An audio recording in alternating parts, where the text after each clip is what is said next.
of COVID-19, the Park and Recreation Board has added options for comments to be submitted for its public meetings and hearings as authorized under Minnesota statute section 13D.021. Commissioners will be calling into the meeting and will be viewable via webcast and TV options. The video is also posted on the website, usually about 2 days after the meeting.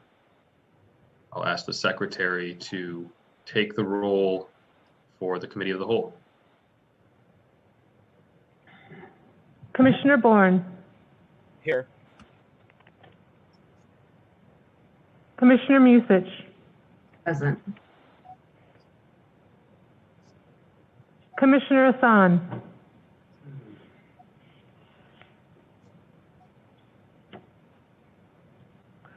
Commissioner Severson. Here. Commissioner Meyer. Here. Commissioner French.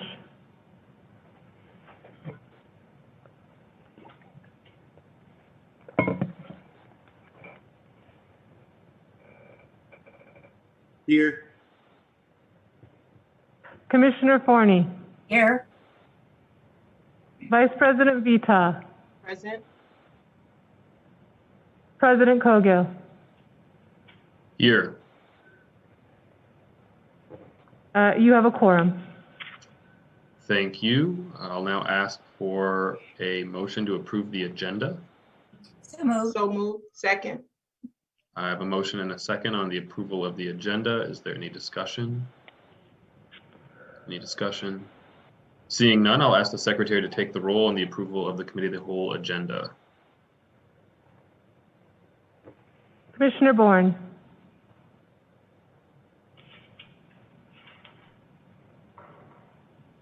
Point of order, are we adopting the committee of the whole agenda, or are we adopting the regular meeting agenda this evening? It's the committee of the whole agenda that has just been moved.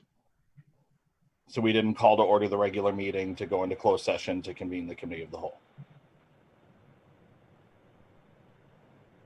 We just voted on going into the committee of the whole. I am present.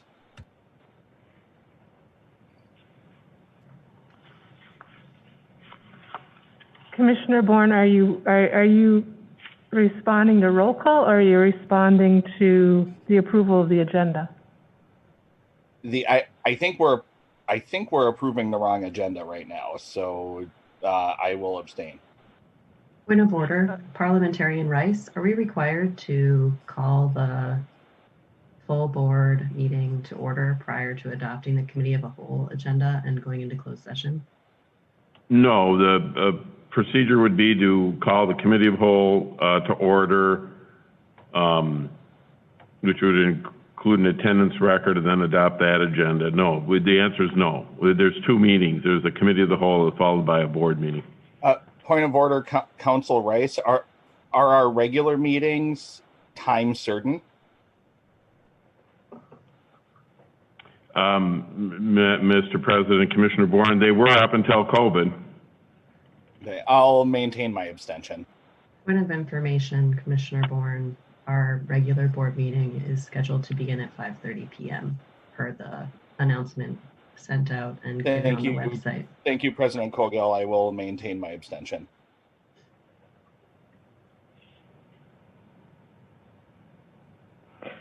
Commissioner Musich. Aye. Commissioner Hassan. Commissioner Severson. Aye. Commissioner Meyer. Aye. Commissioner French. Aye. Commissioner Forney. Aye. Vice President Vita. Aye. President Cogill. Aye. You have 7 ayes, 1 absent, 1 abstain. Thank you, Secretary Ringgold. That carries. I'll now ask for a motion to go into closed session. So moved. Second. There's been a motion. Mr. President, just a note for the record, these are matters dealing with pending litigation that you'll be discussing on the agenda, and under the open meeting law, the board has the authority, the ability to close the session for that purpose. Thank you, Council Rice. There's been a motion and a second to go into closed session. I will note that we will have to come out of closed session likely before we've finished addressing all matters in closed session so that we can have open time, likely do that at 5:25 so that we can call the meeting to order. With that, I'll ask the secretary to take the roll in going into closed session. Commissioner Musich, Aye. Commissioner Hassan, Commissioner Severson, Aye. Commissioner Bourne, Abstain. Commissioner Bourne, is your camera working tonight? I think so. Are you not seeing anything? No, we're not. I guess it's not. I can see myself on the view. I'll keep working on it. Commissioner Meyer, Aye. Commissioner French, Aye. Commissioner Forney, Aye. Vice President Vita, Aye. President Kogel. Aye. You have 7 ayes, 1 absent, 1 abstain. Thank you. That carries. We'll see you in closed session. Please use the other link provided.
Can everyone see and hear me okay? Yep. Thank you, Commissioner Forney. Appreciate it.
All right, I believe I have everybody back. I will reopen the committee of the whole.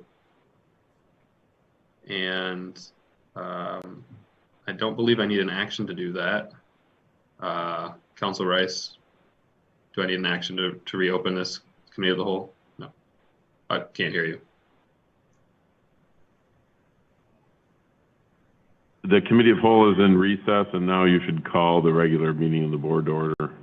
Thank you. I will note that the committee of the whole is in recess and ask the secretary to move to the regular meeting. The time being 5:28, I will call to order the regular January 6th meeting of the Minneapolis Park and Recreation Board and ask the secretary to please call the roll. Commissioner Bourne, Here. Commissioner Musich, Present. Commissioner Hassan, Commissioner Severson, Present. Commissioner Meyer, Here. Commissioner French,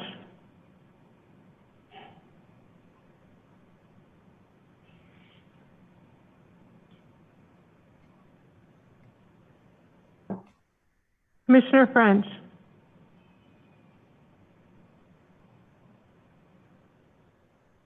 Commissioner Forney, Yes, this is Al. This is Al. We are in the, Oh, can you hear me? Commissioner I'm here.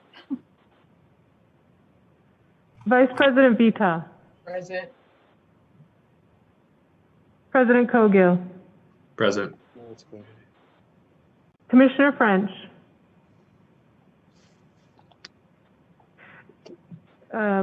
President Cogill, you have a quorum. Thank you, Secretary Ringgold. The time being, I'll ask for a motion actually here to approve the agenda. We have a minute here. So moved. Second. I have a motion and a second to approve the agenda. Is there any discussion on approving the agenda? I had noted to commissioners a couple of items regarding the approval of the agenda in an email to commissioners that Secretary Ringgold sent out ahead of the meeting. So I just want to mention those items. First of all, we want to note that I'm recommending that we add an action under new business that will move the time of open time from 8:30 a.m. For the Minneapolis legislative meeting on the 22nd to 9:15 a.m. And I'm also noting that our staff's request to have Resolution 2021-109, if approved in committee, brought before the full board. Is there any other discussion? Commissioner Bourne. Thank you, President Cogill. I think the resolution you're bringing forward regarding open time would actually be out of order. If you're looking for the intent, which I don't see any issue with, I don't know if the board can do a motion to suspend the rules at a future meeting, or if we would need to do a motion to suspend the rules at that meeting. Open time is specifically referenced at a time certain point in our board rules. And I don't know if, and again, I guess I would ask council if we can suspend rules of a future meeting at a current meeting, or what would be the best way to get this done, because it looks like it's not, this has come up in the past and it doesn't, I see what's trying to be done here and it makes sense, but it looks like this, the way it's stated, would be out of order. Mr. President. Yeah, Councilor Rice. To Commissioner Bourne's question, he raises an interesting point. Members of the board, the trouble we had is that we're going to have to post an agenda for the legislative meeting in about a week or about 2 weeks or a week and a half. And if we wait, unless an action is taken before the 22nd, and we'll have to post that 3 days in advance. This is your last meeting more than 3 days in advance of the 22nd meeting. We'd otherwise have to tell the public they're invited to speak at 8:30, which is the half-hour open time rule for meetings that don't start at 5. So I do think the board would have the authority prospectively to adopt a rule change like this. I think Commissioner Bourne is right. It's a bit unusual, but I don't know any other way to accomplish that and still give adequate notice to the public. There will be open time. It'll just be moved back, instead of 30 minutes, then it'll be 75 minutes in. President, thank you, Council Rice. President Cogill, I am a little nervous with the precedent of suspending rules for future meetings. I'm wondering if the same purpose could also be served by you placing a resolution when you release that agenda, you placing a resolution at the top of the meeting, publicly stating that we'll be taking a vote to suspend the board rules to have open time at 9:15. That could also go out in a Gov delivery message too, saying that it's being scheduled for that. I just really don't like the precedent of, at a future meeting, we're going to suspend our rules. It doesn't feel like good governance. Thank you, Commissioner Bourne. I'm going to maintain the item on the agenda. I think it will be the most efficient way for us to have a good meeting with our legislative delegation on the 22nd. Just point of order to, or point of inquiry, the motion as it is stated is not a motion to suspend the rules. How many votes are required for this to pass this evening? Commissioner Bourne, that is a question that can be brought up when we discuss the item under new business.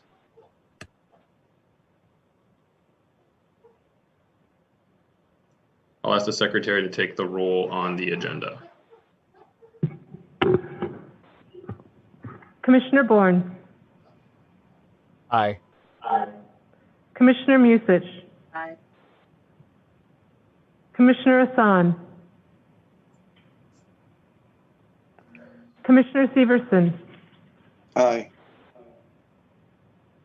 Commissioner Meyer. Aye. Commissioner French.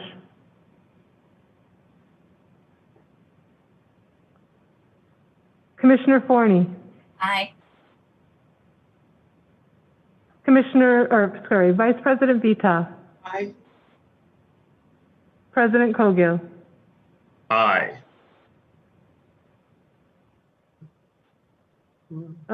President Coghill, you have 7 ayes and 2 absent.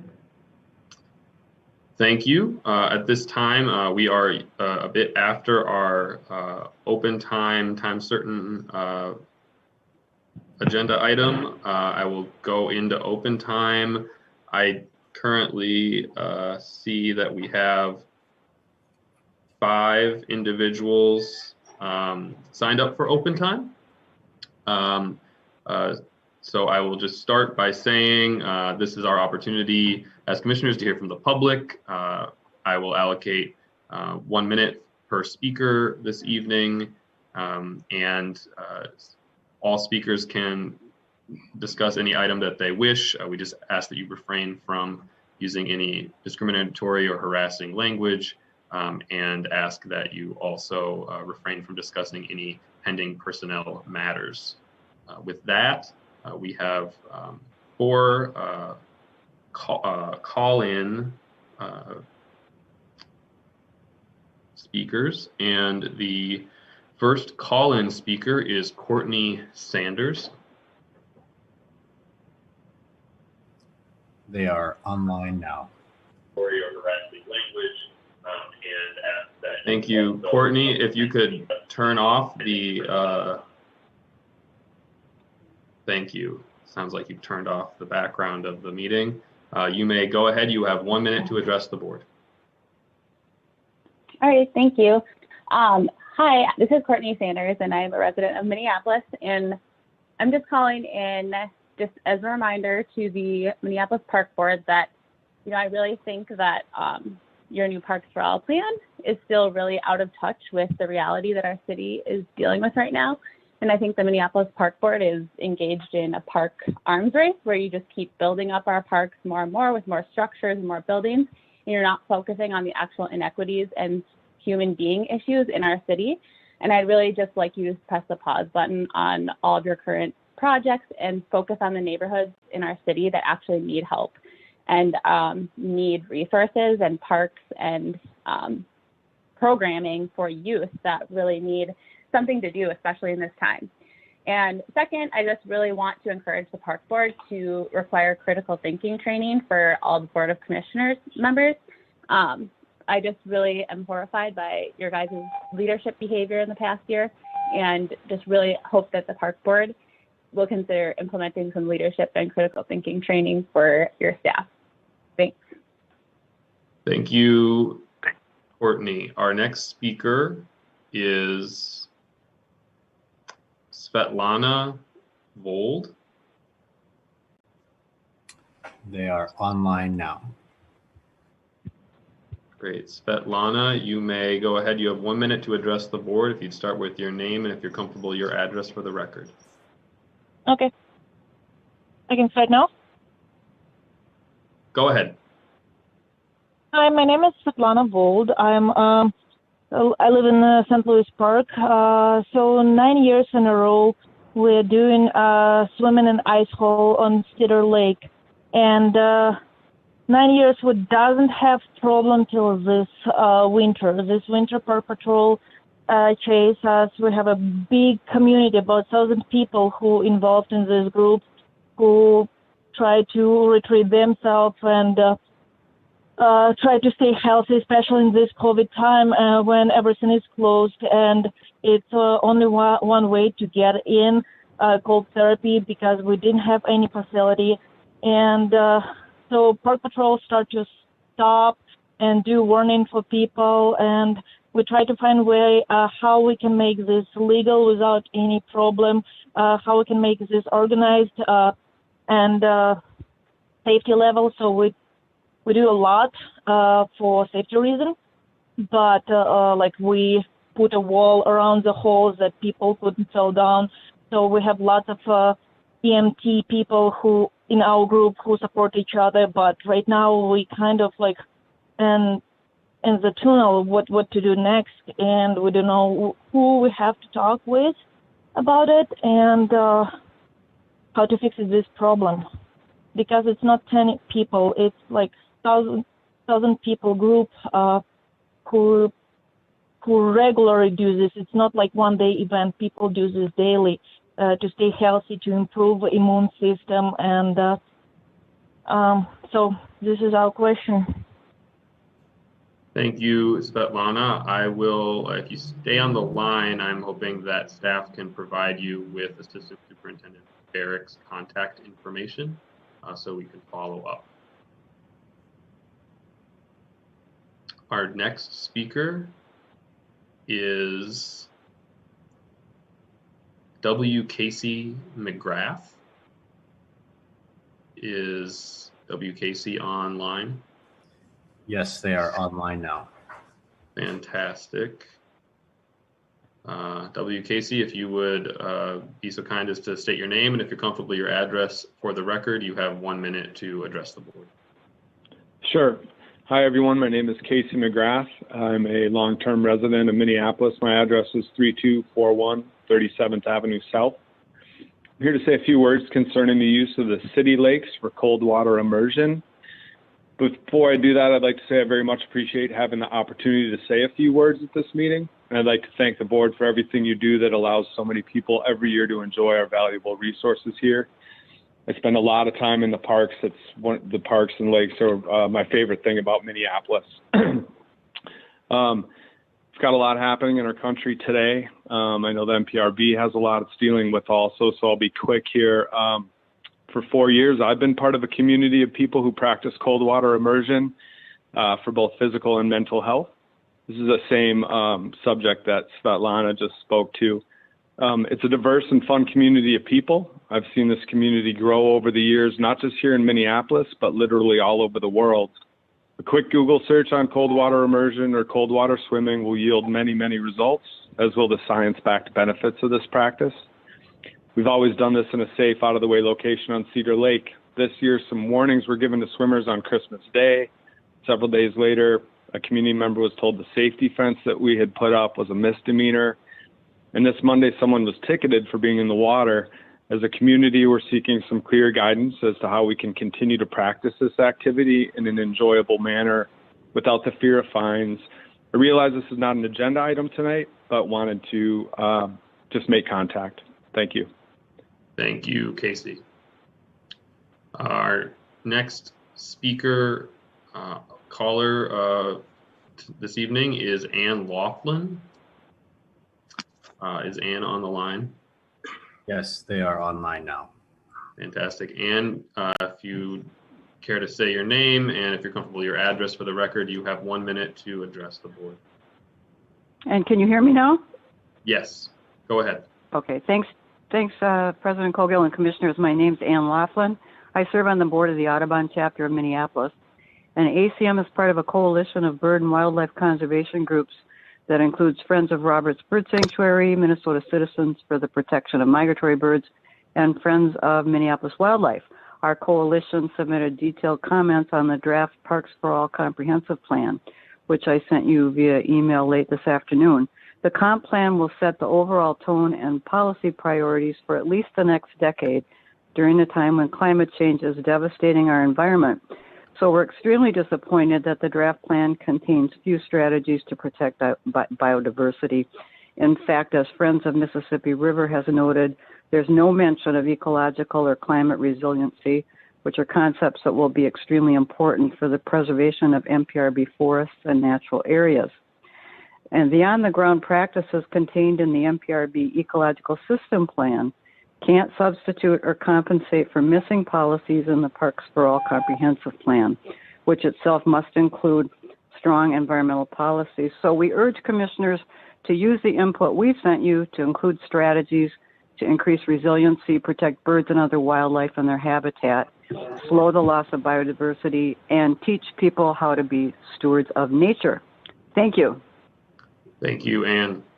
We have one written comment this evening. I will ask if the secretary has that on hand to read the written comment, which is from Kate Chamberlain. I am writing concerning Minneapolis Parks not providing temporary parking passes upon purchasing a patron parking permit.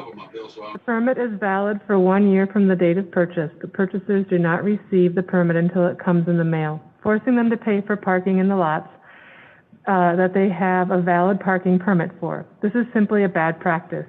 As to not cheat purchasers out of some of the value of their pass, you should make a choice. Either provide a temporary permit to be used until the pass arrives, or make the permit valid for a year from the date it is received in the mail. I personally feel cheated out of the money I had to pay to park in a lot that I already paid to park in. Thank you for your time.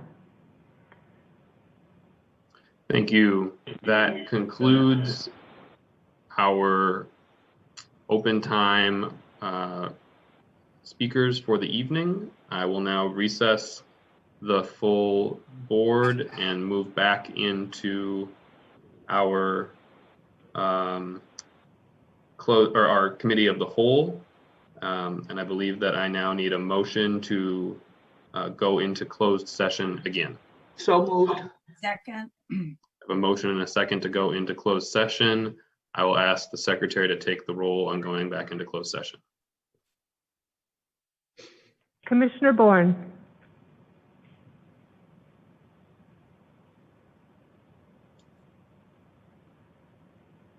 Commissioner Bourne. Aye. Commissioner Musich.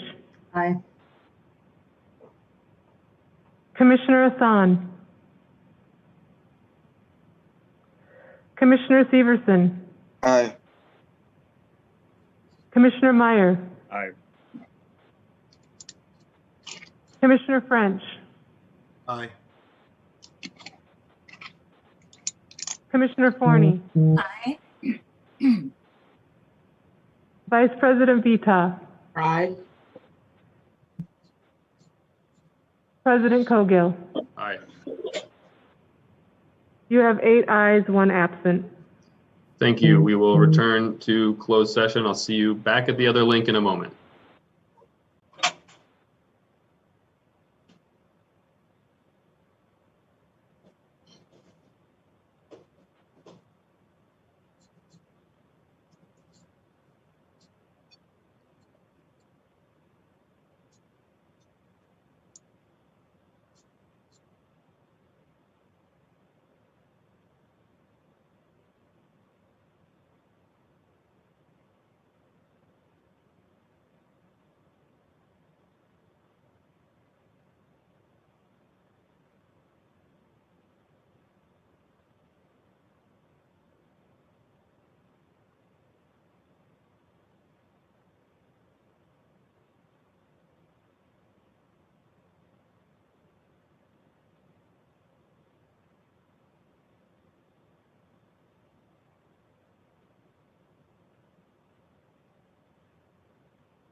Are people able to see and hear me okay? Can see you. Can you see me? Yes, I can see and hear you. Thank you, Commissioner Forney. Commissioner Musich, can you hear me okay? Oh. Yeah. And we can see you smile. All right. Yes, Yeah. we can see and hear you. All right, thank you. I switched computers. I want to make sure it's working. All right, it looks like we have everybody back. I will reopen the committee of the whole. And I believe I can just now adjourn the committee of the whole. And I will re-engage our regular meeting.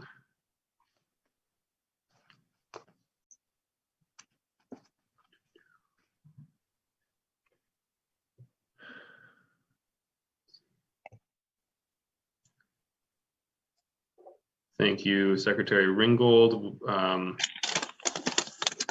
Reopening the regular meeting of the Minneapolis Park Board. We are on the approval of the minutes from Wednesday, December the 9th, 2020. Do I have a motion to approve the minutes? Moved. Second. I have a motion and a second to approve the minutes from Wednesday, December the 9th. Is there any discussion on approving the minutes? Any discussion? Any discussion? Seeing none, I'll ask the secretary to take the roll on approving the minutes from December the 9th, 2020. Commissioner Bourne, Aye. Commissioner Musich, Aye. Commissioner Hassan, Commissioner Severson, Aye. Commissioner Meyer, Aye. Commissioner French, Aye. Commissioner Forney, Aye. Vice President Vita, Aye. President Cogill. Aye. You have 8 ayes, 1 absent. Thank you. That carries. Moving into reports of officers, I'd just like to start out by saying thank you to all the commissioners who are here this evening on such a difficult day for our nation at a time when the very tenet of our democracy is being attacked at the Capitol. And we've seen some pretty horrible things coming from the current president. I appreciate everybody coming to do their work and do the work of the people at the park board, even while an attempted coup seems to be occurring in Washington, D.C. As just a couple associated items, as the Washington Post does say, it's true that democracy dies in darkness. So I just want to remind commissioners, if you are having trouble turning on your cameras, if you could please let the secretary know so we can ensure that we can get you a different machine. Commissioner Bourne, you're still not showing up for us on our side, so maybe you can see yourself on your side. And I'll also note, it's my kind of unfortunate duty to note that Commissioner Severson has requested that he no longer serve on 2 committees to which he has been appointed.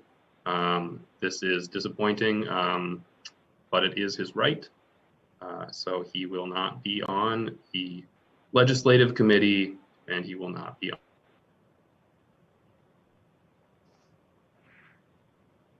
You froze. Nope. You're frozen. With that, I will turn it over to Superintendent on in the park system. Superintendent, you want to take it away? Thank you, President Cogill, Commissioners. I just want to make sure, President Cogill, you froze there for a moment. So we, oh, did I? Yeah, oh, no. We didn't get the last part of your words. So I want to make sure you had that chance to do that. Okay, I don't know where I stopped there. I can repeat it all. Not serving on the legislative committee. Yeah. Oh, okay. So I just wanted to note, as is Commissioner Severson's right, he is requested to not serve on any of the committees to which he was appointed. And those committees are the Legislative Committee and the Police Oversight Committee. He is able to.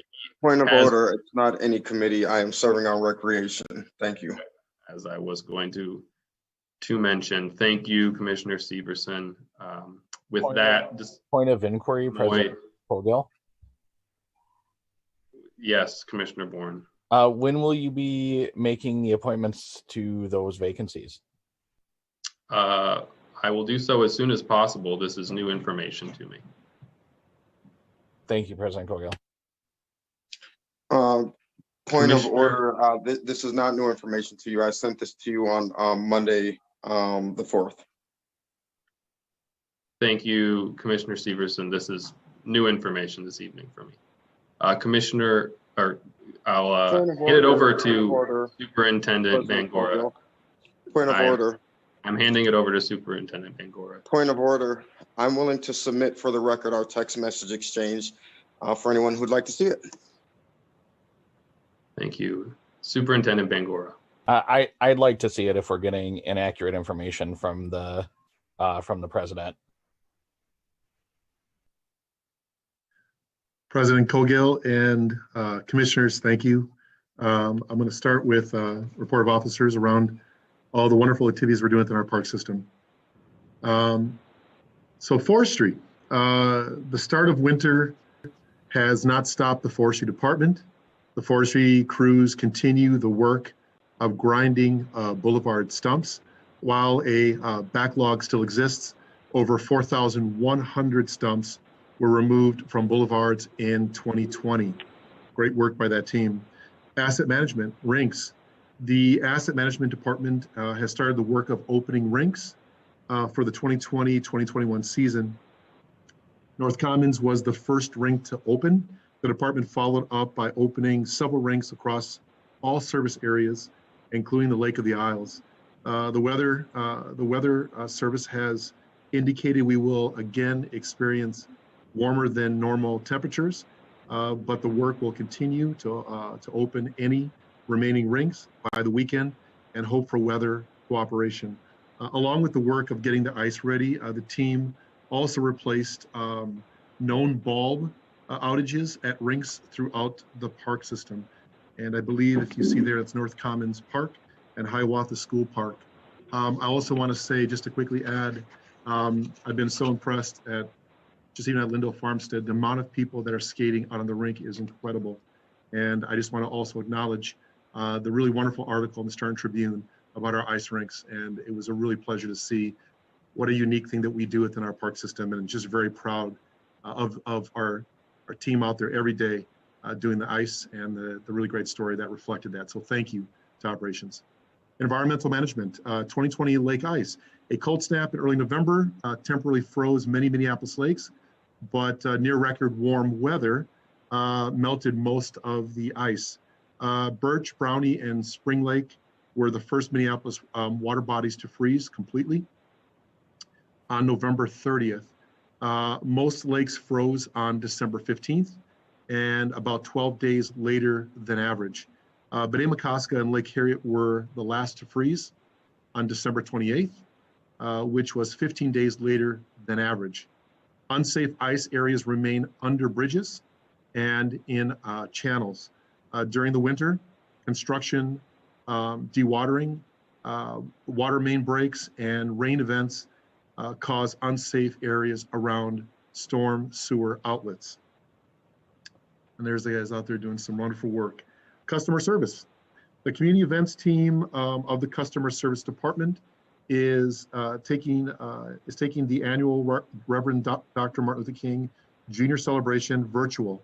The event is typically held at the Reverend Dr. Martin Luther King Jr. Recreation Center.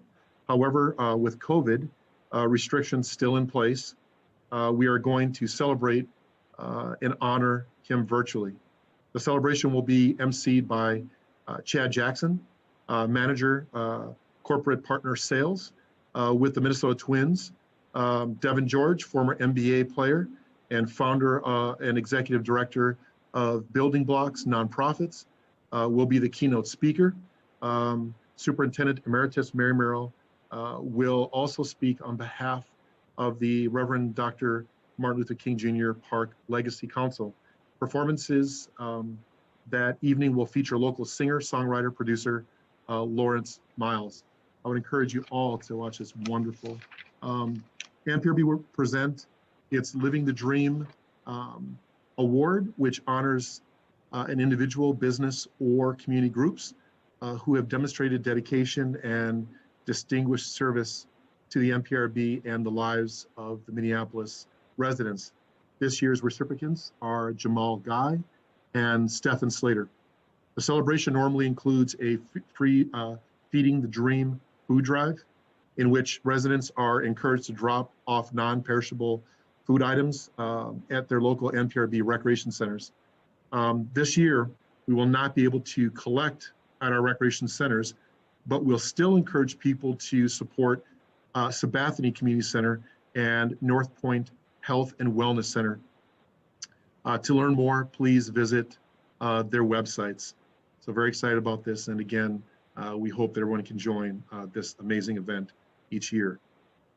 Planning, Pro Park Improvements Project. Pro Park Playground improvements and engagement has begun. Please help us design a new playground for Pearl Park. Visit our website, click under What's New tab, and it will direct you to the survey link. Do not forget to subscribe to the Gov Delivery for this project if you have not already done so. Parks for All 2021 Comprehensive Plan. The Minneapolis Park and Recreation Board Draft 2021 Comprehensive Plan, Parks for All, is open for a 70-day public comment period until January 18th. Parks for All is a new comprehensive plan that will set NPRB's priorities and policy direction for the next decade. Minneapolis community members, park users, NPR staff, and patrons are encouraged to review the plan and send feedback on the draft plan. Following the public comment period, the draft plan will be revised based on public input and presented to NPRB commissioners for review and approval. Use the link below to view the draft plan, Parks for All plan, give feedback on it, and learn more about the processes and input used to create it. There have been many big things happening in our system this year, and this plan is a great way for people to put their ideas and dreams for our parks into action. So again, I think of the 1-minute video. Thank you.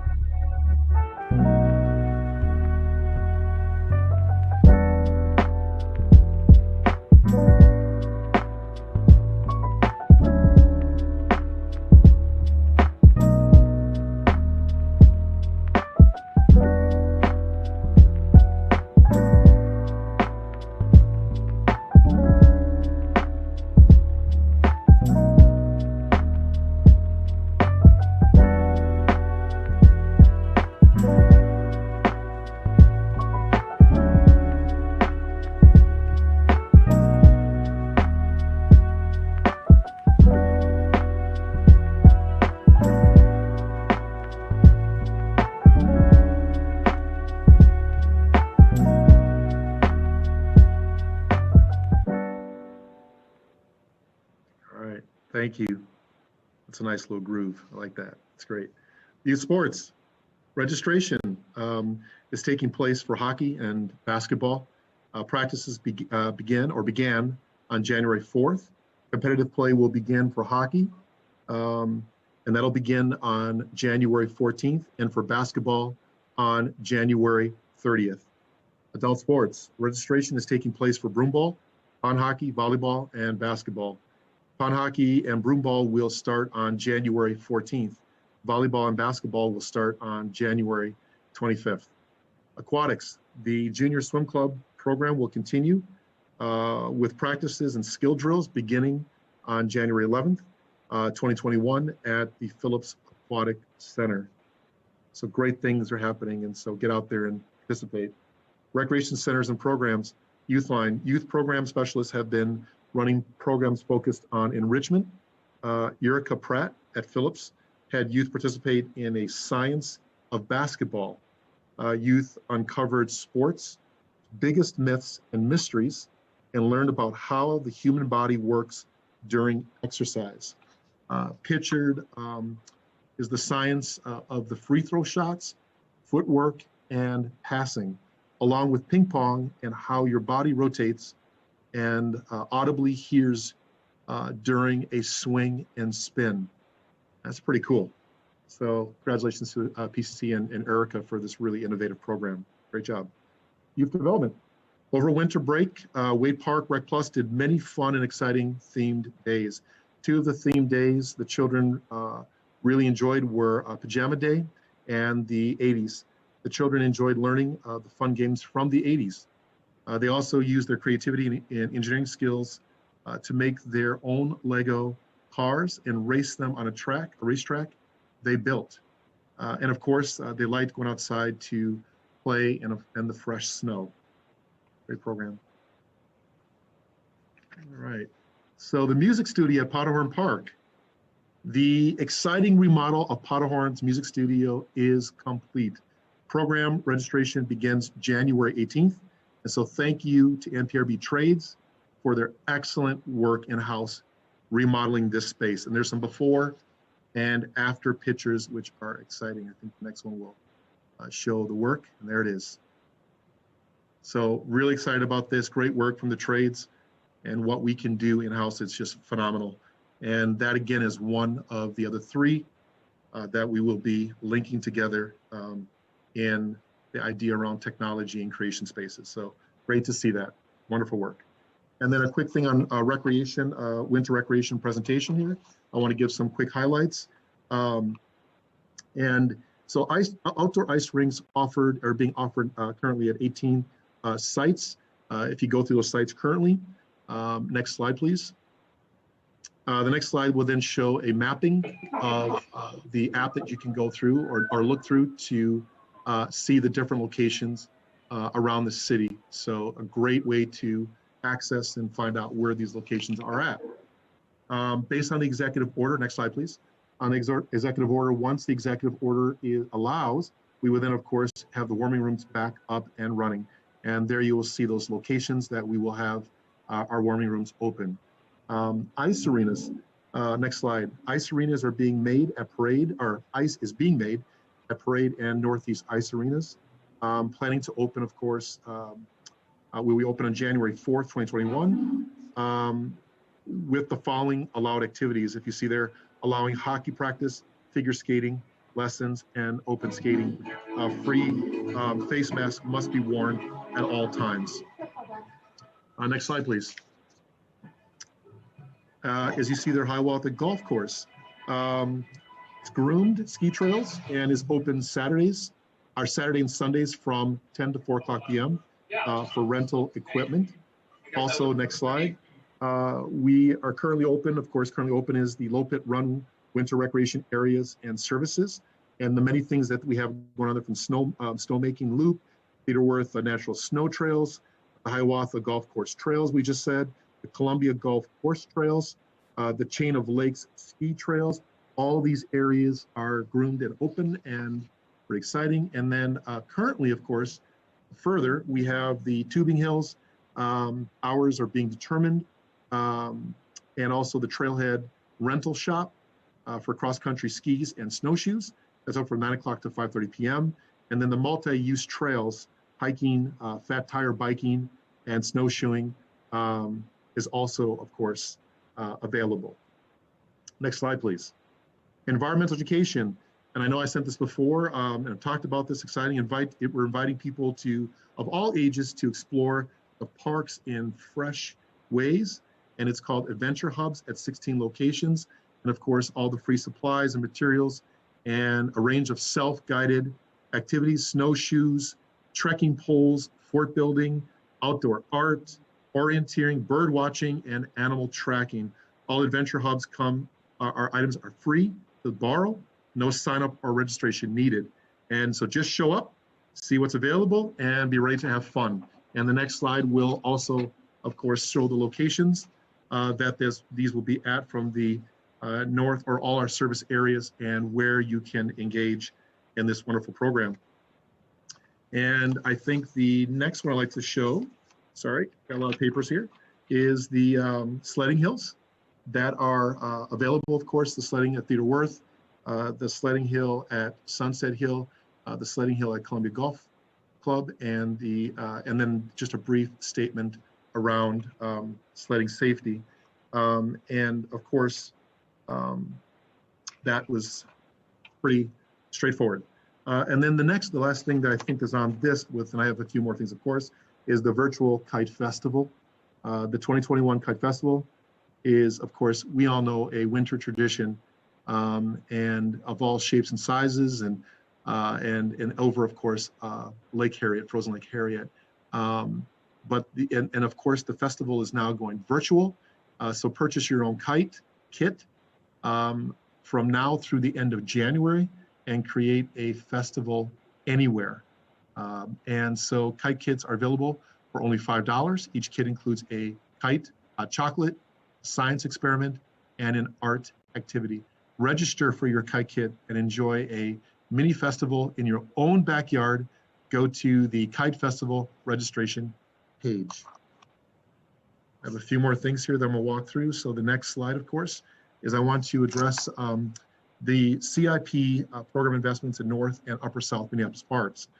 So President Cogill and commissioners, as part of my report of officers, I would like to address the comments and concerns by several commissioners about the investments in North Minneapolis and the Upper South Minneapolis. Tonight, I'm going to focus my remarks on youth programs, capital and rehabilitation investment being made in those two areas and why. Since the completion of the 2007 and 20 comprehensive plan, we have been committed to addressing the needs to invest in both North Minneapolis and the Upper South Minneapolis.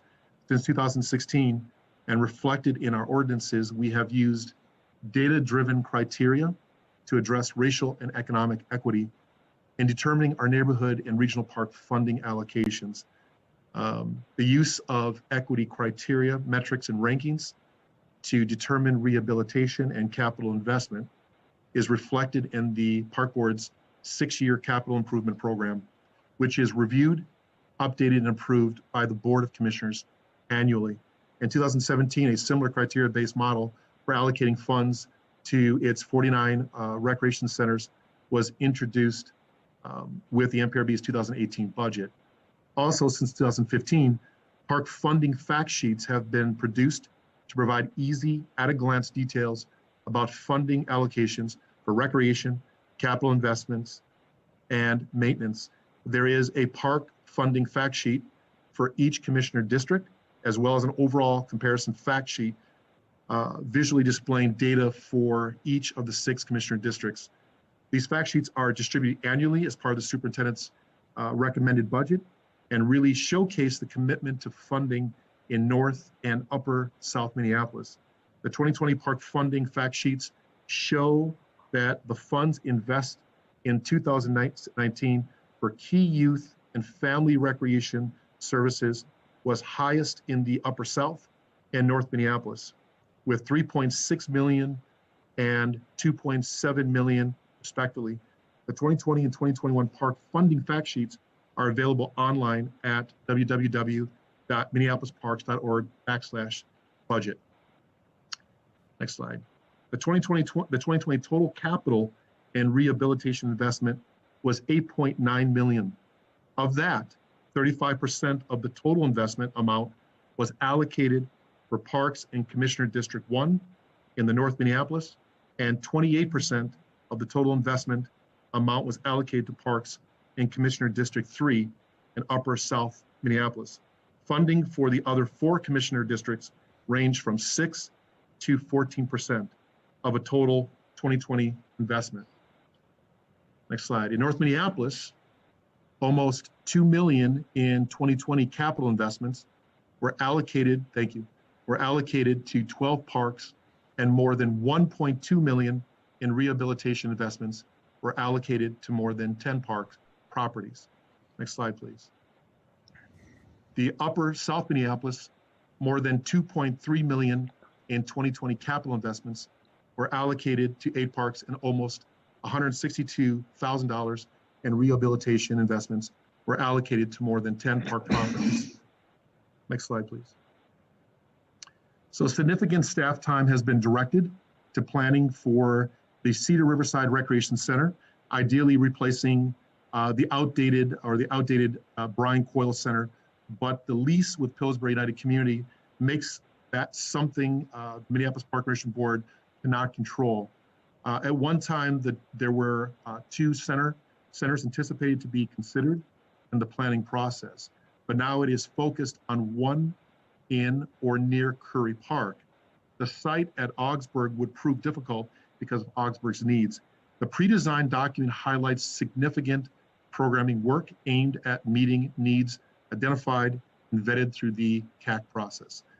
While the pre-designed document has not been adopted by the Board of Commissioners, even its draft form, it offers insights about the range of program needs in the neighborhood, needs that are not served by or served well by other neighborhood entities. The pre-designed document highlights possibilities at 3 sites, 2 sites near Curry and 1 in Curry Park. Staff are now working with our consultant to frame more closely the direction for the center in Curry Park, as it is the only site where we control timing and ownership. The other sites, if chosen, would place our new center on a path with other development. At Lot A, we'd be aligned with the city Somali Mall plus housing project, but that will likely make significant advances in 2021 and 2022. Lot F, across the street from Lot A, is privately controlled by the owner, Sherman Associates, and that would encourage a partnership with the Minneapolis Park and Recreation Board for its development, including housing and a recreation center. The timeline for Lot F is more reasonable and 4 or 5 years from now, but it's still not our timeline, which depends on funding. While an approach on Lot F is something that Sherman would want, and he would enter into an MOU to that effect, we cannot commit to anything without funding. Directing our efforts to Curry Park, even as it would be quite crowded if the Coyle Center remains, allows us to pursue the recreation center when funding allows. However, we are not giving up on a more outside chance of a center created with Sherman on Lot F. Next slide, please. Investment in youth has been a priority for this board and for me. In 2019-2020, our focus on youth programs at our recreation centers is reflected in the number of youth programs offered and is a total number of youth registrations and active net drop-ins for a variety of activities, including night owls. In 2019, there were 799 youth programs offered in North Minneapolis, which was 83.4% of all programs for all ages. Most amazing is that the total number of youth registrations and drop-ins were almost 80,000, the highest number of all recreation service areas. The second highest was Upper South Minneapolis, where 822 youth programs drew 63,399 registrations and drop-ins. Last year, COVID-19 impacted the park system in profound ways, with executive orders changing when our recreation centers could not open and how programs needed to be modified. With the closure of recreation centers in the spring of 2020, all programs were canceled. By summer, we moved outdoors and offered a range of safe, socially distant, popular drop-in programs. These summer drop-in programs are not reflected in the number you see before you. I was extremely happy when we could reopen our recreation centers last fall, and I am exceptionally proud of the work our program staff did to provide services to our youth last year. Despite the challenges, in 2020, we had 21,073 total youth registrations and drop-ins in North Minneapolis and 11,511 and Upper South Minneapolis. I should note that the numbers in Upper South reflect that the Bryan Center gym did not reopen last fall, but staff are discussing options with Bryan Coyle Center staff to see when night owls and other programs can resume. Next slide, please. Our commitment and investment to serving the youth in Upper South and North Minneapolis is also reflected in the amount of funds allocated through the Walt Dietzig Fund. In 2019 and 2020, a significant portion of the funds available were awarded to these two service areas. As with the 2020, all 2020 programs, the Walt Dietzig program was impacted by COVID-19 and required program modifications. The grant committee is meeting next week to discuss Walt Dietzig funded program in 2021, $249,869 allocated in the 2021 budget. The committee is revising programs and forms to include COVID-19 safety practices. Next slide. I also want to acknowledge our programming efforts at the Bryan Coyle Center and Curry Park, which were impacted last year due to COVID-19, and the almost $3 million in park constructions that was underway. The site is leased to Pillsbury United Kids Center, and park program staff work closely with PUC staff to determine program needs and opportunities, including a range of programs in 2019 and 2020, focusing on sports, night owls, and families with autism program. With that, I'm going to do my last one, which will be reflective of the encampment, and give you a quick update, and that will be the end of my reports. So President Colgan, Commissioners, my last update is related to encampments. Next slide, please. There are currently 6 tents at the encampment at Minnehaha Falls Regional Park. On Thursday, December 31st, we issued a notice to vacate the site within 72 hours and to move to alternative shelters due to documented significant public health and safety concerns, including cold winter conditions, fires, overdoses, medical emergencies, growing size, and crimes and violence. On Sunday, January 3rd, officers from the Minneapolis Park Police and the Minneapolis Police Departments responded to the Minnehaha encampment to check on the welfare of an adult located inside one of the tent sites. Officers located an adult male inside the tent who was deceased. MPD detectives are leading the investigation, working with the Minneapolis Police and Medical Examiner's Office to find the nature and cause of death. On Tuesday, January 5th, we served a second notice to vacate the encampment at Minnehaha Falls Regional Park. We continue to be hopeful that the encampment disbands on its own, which it looks like it is. We were down to, I believe, 2 tents or 2 people today. The volunteers are working with them, and we believe by today that the encampment folks got into shelters or into hotels, which is really good. And we're very, very happy for the fact that the community and working with our community outreach team really worked hard, and folks got into places, warm shelter. Park staff have met almost daily outreach with the people living in the Minnehaha encampment.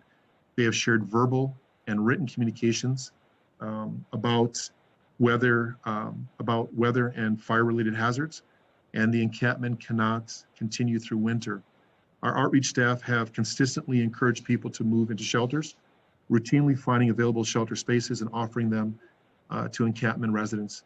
However, most offers over the past few weeks and months have been declined. According to Hennepin County, although emergency shelters sometimes reach capacity at night, new beds become available every day. Board and lodge beds are regularly available, and family shelter is always available. And again, we've worked very hard, and again, as I stated earlier, we believe there was only 2 people left in the encampment site, and we think that they found shelter today. Since mid-June, I have been meeting with our city, county, and state partners who serve people without shelter, and have been working to ensure that the process for shelter placements includes those living in our parks. Our partners have opened several new shelter facilities over the past few months, including the Vivo Village, which opened last week with 16 spaces, and they continue to open more spaces there. and plans to have a total of 100 spaces completed over the next 2 months. With that, President Colgill and commissioners, thank you for allowing me the time to present a lot of this information. I really appreciate it. Thank you. Thank you, Superintendent. We have some questions from commissioners. Commissioner Severson. Thank you. From your report, are you saying we have invested enough funds for North Minneapolis to reduce youth violence, Superintendent Bangura? President Colgill, Commissioner Severson, what I presented was just a snapshot of what we're doing in both the North and the Upper South with the concerns that was brought forward to me during my review. We continue, you will see a report from Assistant Superintendent Cox to give more information around your particular concerns around youth prevention and youth intervention. And Superintendent Cox in her report will give you more information around the work that we are doing to address your concerns, in particular to the North Side. Superintendent Bangura, from your report, are you saying that we have invested enough funds in North Minneapolis to reduce youth violence? President Colgill, Commissioner Severson, what I reported was that what we have invested in the North Side is a report on what we've provided. If the board and commissioners feel like we do not invest enough, we of course are always looking to invest in our youth. What this was a report just to show what we are doing as an organization and what the staff are doing, the great work that they're doing in the North Side. We always are looking for ways to improve and to do more in our North Side to help our youth in the city of Minneapolis and in particular North Side. So we will continue to do that and continue to invest with the board's support. Superintendent Bangura, can you just give me a yes or no answer? Are you saying from your report we've invested enough funds for North Minneapolis to help reduce youth violence? President Colgill, Commissioner Severson, we continue to do the work on the side. I'm not saying that we have invested enough or not enough. What I'm saying is that we are investing in the North Side and will continue to invest in the North Side. And there will always be more work we can do. So I just want to make sure my time doesn't get cut off. So from the tone of your report, it sounds like you feel like we've invested in enough in North Minneapolis. So why are crime rates so high, particularly with youth in North Minneapolis? President Colgill and Commissioner Severson, if what you're saying is that the relationship to our programs that we're offering in recreation is somehow connected to violence and the reduction of violence, every day our staff work in our parks to provide services and prevention for youth and connection to youth every day. If you are linking the direct violence that is happening in North Minneapolis to the park system or what we do not offer in the park system, that's a different conversation. If that is your link to our programmatic piece, then I would like to talk to you more about that, because if that's what you're saying, that the parks are not offering enough programs which relates directly to violence, I would love to have more conversation about that. I don't understand the question then if that is what you're asking. If the violence is so high in North Minneapolis, particularly with youth, and there's data to back that up, you're a very data-driven person, is what we are doing ineffective? Has leadership failed our recreation department? President Colgill, Commissioner Severson, leadership has not failed in programming. If you have specific information and data and direct information you want to share with us and the board or share with myself and staff, I would appreciate that. So are we going to continue to do the same thing that we're doing programming wise, or are we going to, your report to me appeared a little frustrating, because to me what it sounded like is we are investing in North Minneapolis and have enough, and here's the proof that we're investing. The unfortunate part is I feel like that maybe we're making bad investments instead of ones that are working and it will be effective to help reduce the violence. One other thing that's interesting to note, you spoke a lot about drop-in programming in our North Side parks, and you have stats to back that up. I want you to remember that I was a director in our parks, and I was a part-time staff who did stats with drop-in programming. You know, and I know what that can look like, what it should look like, and what the reality of that truly is. So I want to be careful of that, because what I don't want to do is appear to be starting to micromanage staff and providing correct information to this board. Okay. what I want to share with my board members and yourself is we have not invested enough in North Minneapolis. If we have invested enough in North Minneapolis, we would see the crime rates be significantly reduced, particularly when it comes to youth. So like I said, I'm extremely disappointed. I don't know where this exactly came from. I wish I would have got a heads up about this so we could have further conversation. I'm most certainly going to be looking more into this and also picking apart some of the stuff that we say that we're doing that's so effective. Thank you, President Cogill and Superintendent Bangor. President Cogill, Commissioner Severson, I appreciate your feedback. And again, I never said it was enough. I said very clearly that this information was just sharing with the board the work that we have done in there. We continue to invest. I've been very clear on my budget going forward that I presented to this board that we did not impact anything through the recreation area. We maintain the same level and continue to invest. Coming before this board is going to be further work that we do to prevent or to do work around recreation. We have made significant strides. And again, I would like to, at any time, Commissioner Severson, this was just in a response to make sure that we just shared information that came forward during my review in particular. And that was not it was just to be able to share information. Well, I just want to share information that the tone of this appeared to be that we are investing enough in North Minneapolis. And I don't believe we are. And I don't believe any person on this board is. I just believe that we're all being conscious and want to do the right thing and make sure that we're funding things appropriately. But to see our rates continue to jump with crime, like I said, the tone was just extremely striking, and it's a cause of pause for myself. Thank you. President Cogill, Commissioner Severson, that's very unfortunate that you feel that way because that was not the intent. Again, I'm sharing information, and that's unfortunate that you believe it. I've worked in the centers for many years too, and we agree. It's unfortunate that you feel that it was a tone. I just presented information about this board, statistics and facts. It doesn't mean it was enough. It's just sharing information because the question was asked by you, Commissioner Severson, and by Commissioner Hassan. And I wanted to make sure that I shared some information. We continue to do the work, and we'll continue to work with you to make sure that we offer programs and we continue to work within our city. I am committed to the youth of Minneapolis. My whole life has been committed on that. And I've been doing the work diligently from 2019 and 2020 and going forward to provide that. I would love to have more conversation with you, so I appreciate Commissioner Severson. Thank you, Superintendent. Thank you, Commissioner Severson. I'm sure there'll be more conversation during the Recreation Committee. At this time, I'm not seeing any other hands raised regarding questions for the superintendent. Therefore, I will move on with our agenda. We are moving into our consent business. We have 2, 3, 4, 5, 6, 7 items. I'll ask for a motion for resolutions 2021-100 through resolution 2021-106. So moved. Second. Motion and a second. Is there any discussion from commissioners on the consent agenda? Any discussion? Any discussion? Seeing none, I'll ask Commissioner Bourne. Thank you. I'm having some technical difficulties. I'd appreciate just like another 20 seconds to pull up the consent agenda. Okay.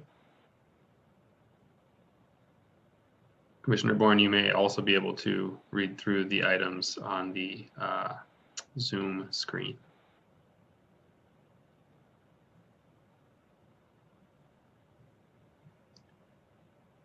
I'm not hearing any comment. I will ask the secretary to I'm trying to pull them up. They're only displayed one at a time on the, I mean, if you want to scroll through them, all of them one at a time on the screen, I can look at them there. Commissioner Bourne, am I hearing any comments or questions? I want to make sure that. Do you have a comment on the consent agenda? President Cogill, I'd ask that every item be removed from the consent agenda for discussion one by one.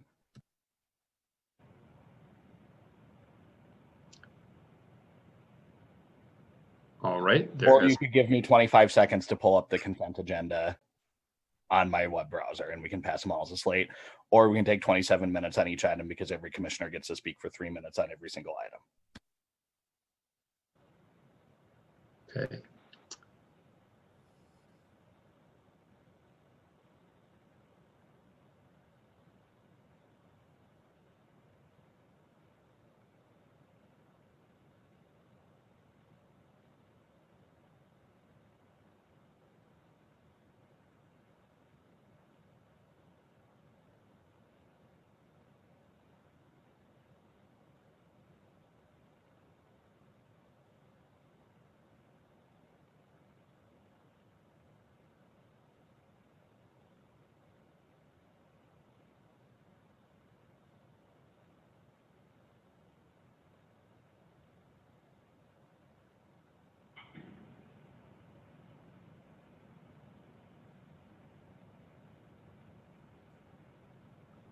Thank you for that extremely considerate courtesy, President Cogill. I've looked at the consent agenda. I don't have any.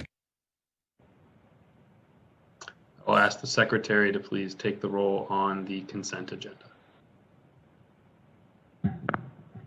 Commissioner Bourne, Aye. Commissioner Musich, Aye. Commissioner Severson, Aye. Commissioner Meyer, Aye. Commissioner Hassan, Commissioner French, Aye. Commissioner Forney, Aye. Vice President Vita, Aye. President Cogill. Aye. You have 8 ayes, 1 absent. That carries. Moving on to reports of standing committees. Chair Forney.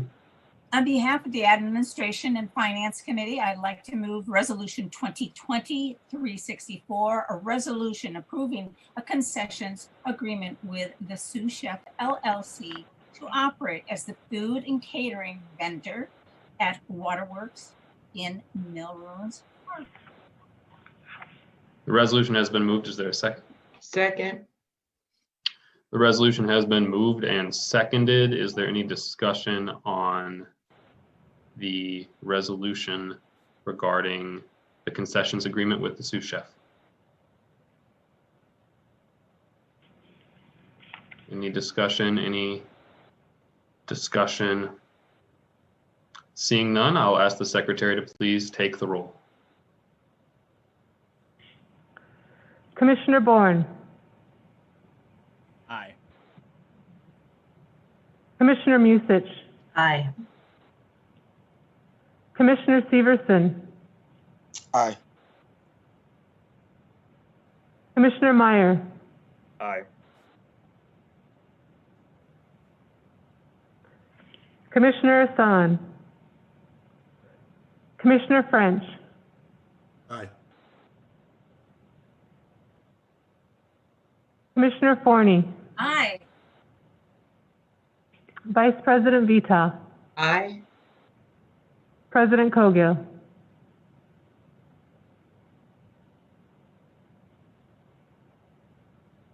President Cogill. Aye. You have 8 ayes, 1 absent. Resolution 2020-364 carries. Moving on to unfinished business, we have one item, which is the presentation of the draft 2021 Minneapolis Park and Recreation Board Comprehensive Plan, which is called Parks for All, and I'll turn it over to our staff member, Carrie Christensen. Thank you, President Cogill, Board of Commissioners. I'm going to start the presentation tonight. Secretary Ringgold will bring up the presentation, and then we're actually going to have our CAC chair, the Community Advisory Committee chair, Carly Badhart, will start us off this evening.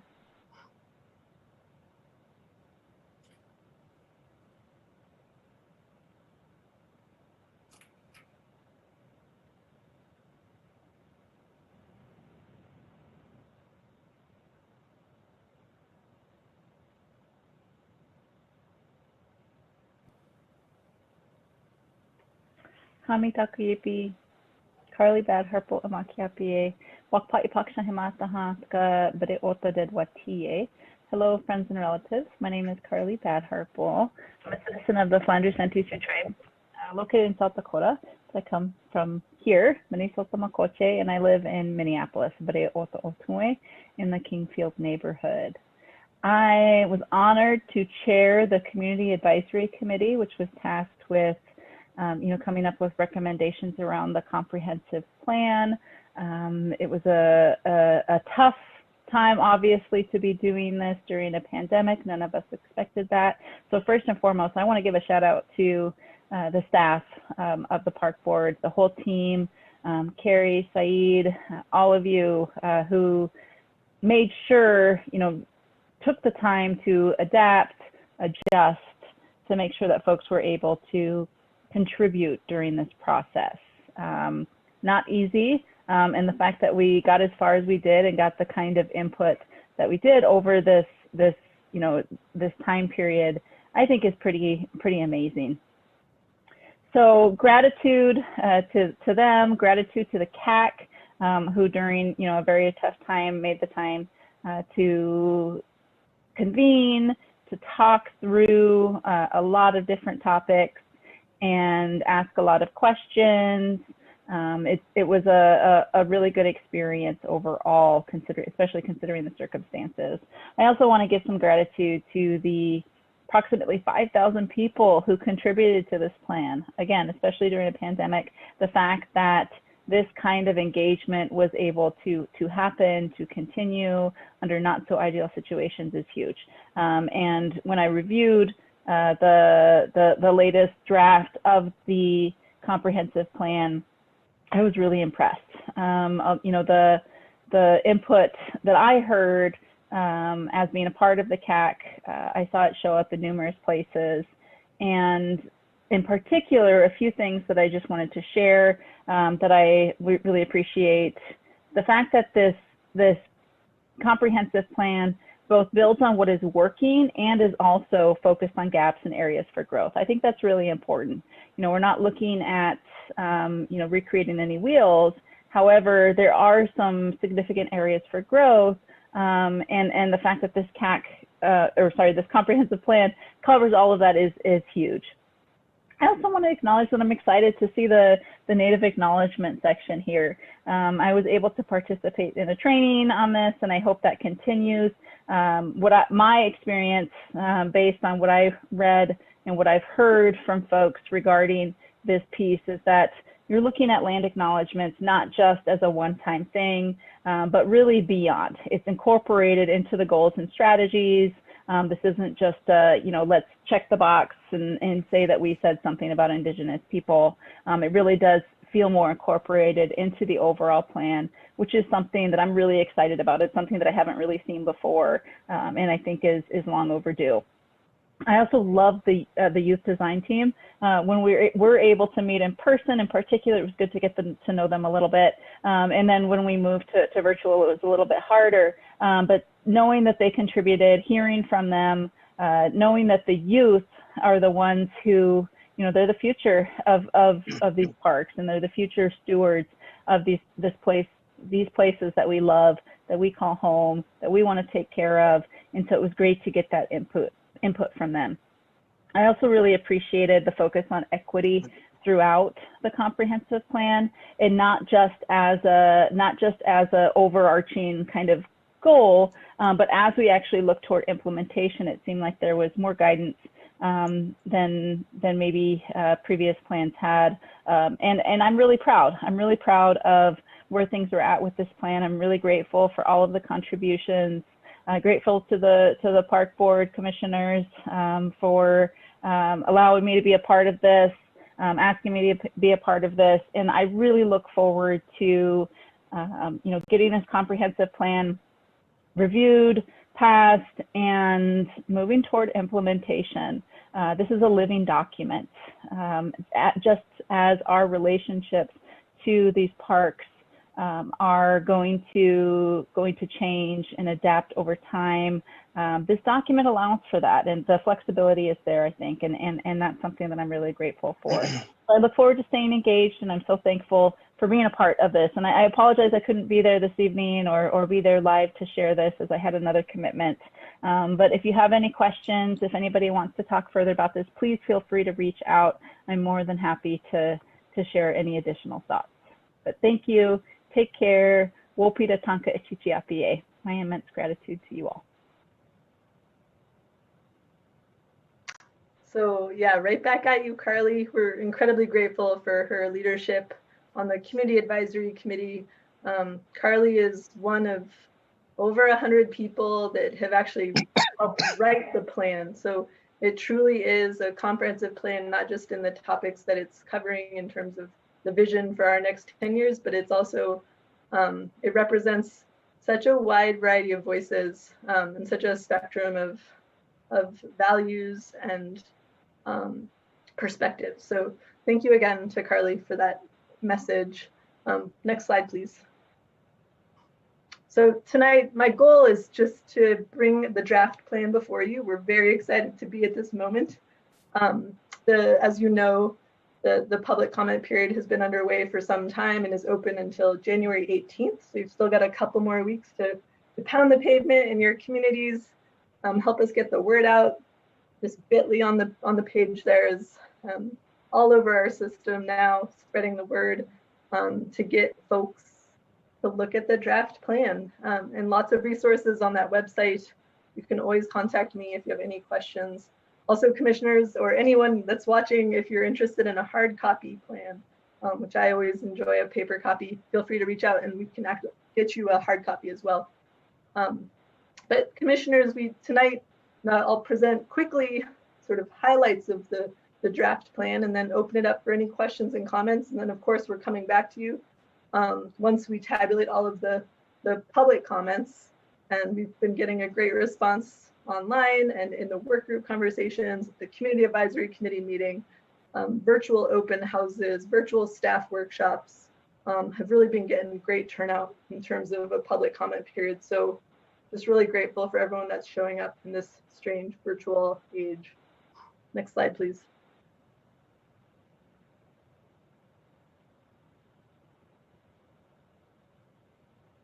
So just a reminder that we've been at this for almost 2 years. So starting with research about other systems and trends in Parks and Rec, diving in deep with community engagement. We were out in parks and at community events in all the rec centers, at sporting events, at supermarkets, community fairs, talking to people about their priorities for parks. And then formed work groups out of the themes that were identified in that first early stage of community engagement, and formed work groups around those themes. And those themes, those work groups, and along with the community advisory committee, as well as the youth design team, helped shape what you see in the comprehensive plan very closely. So I'll dive more into that in a moment. You'll see, as we developed the draft this summer based on all of the feedback that we received following the Park Summit last spring. Last time I saw you was this summer, I believe. And so here we are. We're here to share the draft plan with you, which I hope you recognize a lot of the content. We've been bringing it in different pieces and iterations throughout the last couple of years. So a lot of this should not be new information, but refined and distilled and deepened. So again, we'll come after the comment period closes on January 18th. We'll take all of the comments, identify themes, make edits to the document, and then bring it back to you for review and adoption this likely this spring. So late winter, early spring.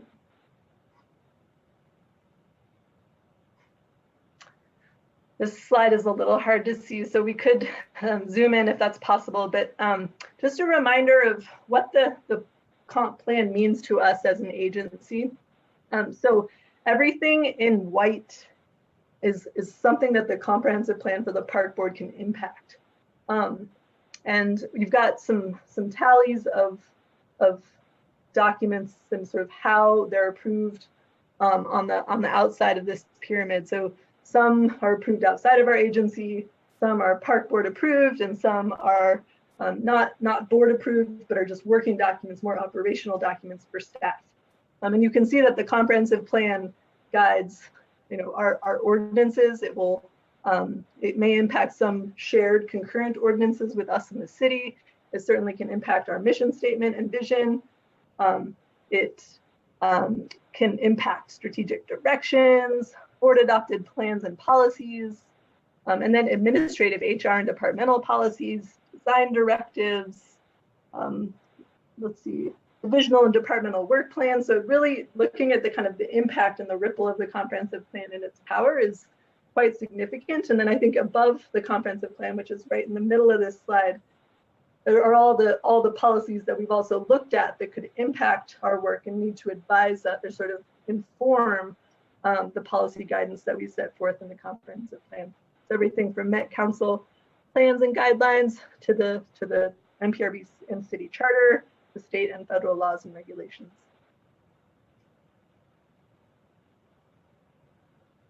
And Carly had mentioned that we've heard from over 5,000 folks, and that has been through a variety of ways, like I said, out at community events, through Dream Park cards, through the community advisory, through a texting tool, where we asked folks to engage through text and just had invitations to them in the parks. Again, we had lots of topical work group members, so over 100 that were advising and writing policy alongside us. A survey, of course, online and in person. We had a project advisory committee, which was a staff committee, a statistically valid community survey that went out sort of mid-process that has provided input to the plan. We had the community collaborator program, which is a small grant program to community groups to convene their own conversations to advise Parks for All, a youth design team, which again is a hired team of youth that really acted as Parks for All staff throughout the process. And again, just I echo what Carly said in terms of the gratitude for all the voices that went into this document.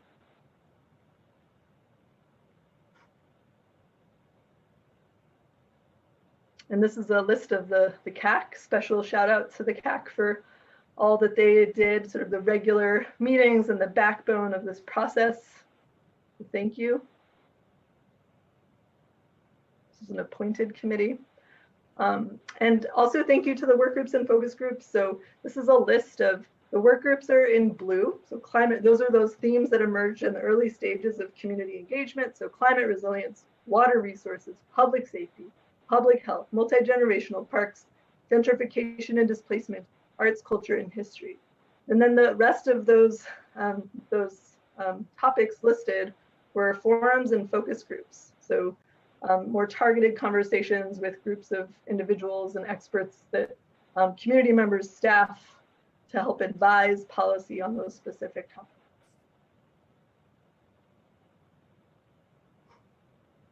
And again, thank you to the youth design team. What an amazing crew. Yeah, I just can't say enough about, they wrote policy that is in this plan, and I'll show a few examples tonight.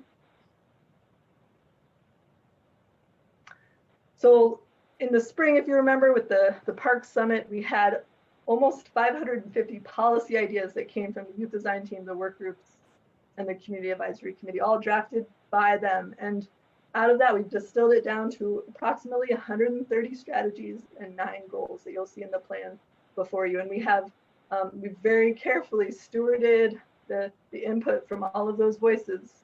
I like to think that it's almost like 125 people have written this plan together. Next slide, please. All right, so now here's the draft plan, some pages, just a few excerpts from the plan itself. And again, please let me know if you'd like a hard copy, but I hope that all the commissioners will continue to spend time with this, and I look forward to your input. You're welcome to send me emails, give me a phone call, go for a socially distanced walk in a park and talk my ear off, in whatever way works for you. Would really love to dig into this with you and hear your input. So the first chapter is really a framing of the process. It talks a little bit about the history of our park board, of our system today, and then lays out the futures that we are planning for. If you remember the workshop that we had all, we sat together in, feels like forever ago, where we talked about the futures and what are the futures we're planning for. Chapter 2 is really the meat of the policy documents, which includes the mission, vision, values, goals, and strategies. Chapter 3 is all about how are we going to implement this, how are we going to measure it, how are we going to track it, how are we going to report out on it. Next slide, please. All right, just a reminder that this is representing our agency policy direction for the next decade, and it's based on shared values with community, agency staff, and elected officials. I'd also say, our partners, so our agency partners. And it's going to provide us with guidance in shaping and developing policy, establishing and changing programs and services, setting the budget, creating park improvements. Great tool for communicating to our staff, to electeds and to our community, what we do and what we're prioritizing. And like Carly said, it builds on what works now and is also identifying gaps, building off a lot of the work that's happened in the last 10 years as a result of our current comprehensive plan, which was adopted in 2007. Next slide. I think I've already spent some time on the timeline and well aware of all the different stages. Onward. Next slide.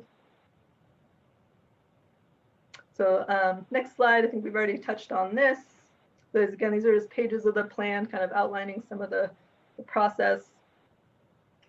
Next slide.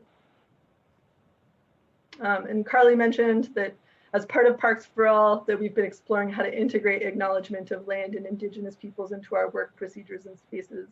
And so in Parks for All, there is a statement around land, nations, and people acknowledgement. And then there's also some strategies that relate to how are we going to operationalize this and how are we going to build in procedures into our work. Next slide. And then here's those futures that I mentioned. So you've seen these before, I believe, but you know, these are not necessarily futures that we are excited for in every case, but these are futures that we feel are quite likely and futures that we should be planning for as we think strategically about our system and our priorities for the next 10 years.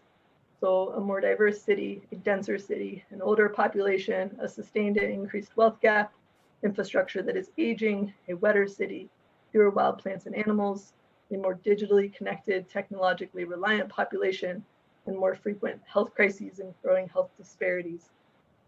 That last one was added this summer, sort of as a result of everything that we've seen with the pandemic, and but also, you know, watching sort of parks and recreation over the last number of years, and the emphasis kind of going back to its roots of public health. Next slide, please. Okay, and now we get into chapter 2. So the mission, and there's some additional. The mission has remained the current mission. The language that is in our current mission is still, is here, is present, but we've added some a couple phrases, so highlighted there, which including about future. Our work is about current and future generations of our region, including people, plants, and wildlife. So at the end of that first sentence. And then in that second sentence, adding in some language around dismantling historic inequities in the provision of park and recreation opportunities. So having equity really grounding in the act of dismantling of inequity in our work. So centering that.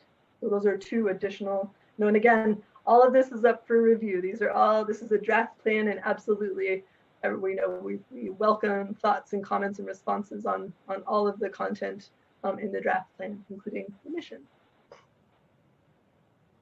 Next slide. So the vision just goes a little more deeply into what the future. So what does 2030 look like for us at the Park Board? What's that vision of where we will be in 10 years? Which is sort of a succinct guiding statement for us to use and refer to and build on. Next slide. And then values, like this is the heart of our work. This is the how we do our work. And so the values that have come out of all the community engagement process, there was a great workshop during the Park Summit that dove into this question, conversations at the CAC level, and a lot of staff input. And so these are the values that we've named, which are equitable, sustainable, connected, independent, accountable, and innovative. So again, this is guiding our work, sort of almost like a selection criteria too. We use these as touchstones as we refine the goals and strategies over the last few months in drafting the plan. Next slide, please. You can skip this one. It's just more information on the values. And then we get to our goals. So this is the heart of the policy document, right? This is where we're working toward in the next 10 years. So the first goal is to foster belonging and equity. Goal 2 is to steward a continuum of recreation and nature. Goal 3, to provide core services with care. Goal 4, work from our strengths and determine our role in partnerships. Goal 5, expand focus on health equity. Goal 6, strengthen ecological connections. Goal 7, connect through communications and technology. Goal 8, cultivate a sustainable and thriving workforce. And goal 9, operate a financially sustainable enterprise. Next slide, please. So I'm going to give you just one or two, just a handful of examples as we roll through the goals and then the strategies under each goal. So for goal 1, if you hop to the next slide, this is foster belonging and equity. There are 27 strategies, and I've highlighted strategy 17 there just to showcase how this has worked. So from that 550 policy ideas that were drafted, work groups in the CAC, and youth design team, and focus groups and forums, out of the community engagement data, out of looking at trends and innovations, out of looking at research, out of considering the futures. So this one in particular, to elevate voices of those most impacted by health disparities, to inform policies, programming, activities, and services in parks, came from both the public health group, the CAC, and the youth design team. All had strategies or policy ideas very closely linked to this. And so we sort of distilled them, combined them, and here you have a strategy that represents all of their suggestions. Next slide. So for goal 2, which is around that balancing of recreation and nature, strategy number 5 is to establish and steward natural habitat areas in neighborhood parks and prioritize them in parts of the city that don't have access to regional parks. So it's that nature everywhere, but also thinking about nature from a habitat standpoint. So really touching on some of the climate resilience. I think the operationalizing of what does climate resilience mean to us in an urban park system scenario was very much at the heart of this. And so this particular strategy came out of the land management focus group. It also, we had reviewed all the master plans to also inform the comp plan. So we had a lot of support for master plans. The climate resilience work group also had a strategy very closely linked to this, as well as the habitat focus group. Next slide, please. So goal 3, which is to provide core services with care. This is really about the what do we do, what are our root functions as a park system. If you go to the next slide, please. Strategy 25, to prevent violence and mitigate impacts on public health, perceptions of safety, and safety in the park system. Were strategies that came out of the public safety work group, as well as directly from the youth design team. And so this one is about our role in keeping parks safe, helping folks feel safe in parks, but really with a violence prevention perspective. Next slide. So goal 4, just going to highlight strategy 1, which the list is long on work groups and groups that advised on this particular strategy. So to establish well-defined partnerships with clear goals, evaluated through an equity lens to increase MPRB's level of service. So the multi-generational work group, the public safety work group, the gentrification and displacement work group, the public health work group, the water resources work group, and the arts, culture, and history work group all had recommendations around the very closely sort of mirroring each other around defining well-defined partnerships with equity goals, clear goals that increase our ability to do work in the city. Next slide. So next slide, please. So the next goal, which is that goal around health equity, which is something that we do already, right? But it's really naming it and amplifying that and creating policy support for it. And so the particular strategy I'm going to focus on here is strategy 3, to support non-motorized access to parks, including the grand rounds. And this one, the public safety work group, as well as the public health work group, as well as the CAC, all had strategies that mirrored this. And so we distilled down to create this one. Next slide, please. So goal 5 has 20 strategies. Next slide, please. Goal 6, to strengthen ecological connections. So thinking of our park system again as an interconnected set of both with stormwater function, air quality, soil quality, habitat function, as this sort of ecological system, right, including our water bodies. And so I'm going to focus here on the 12th, which is not highlighted, I apologize, but to foster meaningful connections to natural spaces in our park system through education, programming, interpretation, experiences, volunteerism, and facilities.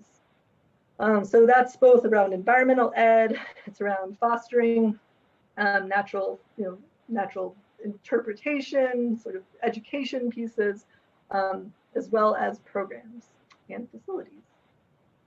Next slide, please.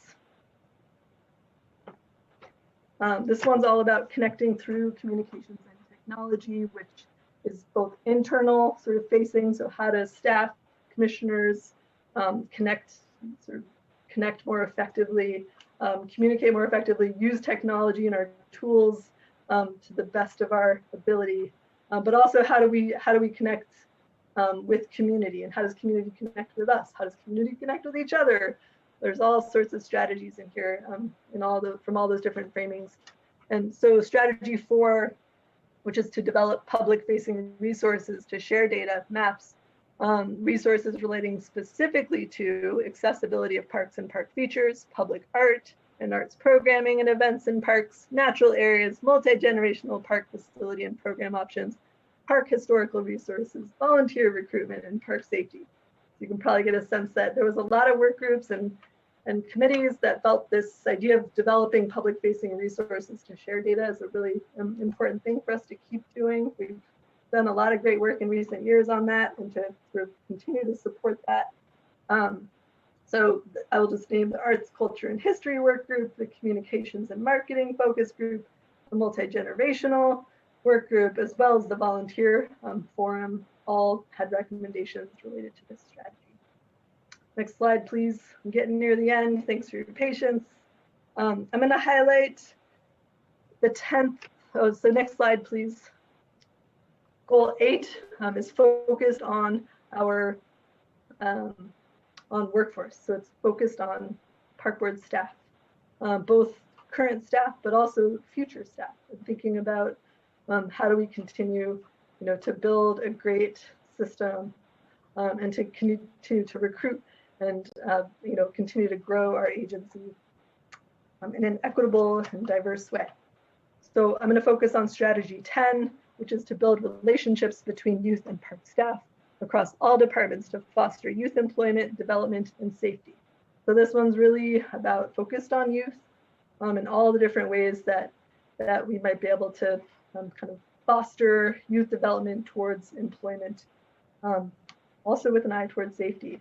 And strategies for this one, this strategy came from the youth design team as well as the multi-generational work group.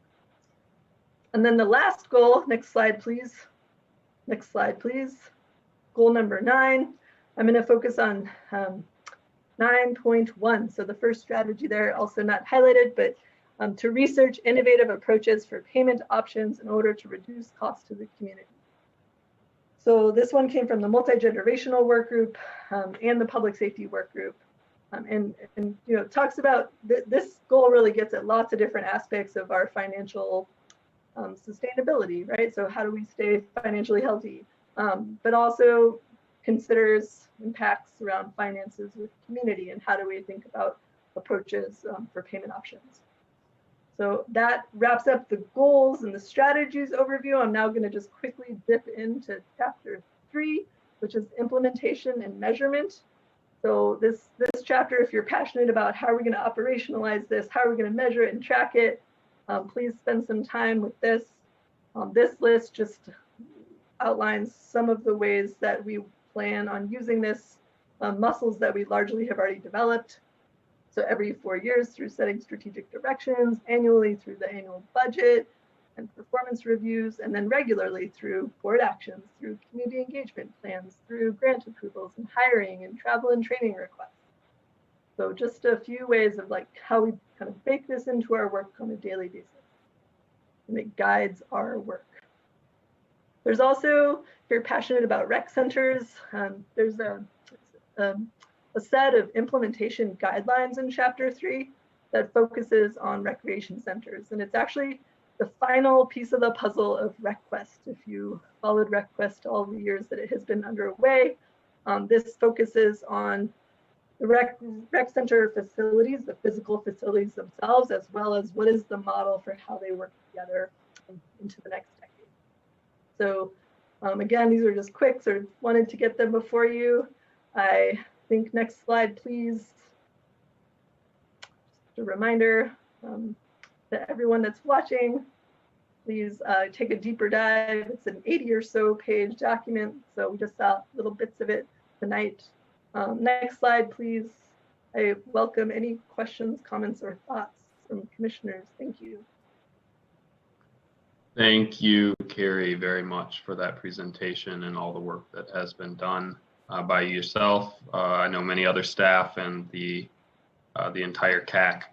Do commissioners have questions? Commissioner Severson. Thank you. This is an absolute lot to take in, and I have a lot of reading to do and questions to ask to have a better understanding. But I guess one thing that I need to ask is, where did the idea of disposing of land outside of city limits come from? So Commissioner Severson, President Kogel, there's land disposition guidance as well as land acquisition guidance in the comp plan. I just want to, if folks want to orient themselves, in our core services with care goal. So the disposition of parkland, looking at, I think all of the disposition guidance, there was a few different places that it came from, but the gentrification and displacement work group had some robust conversations about acquisition and disposition. So I think that's probably the most clear kind of origin of that particular strategy.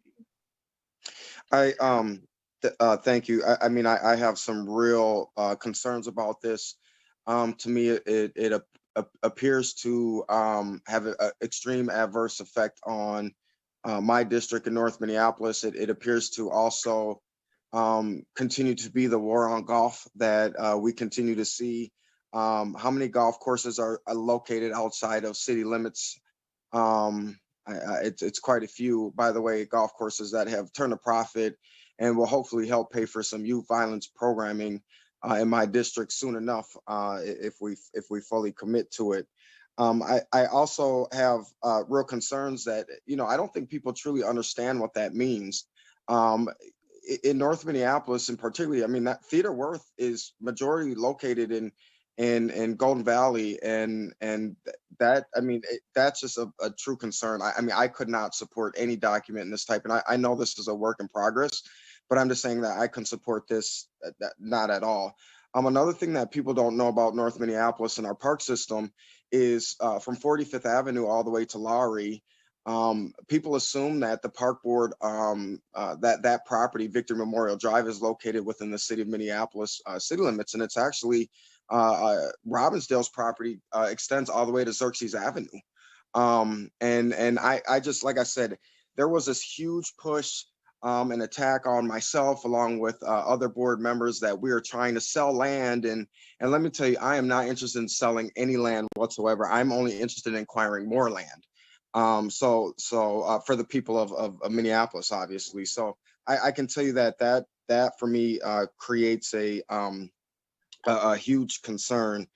The other thing, so there's 9 goals with at least 12 strategies in each, and that's over 100 very important decisions. These decisions are what elected commissioners decide as a group over time. I don't think staff should be making these decisions. I think that's why we have elected officials. This document may give staff even stronger stance to make decisions, particularly to try to eliminate golf, as I felt they have done in the past. So I just want to make sure that as a commissioner, I want to make sure that the future elected commissioners have the power to help guide their community forward, how their constituents see it. So I mean, that's kind of my initial concern with this at the moment. Thank you, Commissioner Severson. Commissioner Bourne.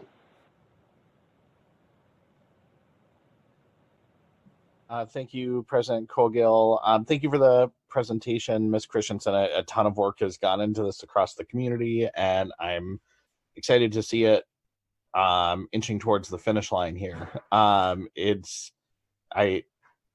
agree with some of the things that Commissioner Severson says about the responsibility of elected boards, but it's also important to have some sort of overarching strategic document, and I think that does help an organization and its elected officials navigate within some shared values of the city. There are some things that I'm noticing in the level of specifics in some of the strategies underneath the goals. Like, some of them are very, very nuanced to the bureaucracy of the park board, and others are like value set. Where, for example, I can just pull a couple to kind of highlight the differences. Like under goal 1, number 14, expand and create community-led, culturally specific programming and amenities.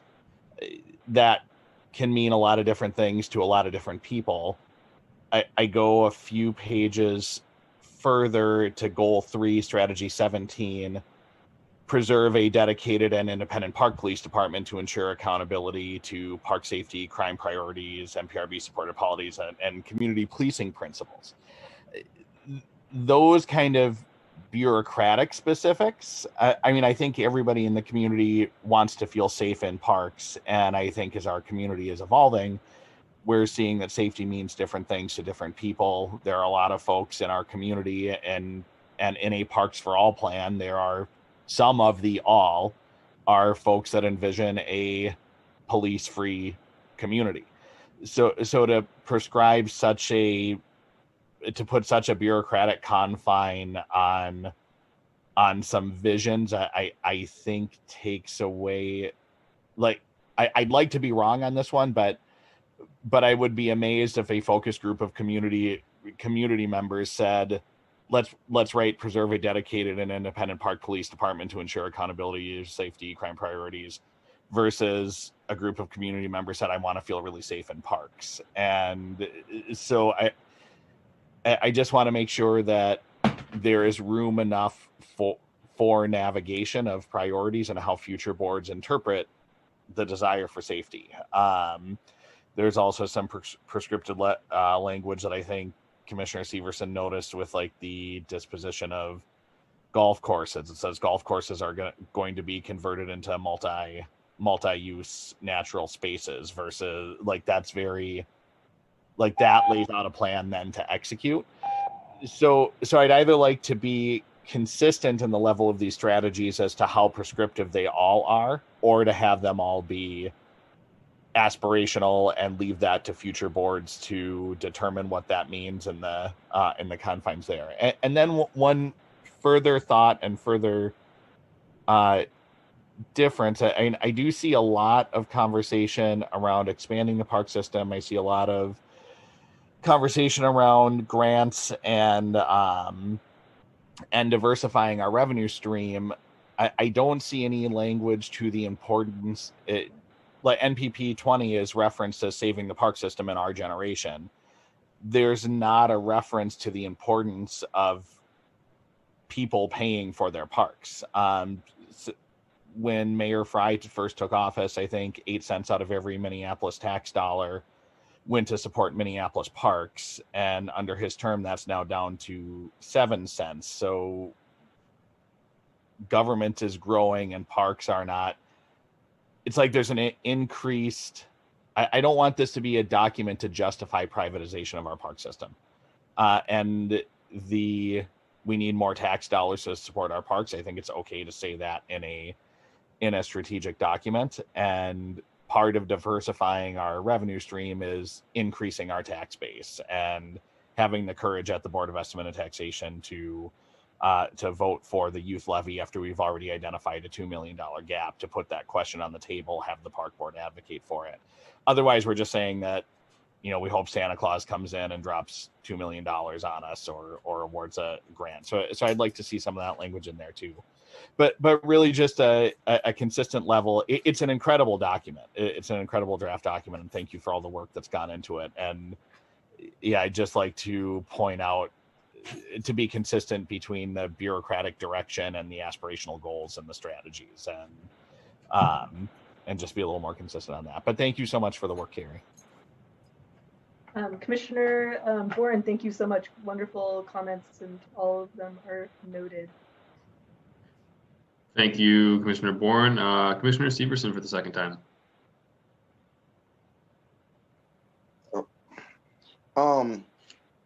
Another question I have is I'm a little bit worried. I'm interested to look at this data and analyze it a little bit. Are you confident to believe that like a Northsiders participated in this at a good rate? Commissioner Severson, we have data around who, we have quite a bit of data around who participated and who gave input, and have really good representation from across the city in terms of who we heard from. So absolutely, like we've got, in terms of race and ethnicity, it mirrors largely the population of the city of Minneapolis. And then again, we've got like great balance around the city. So we went to neighborhood organizations around the city, and I can share the project website has a map that shows all the places that we engaged, and then also has quite a bit of data around who we've heard from and what zip codes and what neighborhoods people identify from. If you don't see that data there, I can certainly get it to you. We've worked really hard to ask folks who they are and where they live. Tell us a little bit about yourself and not just what you want to see in the park. So we've done a pretty good job of getting input about folks and who they are, where they are.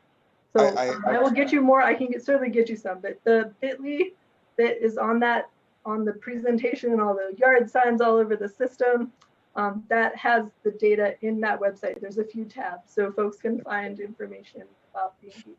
Well, I know this is a working document, but there does seem to be some confusion. I was shooting a few texts back and forth with my appointment, Lynn Crockett, and she's pretty upset and disappointed right now when I had a few questions and asked, you know, what this looked like. Have golfers been participating in this? We have done outreach at all the golf courses, so have had, you know, invitations around engaging in the park system, you know, in Parks for All process. But I don't think we've asked folks to identify like topics they're passionate about, but we've had golf staff on some of the work groups. So we do have, you know, that perspective represented in the guidance. I think I appreciate that. I think you guys have done a wonderful job, but I think with that's great cause of concern for myself. I think they're a group of people who need to be asked, obviously, because they are just important as everybody else, as folks who use our facilities. With that, I mean, just in the midst of COVID, in the midst of all the craziness, I mean, can I make a motion to extend the comment period for 6 months? Are you asking me that, Commissioner Severson? I just want to make sure I'm falling in line and making an appropriate. Commissioner Severson, you certainly may. I would ask, though, perhaps that you could wait in case there are others that would like to comment or get questions asked from Ms. Christensen. Would that be okay? I believe I have a second, correct? Was my second recognized? You had asked whether or not you were going to make the motion. I didn't know you would. Have you made the motion? Yeah, yes. Okay. I would motion to move this. There's a motion and a second on the table to extend the public comment period for 6 months. Is there any discussion? Commissioner Severson, would you like to speak to your motion? Yes, please. With all these crazy times and COVID, and I have a hard time believing that it's hard for anyone to do outreach right now, right? It's difficult times. And I think that because of COVID-19, it would be a good idea to try to seek more of what our community wants.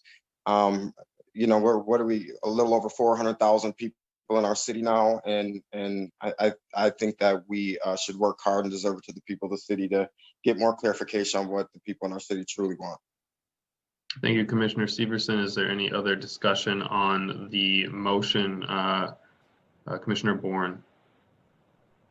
President Cogill, I think I was last in the sequence of people who raised their hands. So I'll defer to Meyer and Musich. Okay, Commissioner Musich. Thank you, President Cogill. Ms. Christensen, could you refresh the board's memory on what was done to notify the public about the current public comment period and the duration of that comment period?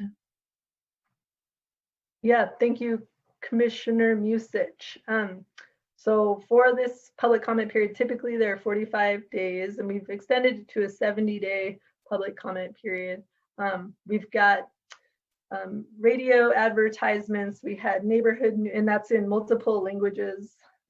We've reached out to hundreds of cultural organizations, neighborhood groups, as well as we've presented the project to all of the standing committees across the city. We've got yard signs out in all the parks. We've done multiple gov deliveries. We've had we've done media advisories. We've had multiple open houses, virtual open houses, multiple staff in-house workshops. We've got an exhibit sort of traveling around the operations centers to make sure trade staff are aware of the draft plan and able to comment on it. The list goes on. We've really pounded the pavement. Our community collaborators have also helped get the word out during this time to get more targeted conversations around the draft plan. Again, while we think, when we reached the public comment period, we had heard from maybe 5,000 folks. We hope that we hear from another 1,000 folks. And we've heard from hundreds of folks already in the last few weeks. So feeling good about where we are currently in the comment period.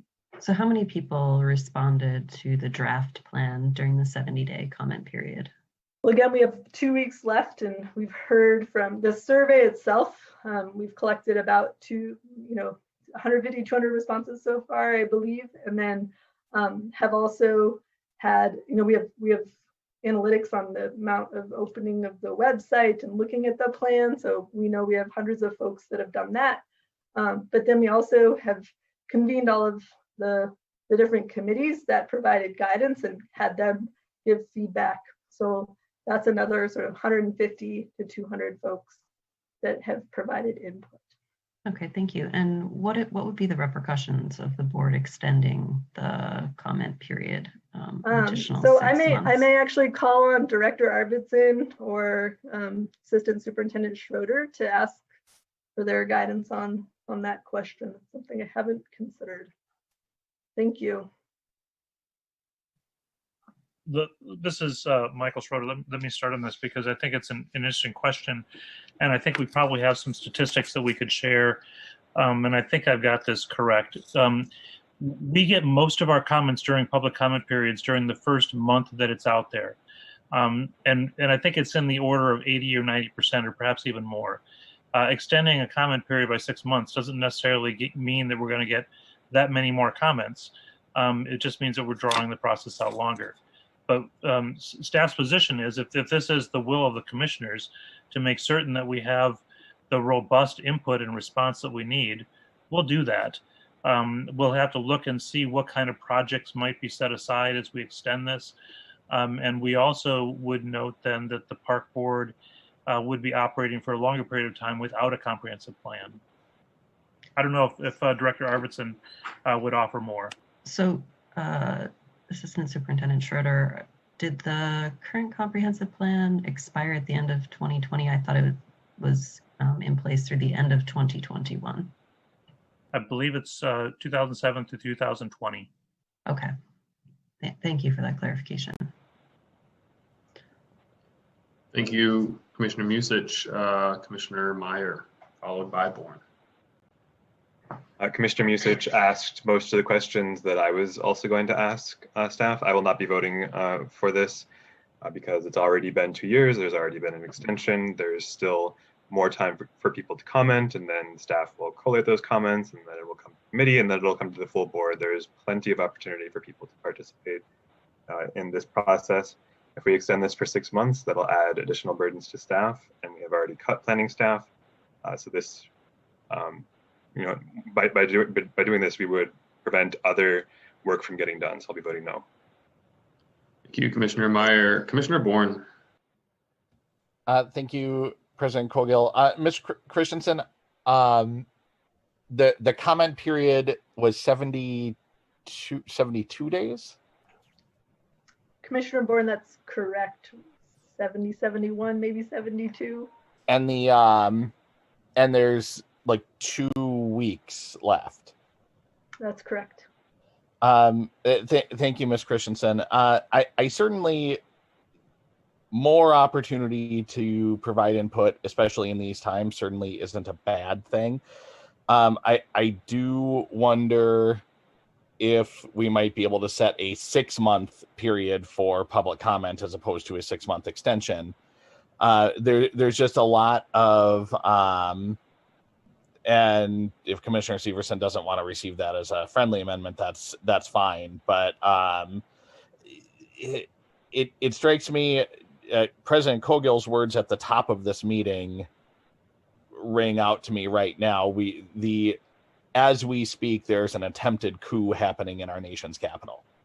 And I think some folks have some better uses of their time in the next couple of weeks than to go on to minneapolisparks.org/planning project/20-year plan/SurveyMonkey/ here's my feedback on page 72 of an 84-page document about about strategy 17 of goal 3.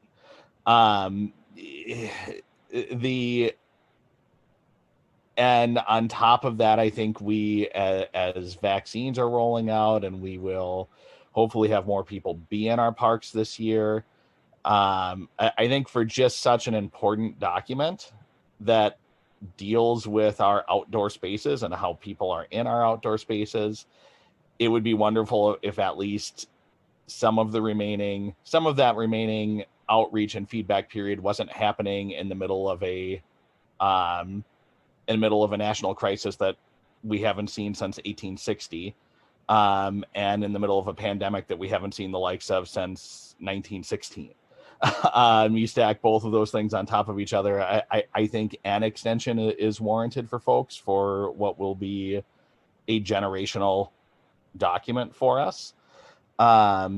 So, and this is a board that I've never seen any of them say more feedback isn't a good opportunity. So I would just be amazed if folks aren't in support of extending this at least for some period.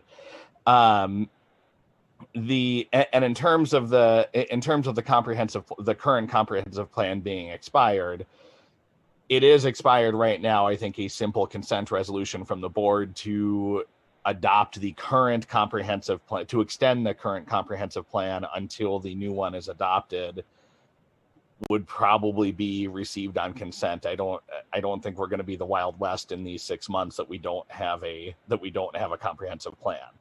I'm not seeing something. Our current comprehensive plan talks about youth, talks about the environment, talks about taking care of what we have in a financially sustainable way. The draft plan before us now talks about those same things. So I wouldn't have a problem extending that draft plan. And some of the commissioners originally had talked about doing that just in the first place instead of doing a master plan right now and spending the resources that were involved in that. But now that we have committed to spending the resources involved in doing that, I think we should do it right and not close our public comment period in the middle of a national coup and in the middle of a pandemic. So I will be supporting Commissioner Severson's request to extend tonight. If that doesn't pass, maybe we can work on a more compromised resolution to extend that when it comes forward next time. But it does make sense to extend it tonight. Thank you, Commissioner Bourne. For clarity, are you supporting Commissioner Severson's resolution as recommended, or were you proposing a friendly amendment? Yeah, for clarity, that's what I said. Okay. Commissioner Meyer for the second time to the amendment. I think it's a fair point about being during a national coup right now. I think a 30-day extension would be okay. A 6-month extension is just really long. So I won't vote for 6-1. If you want to make it 30 days, I will. Thank you, Commissioner Meyer. To Commissioner Bourne's point, when this comes forward again, I mean, I'd be open to a short extension. I don't, the rationale here, I think, kind of echoes some of the rationale for delay of the 2040 plan, which I think was really unfortunate, especially in looking at what we're doing here, which includes some pretty important movements forward, especially around the land acknowledgement and the work that this Community Advisory Committee has done on some progressive visioning for how our staff conduct their work in the park system. I think it's important that we do move this forward. So I won't be voting for this particular change tonight. The other concern that I would just mention is, it's great to have more time to engage folks, but not when it's an unfunded mandate. We aren't attaching additional dollars to do more promotions and outreach. And I'm assuming there's a pretty tight budget for staff in the work that they can do on this project in terms of promotions. And they had already planned out what that is. So while more time is good when it's not attached to additional promotional materials, I'm a little bit doubtful about how effective that could be. Commissioner Vice President Vita. Thank you, President Cogill. I'm just hoping that we can figure something out here. Like, I really want to give folks an opportunity to weigh in on this. I do think that COVID has made things challenging for especially some communities that wouldn't normally have time without COVID to participate in this. But with COVID and other things going on, it may be even harder. So I'm hoping as a board we can compromise on a time and really come to a conclusion that fits the people of Minneapolis best.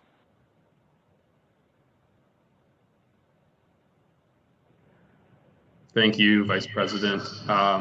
Commissioner Bourne for the second time to the amendment. Thank you, President Cogill. 6 months does seem like a compromise. I mean, it's, again, the most important document that this board will pass. More time is better to the to President Cogill's points about resources and the native acknowledgement. And I think that those are self-imposed restrictions. If we need more resources to do that, we can pull a few $1,000s out of the general fund to do that. Or we can just leave the comment pages open and say, yes, we've expended the funds, but the comment period is still open. Gov delivery doesn't cost all that much. And I'd be happy again if we extend by consent at the next board meeting or even tonight the expiration of the 2020 comprehensive plan. I'd also be willing to incorporate, I think it's page 10 and all the other references to land acknowledgement into our current plan tonight. And I don't think there would be all that much opposition to that across the community. that will come out in the next 2 weeks or the next 6 months. But there is, again, I think our Vice President of the United States is in an undisclosed location tonight. The congressional leaders were evacuated to a military base, and we're asking people to get their comments in on page 73 of the Minneapolis Parks Master Plan. We need to put some things in perspective right now. We've had an unprecedented 2020. We're going to have an unprecedented 2021.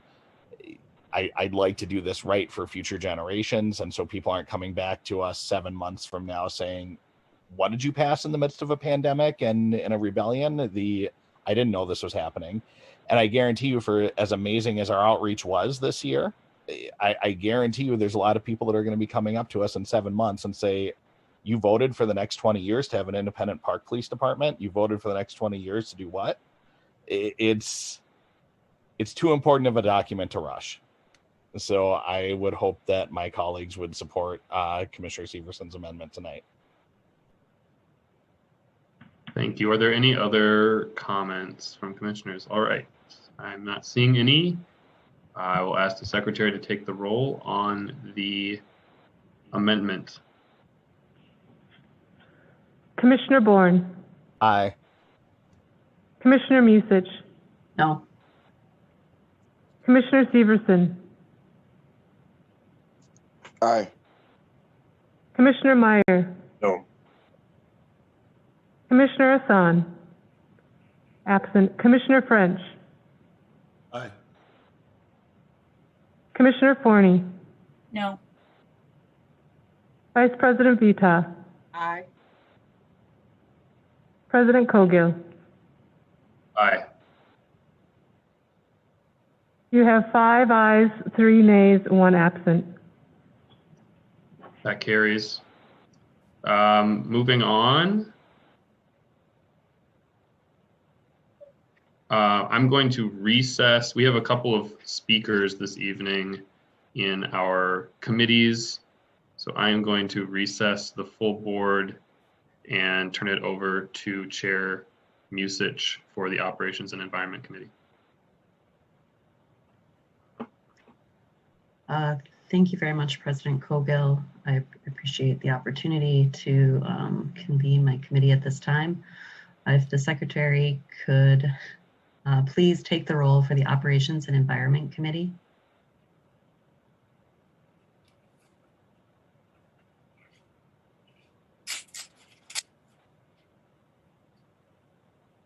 Thank you, Chair Musich. I just had to reshuffle the papers. Commissioner Meyer. Here. Commissioner Hassan. Absent. Commissioner Forney. Here. Vice Chair French. Here. Chair Musich. Present. You have a quorum. Thank you very much. I would at this time entertain a motion to approve our agenda. So moved. I can't do that. Secretary Ringgold, if you could please take the roll on adopting the agenda. Commissioner Meyer. Aye. Commissioner Hassan. Absent. Commissioner Forney. Aye. Vice Chair French. Aye. Chair Musich. Aye. You have 4 ayes, 1 absent. Thank you. That passes. I will now entertain a motion to approve our minutes from November 4th, 2020. Thank you, Commissioner Forney.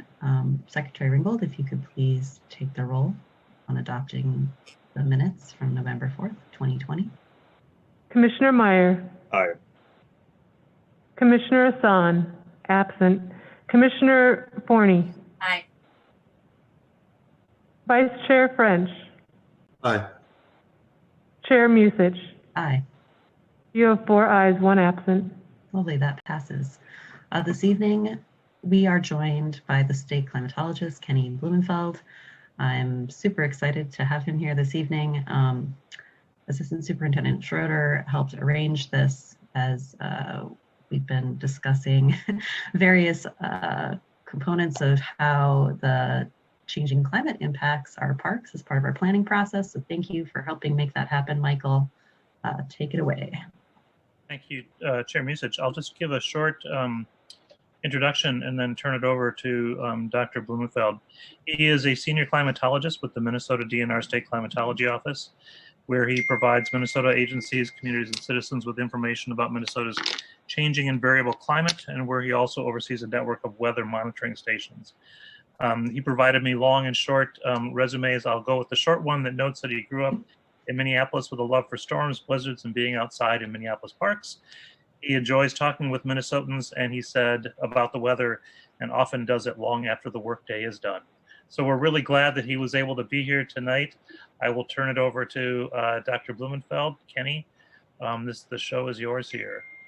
And I believe we should have a PowerPoint somewhere that he will be using. Would you like me to upload mine? I think, Dr. Blumenfeld, I think you have already provided it to us. Okay. I can't keep these things straight. If the secretary could just look to see that we have that from the last time Dr. Blumenfeld was going to join us. Chair Musich, Assistant Superintendent Schroeder, it is not in the folder for tonight's meeting. It probably is from our December 16th meeting when he was originally scheduled to speak. Yeah, those are removed on a weekly basis. It's in a temporary folder. So I think what we'll need to do is let you do a share screen. Let me make that happen. Thank you. Thank you, Secretary Ringgold.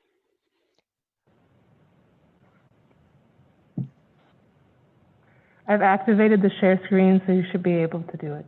Wonderful. Well, thank you to the board leadership and members and other associates of the board. I'm honored to be here. In a bit of a panic, I did look through the emails I had with Michael and the other staff prior to this, both before this meeting and the December meeting, and I had not seen a request or any thread that included me providing the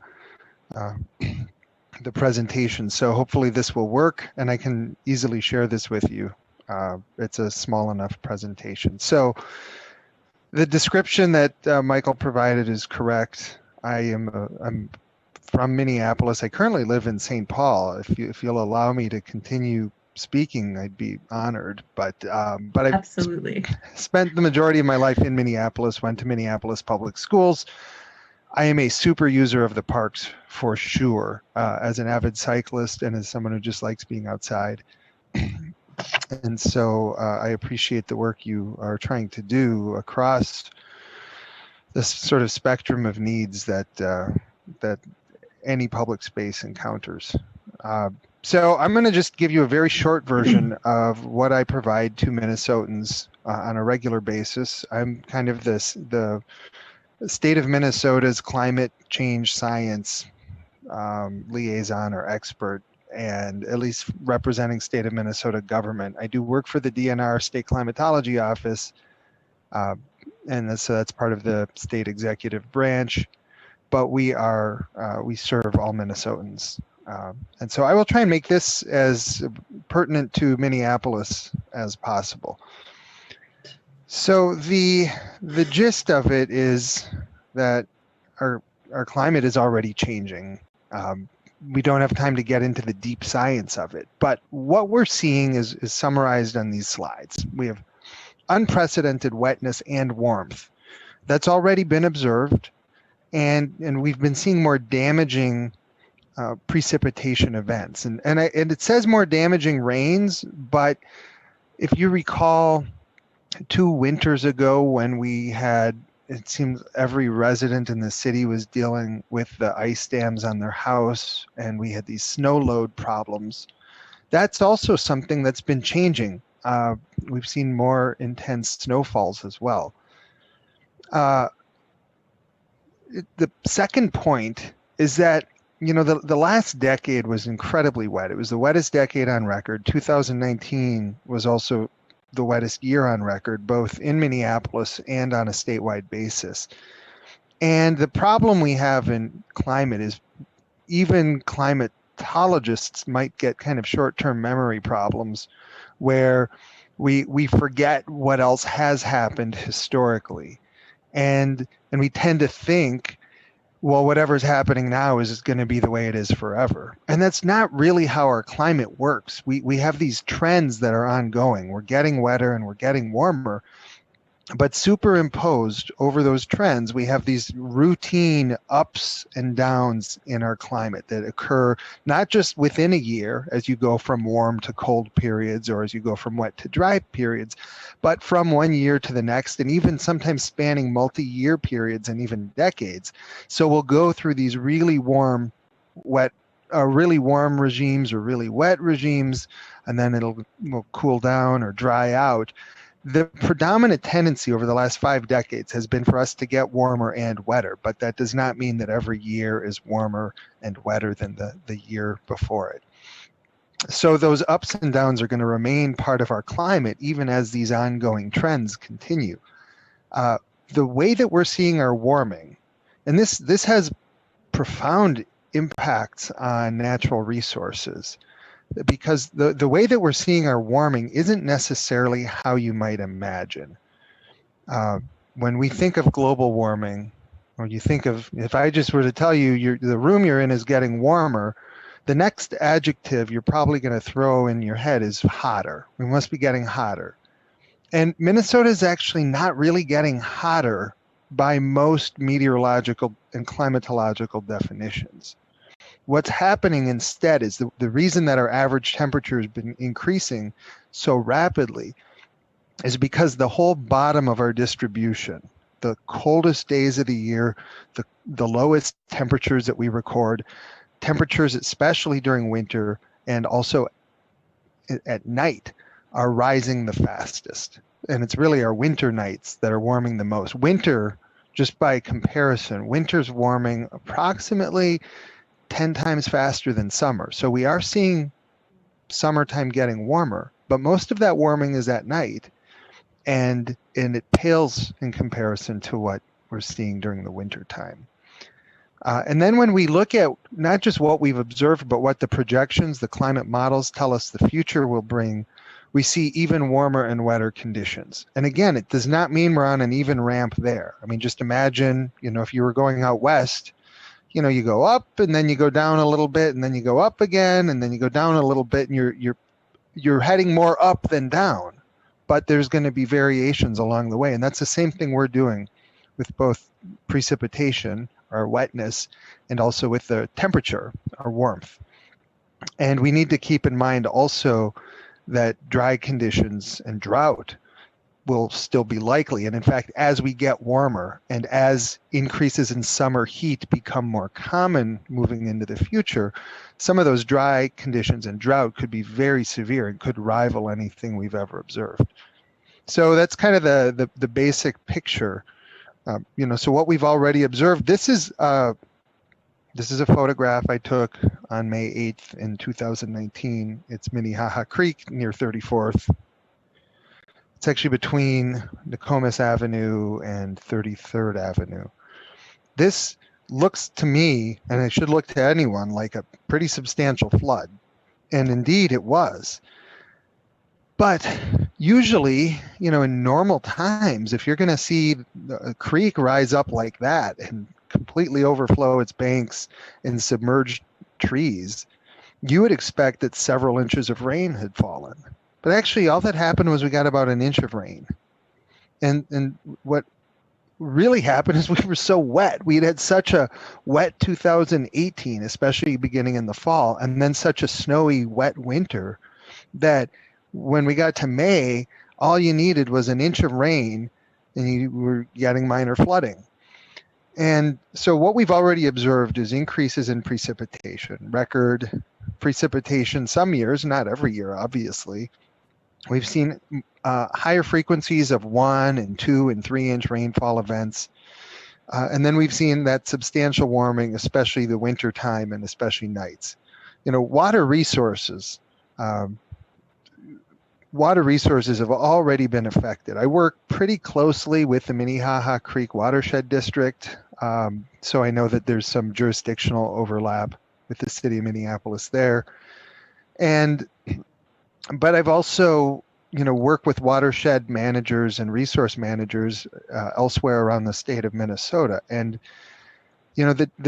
the flushes of precipitation, the timing of precipitation has had big impacts on water quality. It has, impacts on the usability of these resources. And more changes are on their way. Fortunately, I'm going to see if I can move my, if I can move this out of the way so you can see my slide a little better. Not getting worse in the state so far. We have not had a worsening of our heat extremes, of our drought, and of tornadoes and severe convective storms. So we're going to not focus on those things much because we don't have a lot of time. But, when I give a full presentation, we have to talk about what's changing, and we also have to talk about what's not changing, because people need to, most of the audiences that I serve want to know where to focus their efforts and their resources. And so we can help sort of prioritize. If you have to manage something for change, we say focus on the precipitation, which is going up fast, and the changing winter temperatures, which is changing what can grow and what can survive in our region.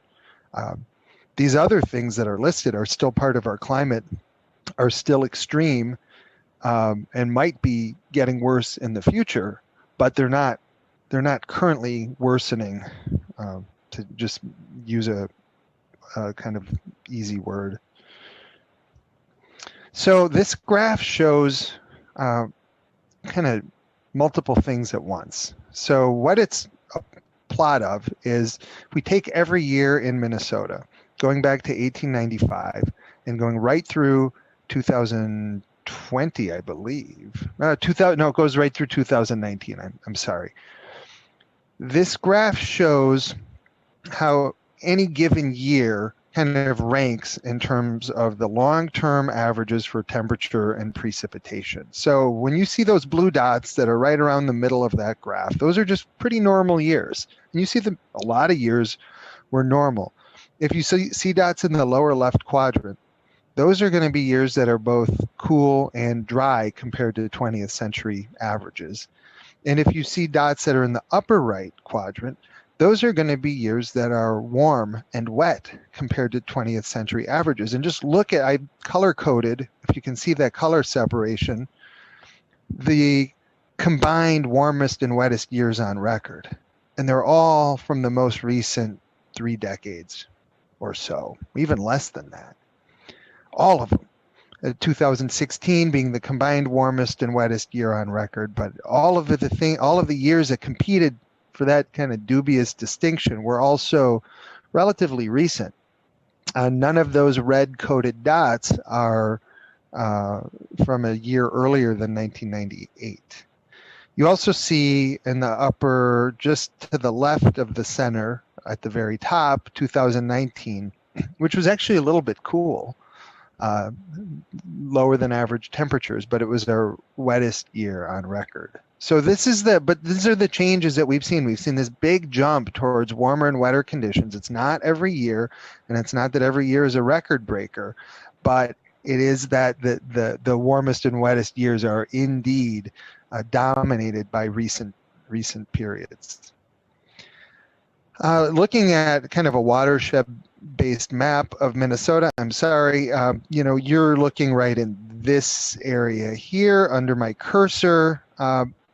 What this map is showing is that in a very short period, in the most recent 20 complete years that we had, for which we had data, so 2000 through 2019, annual precipitation increased across the entire state of Minnesota compared to 20th century averages by anywhere from, around an inch in some of the far northern parts of the state to 3 to 5 inches in the southern and eastern parts of the state. I mean, 3 to 5 inches, that's an increase in annual precipitation of, in our region, 10 to 15%.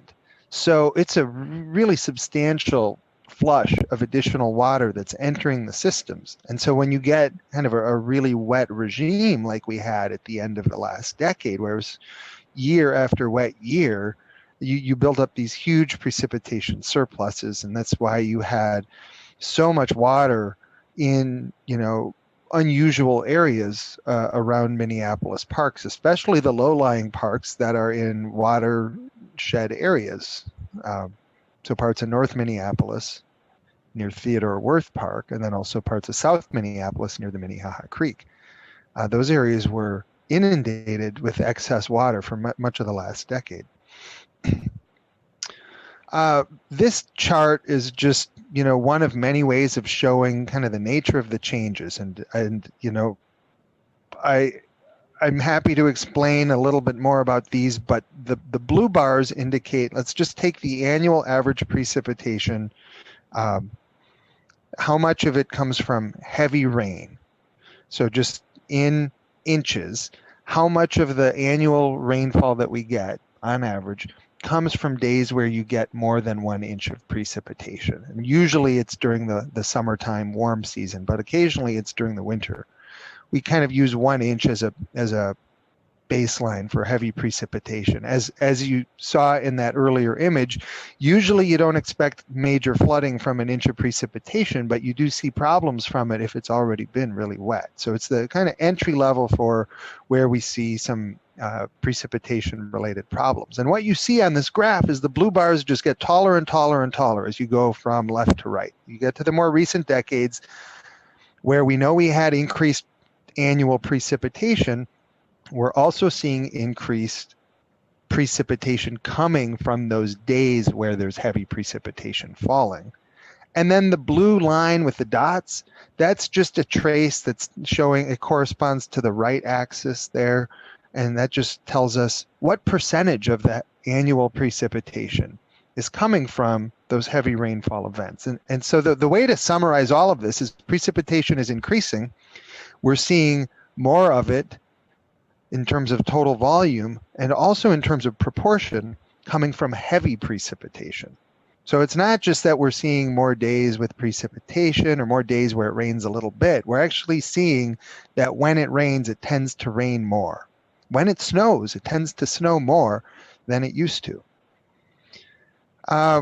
We have 39 really long-term stations in Minnesota with over 100 years of record. And so we can just look at those 39 stations and look at them year by year and just do a survey. We can ask all kinds of questions of those stations. But this particular graph shows what happens when we ask those 39 stations to just pull out the heaviest rain of the year for any station, any day. And if you go from left to right, you go from the farther back in history to the more recent. And what you see if you just kind of focus on the middle and the bottom of the graph is that most years the heaviest rainfall in the state is kind of the way it's always been. But then if you look at the top, what you see is some years, not every year, but with increasing frequency and also with increasing magnitude, the heaviest rain of the year is something that we'd almost never seen before. And so again, it's not everywhere and it's not every year, but with increasing frequency, we're seeing rain like we had never seen. And that's causing, that causes problems with people's property, with parklands, with inundation, with flooding, with erosion, landslides, sinkholes, you name it. Infrastructure projects have been, at least the need for infrastructure projects has been skyrocketing in Minnesota because communities are trying to figure out how to rebuild roads that have collapsed and culverts that no longer convey the proper amount of water. So again, it's not to say that these problems are rampant all the time everywhere. And I would definitely say that aside from the trend that we've been observing towards wetter precipitation, we just got through with one of those really big peaks, one of those big ups on precipitation. And so when you combine the trend with the natural ups and downs and you get to one of the up parts, you're at the top of the roller coaster hill, we just saw precipitation like we'd never seen before. We do expect that would, that regime may have ended or temporarily taken a bit of a break because That's what we expect from our climate, but it'll probably go back up again, and at some point we'll break the records that we just set. When we look at the computer models, the numerical climate models that help us understand the future, they basically show, you can find the Twin Cities area right under my cursor here, but I wouldn't take the detail too seriously. These are simulations that have some assumptions. We don't really ever tell people to trust the detail, but do trust the big picture, because this is an average of many, many models. And it suggests that by the time we get to the middle of this century, we would expect roughly the same increases in precipitation that we've already observed over the last few decades. So the same increases that I showed between 2000 and 2019 compared to the 20th century, expect those again by the time we get to, say, 2050 or so. So we're going to keep trending upward with precipitation. And this map shows kind of the same thing except for days with the heaviest precipitation. And what we might think of now. For just a second? Yeah, please. So when you're saying that by mid-century we're going to see an increase, potentially, like I think on the slide it said 3.2 to 4 inches increase in precipitation, is that above and beyond the increase we're seeing currently over historic normals for Yeah, that's a rainfall? great question. Rainfall? Yeah, it's a good question. Yes, although it's not entirely apples to apples, because these particular models, we didn't run them. These are run through national centers and are part of the large national climate assessments that are done every few years. And so they use a different comparison baseline than we might use for some of our analyses or some of our studies. So what this map and the one previous was showing is, let's look at the change that will be expected on average in the period between 2041 and 2070. So we call that mid-century, compared to the period from 1971 through 2000. Now, a lot of the changes that I've described to you were actually encapsulated in that 30-year period from 1971 through 2000, but we have topped it off a little bit since then. Obviously, if we just had the wettest decade on record, that's an important addition to that. So these changes, the way that I summarized it is just trying to kind of fuse all of that together. And I would say, basically, on top of the changes that we've already seen, expect those same changes roughly again over the next 30 to 40 years. Does that make sense? It does. Okay, thank you. Yeah. So that's precipitation. I want to just tick through 3 maps that kind of show you how our temperatures have changed. I don't spend as much time on temperature because for this presentation, the biggest direct impact is from precipitation, but the way that we've gotten warmer is really important. This isn't just Minnesota. You can actually think of this is true for the entire hemisphere. Warming increases as you go from south to north.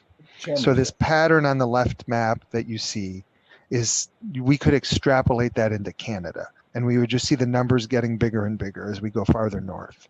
Excuse me, Mr. Blumenfield, Chair Musich. Sure. Yes, Commissioner Bourne.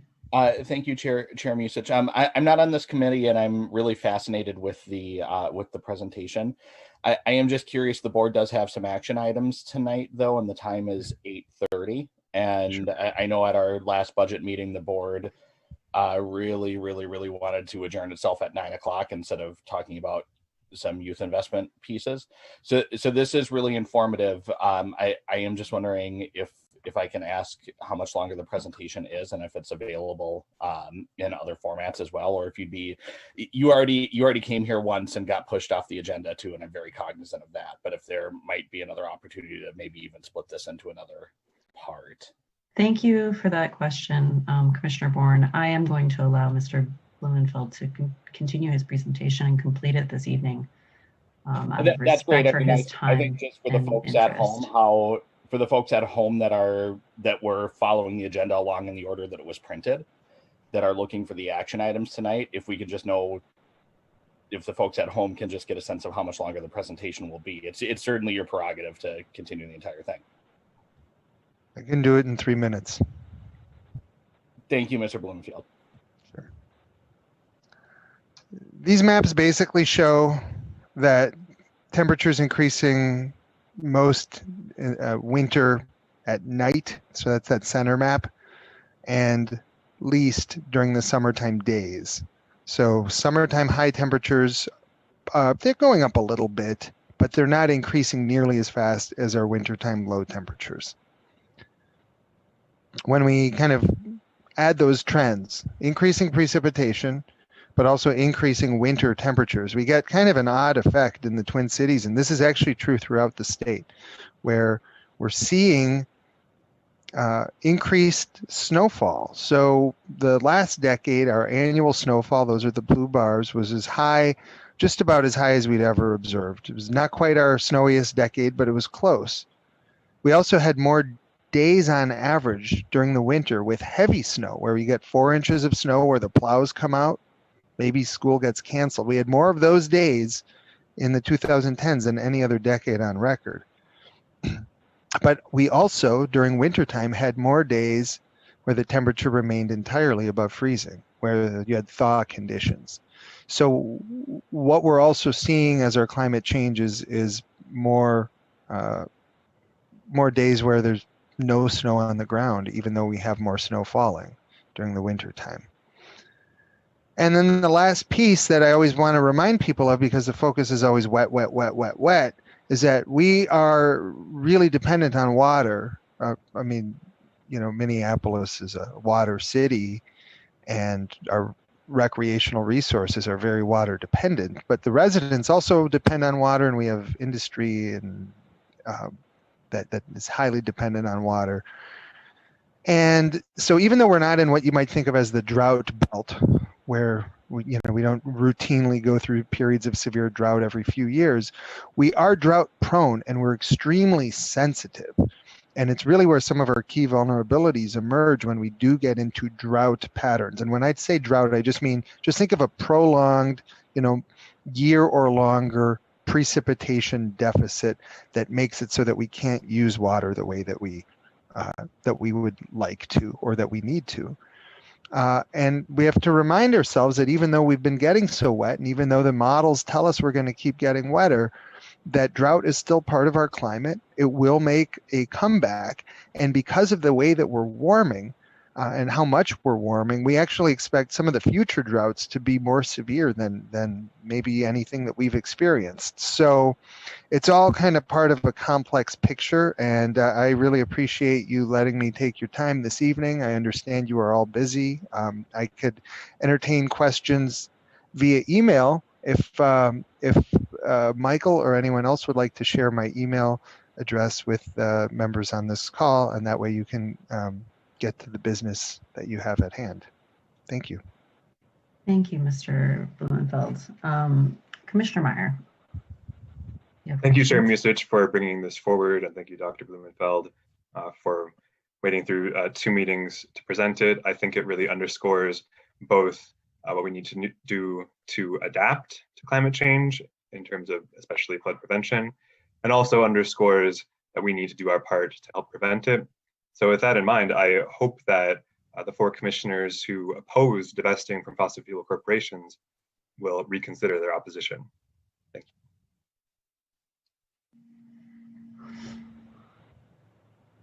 Commissioner Bourne, do you have questions about the presentation that you wanted to ask? I do, Commissioner Musich. Go ahead. Thank you, Commissioner Musich. Dr. Bloomfield, thank you for the presentation. I'd like to have just an offline conversation with you too, because I'm really intrigued by the information you brought up. I do just want to be respectful of the time that folks have here tonight, but mostly I find the contrast between increased rainfall and precipitation, but also having drought events on the horizon, becoming a complicated environmental management challenges, especially around some conversations like we have around like Hiawatha Golf Course, if we're pumping too much water, but then there's a drought coming, and it's just the DNR has any best practices for municipal park systems in just land management. Maybe just I'm priming you right now for a conversation I'd love to have with you offline. If you have any wisdom that can solve our world's problems today, I'd love to hear it. But but I just wanted to thank you for the presentation, and I'd look forward to having a conversation with you offline. But if you have anything briefly too, I'd love to hear it. Yeah, I'll just say that, you know, I'm a climatologist, so I'm not an expert in any kind of land management. I'm lucky if I can manage my yard properly. But I do work with, you know, the whole Parks and Trails division in the Department of Natural Resources, which has, you know, large land holdings and has to make a lot of decisions that are probably similar to what the park board has to consider. And they've had some adaptation strategies that have worked and things that they've tried, and I could certainly put you in touch with the people who know most about that. I'm wondering, Dr. Blumenfield and Chair Musich, if we could have maybe, I think back to some really high-profile miscommunications we've had with the Department of Natural Resources in the past around land management, and I think what everybody was saying was right the entire time, but different organizations had different right answers. In particular around some of our land management, around the Hiawatha Golf Course.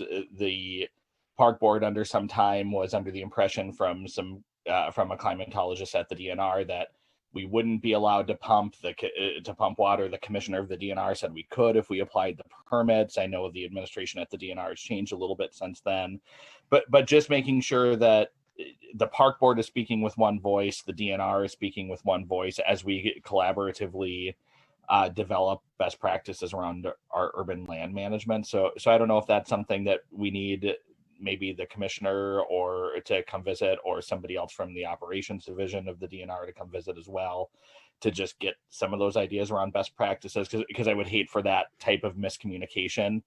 That miscommunication happened almost exactly 4 years ago to the day, and it caused a lot of consternation in the community over what was being said by what agency, and just as partners, I know we want to avoid that. Thank you, Commissioner Bourne. I think there might be a little confusion around who was giving us guidance around groundwater pumping, and that was a hydrologist versus a climatologist. There was certainly a lot of confusion, yes. But thank you for your comments. I'm going to ask commissioners if they have additional questions for Dr. Blumenfeld to direct them to Assistant Superintendent Schroeder so he can coordinate those and provide them all at once, and then provide that feedback to us in a comprehensive manner so that we don't double up questions potentially for you and spend more of your time responding to the same question by multiple commissioners. So I have a couple of questions myself, not seeing any of my colleagues having additional questions at this time. I have constituents that believe the trend that you described of our climate becoming wetter with more intense rainfall, not somehow reversing itself as time goes on, similar to what we saw prior to the 1960s, where we would have a lot drier periods and wetter periods and drier periods again, versus the wetter and more extreme that we've seen since the 1960s. Is there any data to support that being a possibility? Thank you. That's an excellent question. I would just say that there's because we have a varying climate, and we always will, I think that climate scientists could get into a lot of trouble by promising that we're never going to go back at all. I mean, we very well could have a 10-year period that's substantially drier than anything we've seen in the most recent 3 decades. So I don't want to be promising that we'll only be wet, wet, wet. But the way that the energy budget of the Earth is changing and the way that water is being evaporated off of the oceans ensures that there's going to be more moisture in the atmosphere that's available for passing weather systems. And so the long-term average will most likely be an increase in precipitation for us. Okay. So when we're talking as a body about planning for the future and how we manage landscapes, we should be cognizant of the fact that it is very likely that the extremes we're seeing now are likely to continue into the future in a more extreme fashion than even we now expect, with the potential also for periods of extreme drought condition, to ensure that when thinking about recreational amenities, that they have the capacity to be able to flood and have those floodwaters recede in a way that maximizes recreational use of that space. I believe the science supports that sentiment you expressed. Fantastic. Thank you for answering those questions. Again, I would ask my colleagues to direct additional questions to Assistant Superintendent Schroeder to combine and present to Dr. Blumenfeld all at once. Thank you so much for your time this evening. We really appreciate it. This has been a fascinating overview of our changing climate. I'm so glad that we were able to have you here this evening, and have a great rest of your night. Thanks so much. Thank you. You also. That was everything for my committee. And at this time, I will declare the Operations and Environment Committee adjourned. Thank you, Chair Musich. Moving on to our next committee, I'll go to Chair French.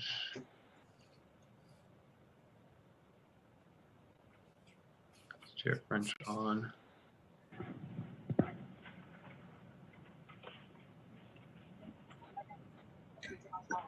Can you hear me?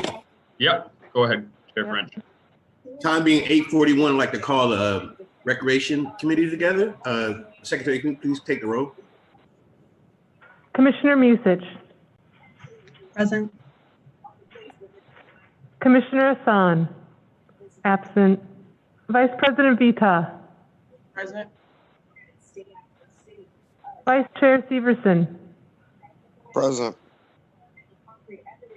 Chair French. Here. I'd like No to, quorum. I'd ask for approval to approve the minutes. Approve the agenda. I would move to approve the agenda for the administration. I'm sorry, not administration, but for the Recreation Committee. So moved. Can I Would you get like- can I have the Secretary take the roll? Commissioner Musich. Aye. Commissioner Hassan. Absent. Vice President Vita. Aye. Chair Severson. Vice Chair Severson, present. Oh, I'm sorry. Vice Chair Severson. Chair French. Here. I entertain a motion. Go ahead. I'm sorry. You have 4 ayes, 1 absent.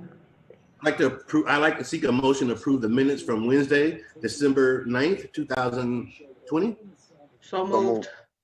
Our point of information, the minutes on our agenda are from August 5th, 2020.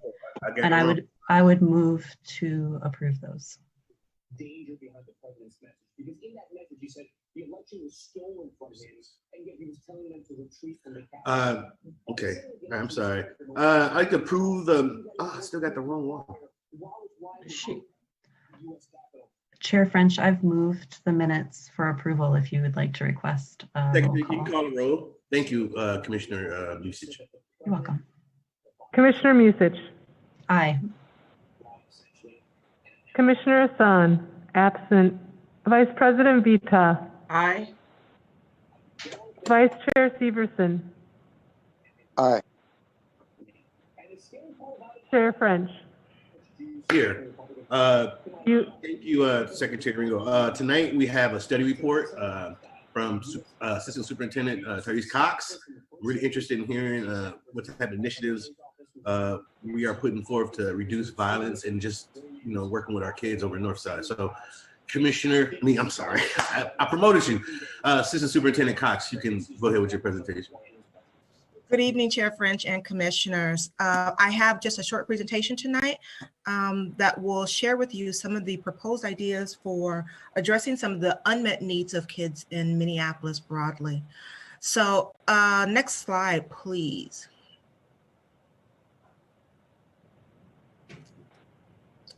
I'm not sure if I have a little bit of a screen delay. There we go, maybe.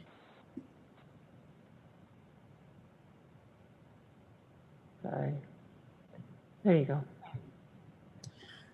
So I'm going to cover some of the things that you guys have been talking about from the dais for a couple of months now, as has the community broadly. And so we'll talk about some proposed recommendations for how to do our part in addressing some of the youth violence in the city. Next slide, please. So I'd like to talk a little bit about, just to make sure we're all reading from the same sheet of music and we have a shared understanding, kind of the difference between intervention work and prevention work. I've heard the terms floated back and forth, and I just want to make sure we all understand what we mean when we say intervention or prevention. Next slide, please.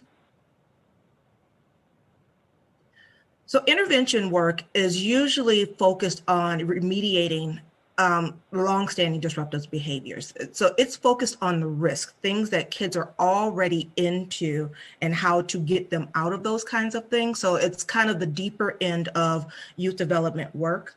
And it oftentimes includes systems, juvenile justice system, alternative education, family social services. It is usually developed around kind of a large wraparound approach, because kids are experiencing a variety of factors, and intervention work works to address many things. So that's intervention. Next slide, please.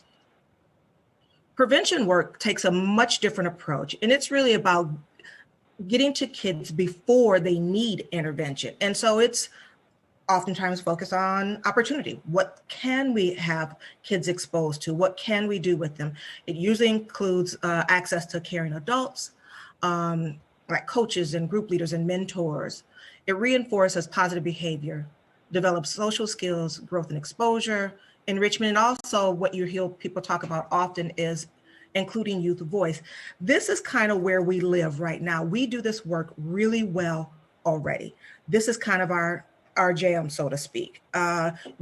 Most of our youth programs are focused on prevention. Next slide, please. So talking about the two differences in youth development work, I'm going to talk a bit now about growth opportunities, where we can do a different kind of work. Next slide. So of the kids that are involved in prevention programs, those are the kids that are doing all sorts of activities, either in the community, in their, part of their faith community, at school, our parks. They are programmed. Those are the kids whose families oftentimes either involve them in things, register them for things, or send them kind of down to the parks on their own and trust them to make their way and participate in the things that they've signed them up for. The other end of the spectrum are the intervention kids. And unfortunately, for different reasons, both of those groups of kids already have lots of eyes on them, either not necessarily for the same reasons and not always for the good things, but the reality is they both have lots of eyes on them. The kids that we're going to focus on now are what are oftentimes called the unprogrammed kids, the invisible ones, the kids that are kind of on the fringe.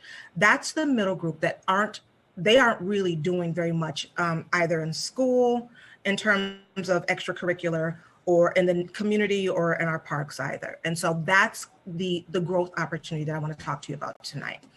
Next slide. So we're already doing some of this work that is kind of above the prevention work that I just described. that exists already at Night Owl, Street Reach, pop-up parks, and what we already do with the city of Minneapolis around violence prevention work. Those programs were designed some years ago, certainly before my time, to address some of those needs. And they are still of great value today. I do, however, believe that there's an opportunity for us to reevaluate those programs to see if they're meeting the needs of today's kids, particularly today's unprogrammed kids.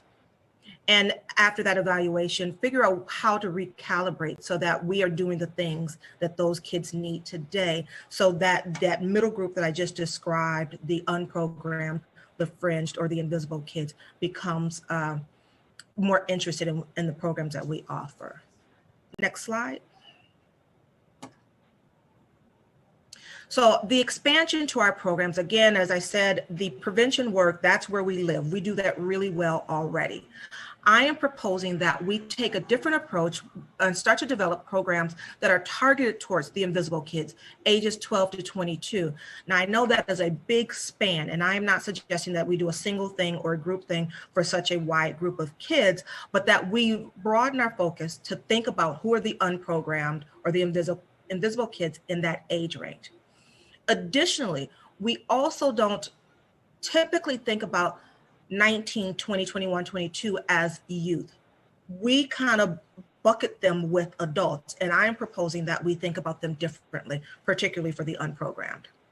Those kids are typically disconnected from other structured activities, and they are sometimes the kids who are either living with or friends, have family connections to other people in the lifestyle. And what I mean by in the lifestyle, those are the people that are maybe already engaging in negative activities that we want to deter those kids from joining themselves. And again, these are the kids that aren't currently being served by our other programs or haven't necessarily been attracted to them. And so this is where I think we have the greatest opportunity for growth. Next slide.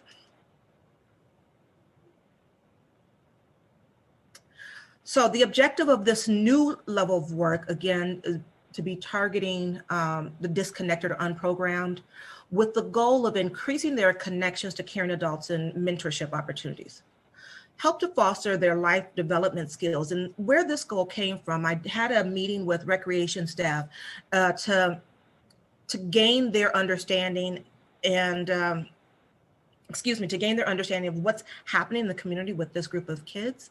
And one of the things that they believe is that these kids are desperately in need of someone to help foster them from where they are into adulthood. So there are a variety of the unprogrammed kids who could be teetering on negative behavior, who need some help in kind of getting their adult legs under them, helping them understand what are some job skills that I could be pursuing, how might I get the Social Security card that my family may have misplaced some time ago, and it impedes my ability to do this or that. So helping those kids develop those kind of things, resume writing, and doing some, again, helping them, the older ones, move closer to positive adult behavior. And then lastly, I just covered some of this. In fact, it looks like it was a typo that is, it's there twice, but again, providing programs that foster that kind of development. Next slide, please. So in order to accomplish some of the things that I just talked about, I'm gonna separate it into two buckets. Some things that we can do for the younger kids, the ones we're already working with, but may not have enough space in a particular location because of our COVID numbers need to be so restricted. One of the things we could do very quickly is, as in first quarter of still yet this year, is to extend or expand our night out locations.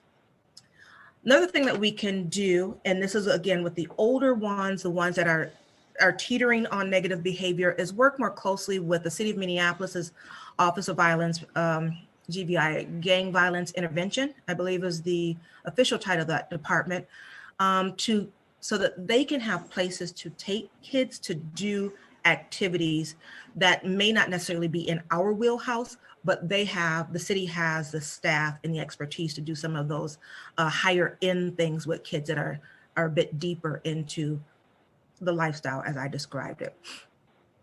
a bit longer range, and by longer range, I mean in time for peak seasons for summer, start to think about where and how we can extend rec center hours so that we are creating safer spaces for kids to be for longer hours during the day, particularly in the summer when kids are unsupervised for much longer.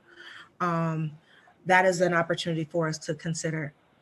And then also thinking about recalibrating pop-up parks. So pop-up parks was designed initially, as I understand it, before my time, to do some of this work with the kids that are kind of on the fringe. And I think here's an opportunity for us to think about what we can do differently to re-engage those kids in some of the pop-up park experiences that was originally envisioned some years ago. I know that youth employment is a priority for you all, and I think you heard that earlier this evening in Carrie's presentation about youth employment, and so continue to drive that as a priority of the work is also critical to this.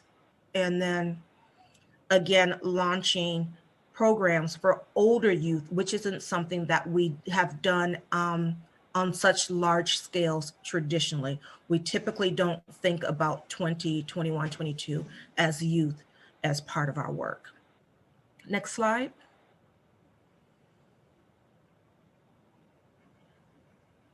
So I've already started to engage some community partners around this work to kind of take their temperature and see how we can work together, what they think we can bring to the table and what they can bring to the table. And so here are a list of a few ideas. I've had extensive conversations with the City of Minneapolis, Office of Violence Prevention, Pillsbury United. They have fully committed to working with us on this particular population. And Youth Prize has already committed not only time, but they've also committed resources to it as well. They have said that they are willing to contribute financial resources to ensuring that we meet the needs of these particular kids that I described earlier in my presentation. And so I think this complement of partners gives us a really good opportunity to expand how we reach kids, what we do with them, and how we draw them to our programs. Next slide. So I am talking about a pretty rapid execution on this. And so barring the things in front of you, I'm confident that we can execute some things really quickly. The only thing that I want us to be conscious of is should there be any shifts in the COVID-19 executive orders that may cause some delays in rapid execution. And then also getting some contracts with collaborators or providers that have a bit more experience with that older and deeper in kind of youth than what we typically have in our organization. And so I fully recognize that there are some areas that we aren't full experts in.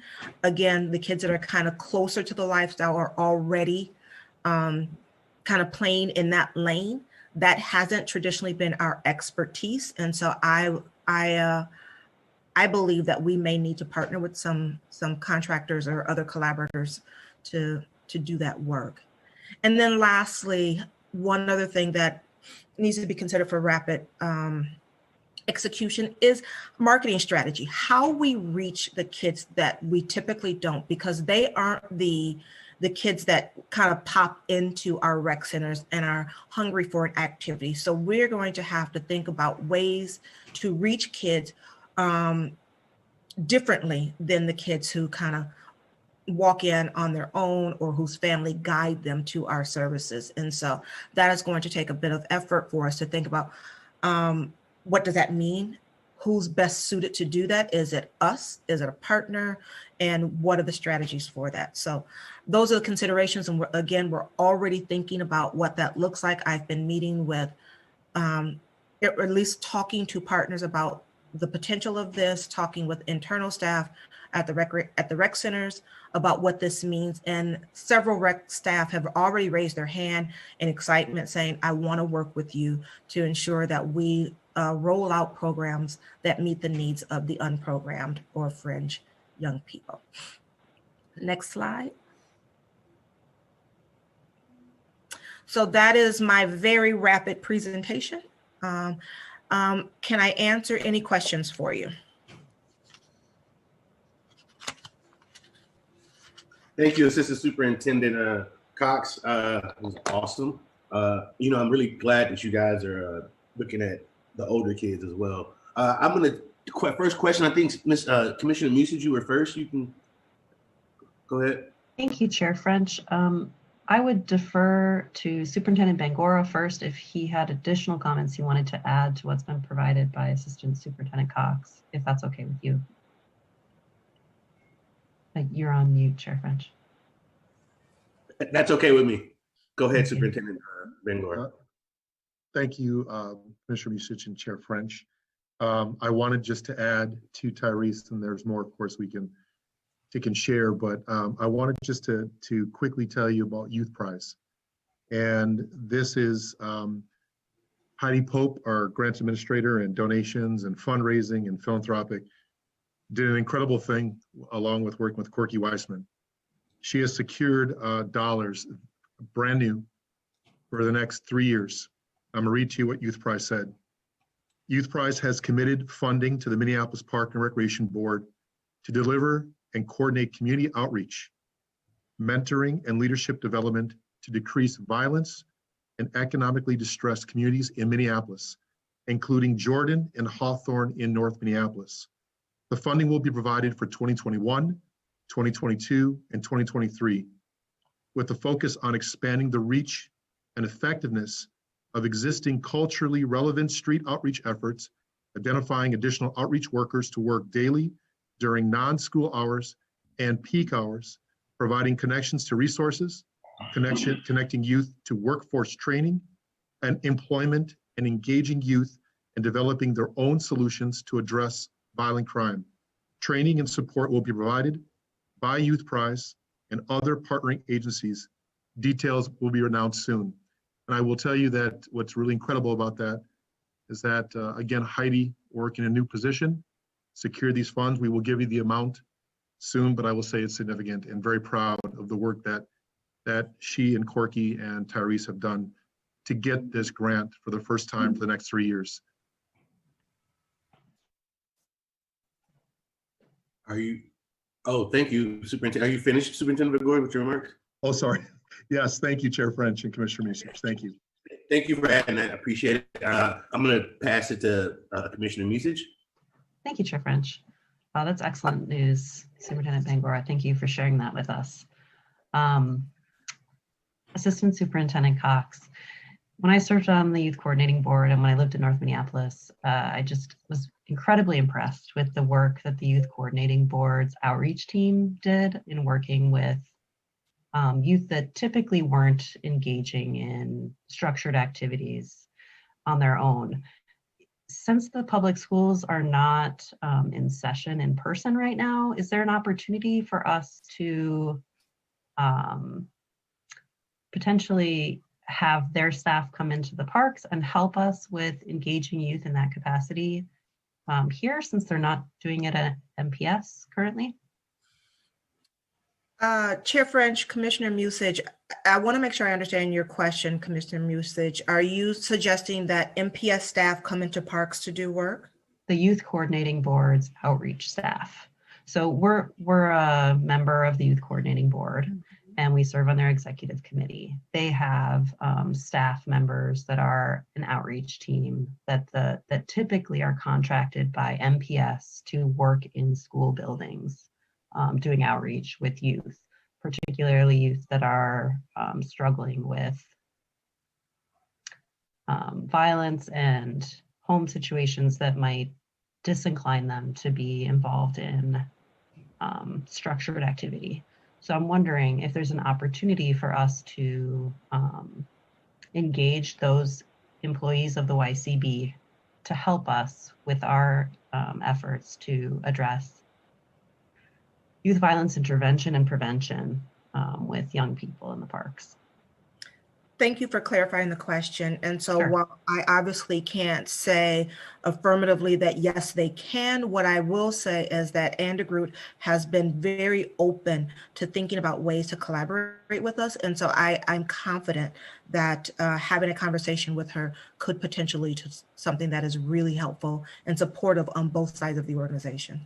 Okay, that's excellent news. Because I've just, the rapport that those people have with the young people in our city that are struggling is so impressive and gives me a lot of hope. So if we're able to make that work, I would love to see that happen.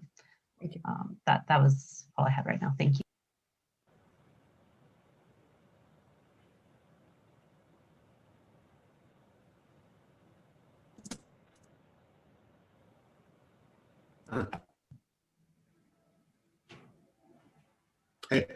Thank you, Commissioner Musich. I would like to, next questions were from Vice President Vito. Thank you, Chair French, and thank you, Assistant Superintendent Cox, for this swift presentation. I promise I won't ask you the same questions I've asked you for the past 3 years because you are so swift with your presentations.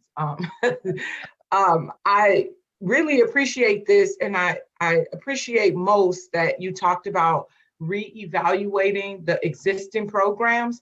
Have you set a timeline for when you're going to begin doing that, and like over what period of time are you going to do this? Chair French, Commissioner, Vice President Vito. Yes, I have thought about what the timing looks like. So I really wanted to get through tonight. So I'm holding the recreation staff kind of steady while I got through tonight's presentation to see what your response is. And so while I am not thinking about a formal evaluation, it really is about, I really will be looking at who's coming, how often, and how are you trying to reach the kids who aren't coming. I don't know that we've done anything as simplistic as that recently. I think for recreation, we have done a really good job with the kids that are already coming, kind of a build it and they will come. And that has worked tremendously for the kids who are interested in programs. What we haven't done very well is thought about who's not coming and what do we need to do differently. And so I say all that to say that I'm not sure if that answers your question. I'm not thinking about a formal evaluation, but really starting to dig in to who's coming and who's not, and what are we going to do differently. Yeah, I think you answered my first question. You're going to start after you, get some feedback from us, and yes, hopefully we'll just continue to get. You're really good at this. Hopefully we'll continue to just get updates on your progress, whether that's formal or if folks reach out to you individually, whatever way it works out. I just want. Then the next thing you talked about, the age changing from just young people to young adults. Right? Like this 18 to 22-year-old these are not considered youth, they're considered young adults. And so I'm assuming this programming is going to be separate from, the people who, the young people who we typically service because of the age, like if you're talking about a 21-year-old, there's exposure to different things from that age group, that we don't want our younger kids exposed to. So are we looking at like how that programming is separate and different? Vice President Vito, absolutely. I'm sorry if I didn't articulate that very well earlier in my presentation. While the age band is 14 to 22, there's nothing in me that believes that they have much in common. I will not be putting those kids in the same room. As a matter of fact, I talked about the older ones, helping them with life skill kinds of stuff, helping them develop what people are calling adulting, how they move into functional adult stuff so that they get the skills they need. And that's not really pertinent to a 12-year-old. So okay. Yes, the short answer is the programs will be different and there won't be times where they'll be intermingled. Okay, and then your list of potential partners is good. I like that. I would just like to suggest maybe partnering with MCTC, Summit Academy, Hennepin County. You talked about the Social Security card. As a person who's worked with youth for many years, you always come up against barriers when you're offering them employment, Social Security cards, birth certificates, IDs, those type of things. So maybe some type of partnership with Hennepin County so that we have some accessibility to documents, birth records, things that they'll need for, just if they wanted to go to school. And then when you talk about life skills, I see MCTC, Summit, those. Oops, it froze. I hear you. Commissioner Friedbeter, you're Life skills, some of those for university. So just thinking about opportunities of partnering with institutions that are more attainable for some of these kids who are not necessarily college bound. Thank you. That's it for me. Thank you, Vice President Vito. Next, we have Commissioner Vice Chair Severson. Thank you, Chair French. Appreciate you allowing me to speak this evening. I just, I know our board can become quite divided over a lot of issues, but I will take this moment to thank all commissioners, because I believe that down in our hearts, we do, as a board, want to try to help solve some of these youth violence issues that we're dealing with, particularly in North Minneapolis. I have said it for years since I was a young boy, because I was taught by the good old Mary Okaranko. And if you're a park board person, you know who Mary Okaranko is. We have great facilities, and there's no better place for our kids to be than in our parks after school and on the weekends. And nothing made my day light up more than hearing Assistant Superintendent Cox talk about possibly expanding night owls and getting our kids in our facilities with safe, healthy adults supervising them. One thing I will say is there is a lot of good data out there to back up younger adults, working with children, because that provides opportunities for leadership for some of these possibly young men to mentor and work with a younger person. And there's a lot of data to back up that younger people tend to look up to younger adults as opposed to older adults. And so I would probably encourage us to look a little further and deeper into some cross programming. I think Run and Shoot is a prime example of such. If you go there, that's their age group. They got them probably from 12 all the way up to 22. And it is a wonderful program, whether you like the politics involved with it or not. It is a wonderful program that keeps kids involved. Matter of fact, I just talked to Coach Steve Jackson today, and they are trying to get the gym open next Sunday, hopefully with safe distancing and all the measures put in place. So I just want to implore us to stay on top of this, keep this at the forefront. And let's keep pushing for this. Let's fund it even better next year. The one question I have, or the one concern I have is, I believe that we did not fund a youth line leadership position this year. And is that true, Assistant Cox? Chair French, Commissioner Severson, that is true. So I will say that's very disappointing. And that boils down to youth line possibly being a wonderful program.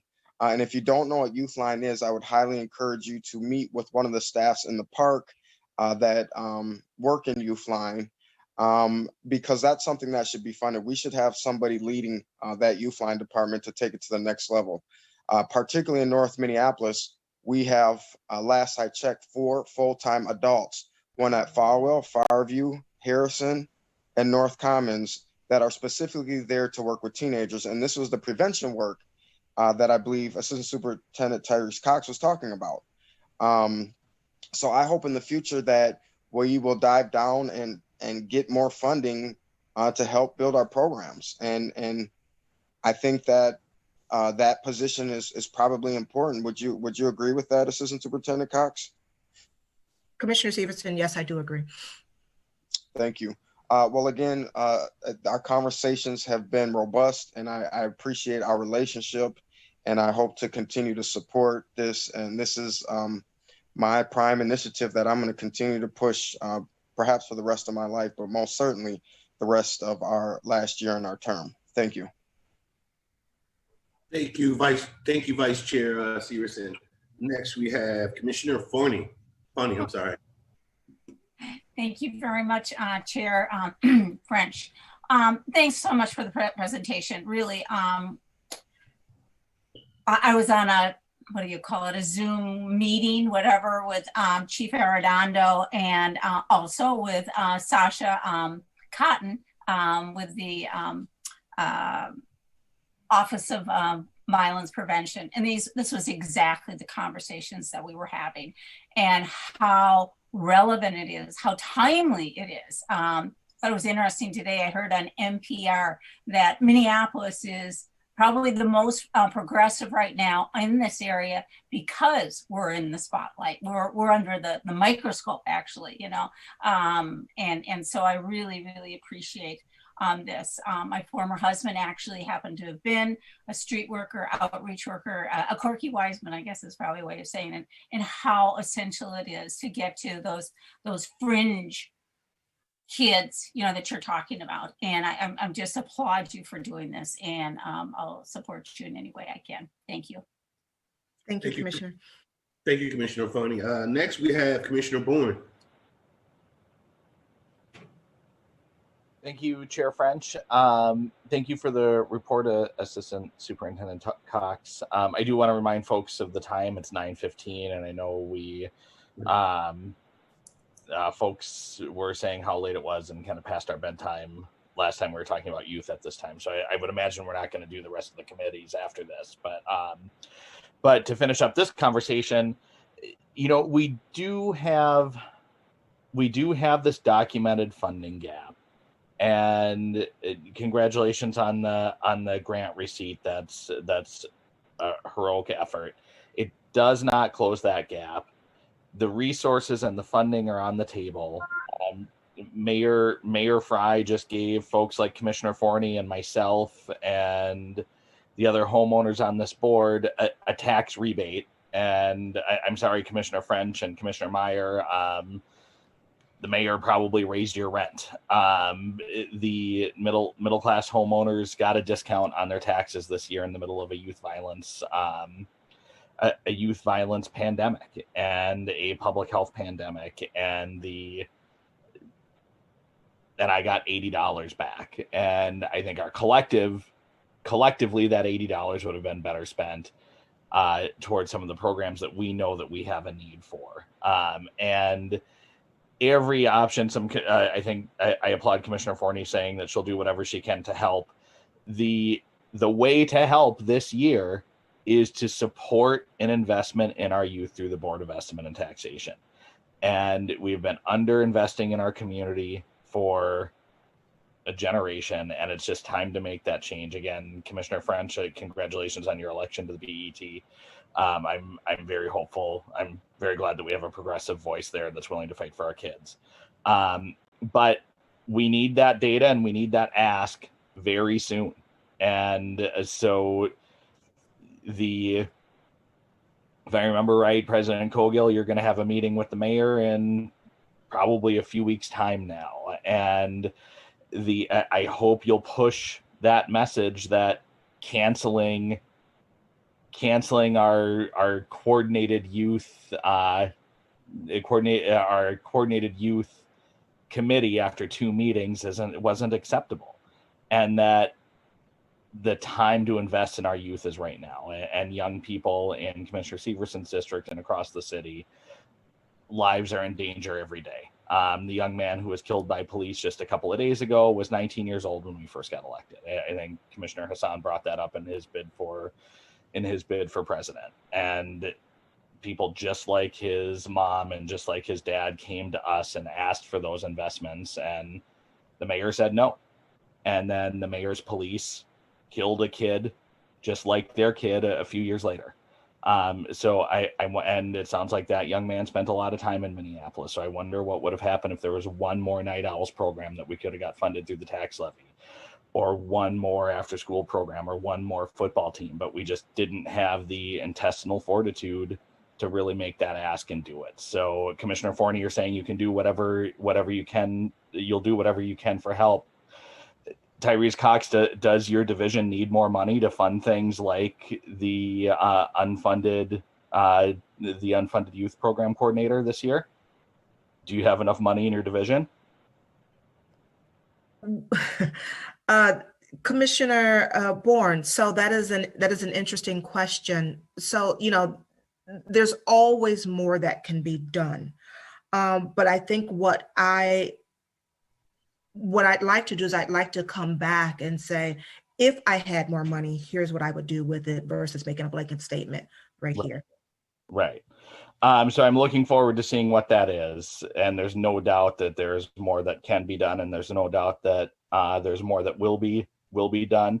I'm looking forward to Commissioner Forney's advocacy at City Hall and at the Board of Estimate and Taxation. And I'm looking forward to a very robust discussion this year about not having an austerity budget. And no offense to my friend Council Rice, but not giving Council Rice a tax rebate while raising Commissioner French's rent and raising Commissioner Meyer's rent and raising the rent of single mothers in small apartments, and really having people pay their fair share and turning around and investing that in our most underinvested in communities in the city. So thank you for your leadership, Commissioner French. Thank you for your wisdom, Assistant Superintendent Cox. And I'm looking forward to these discussions in the months ahead. But it's the time for talk, the time for canceled committees. It's over. Let's act this year.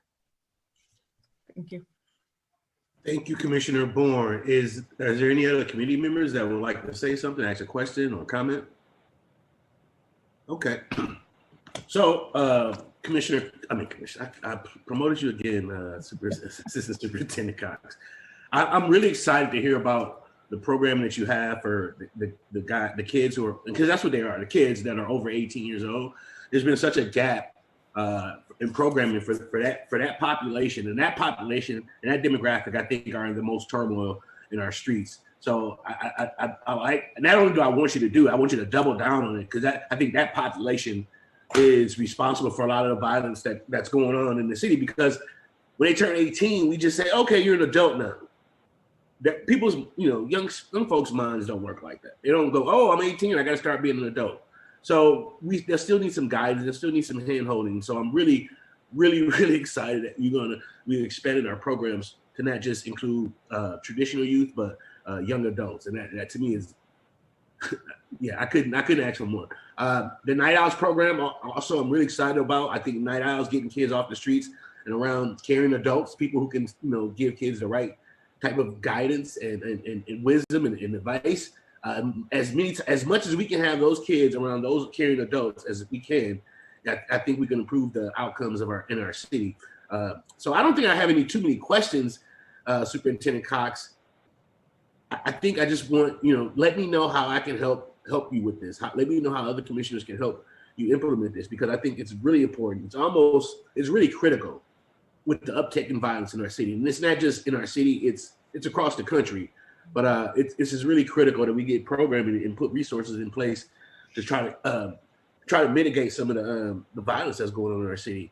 With that being said, I would Chair French, can I just make one closing remark? Yes, I'm sorry. I'd like to say to Commissioner Forney, Sasha Cotton was here earlier in the evening, and she was prepared to talk about the partnership between us and what the ways we are going to work together to serve the youth of Minneapolis. So thank you for that. And then also, I'm not sure who asked about Youth Line.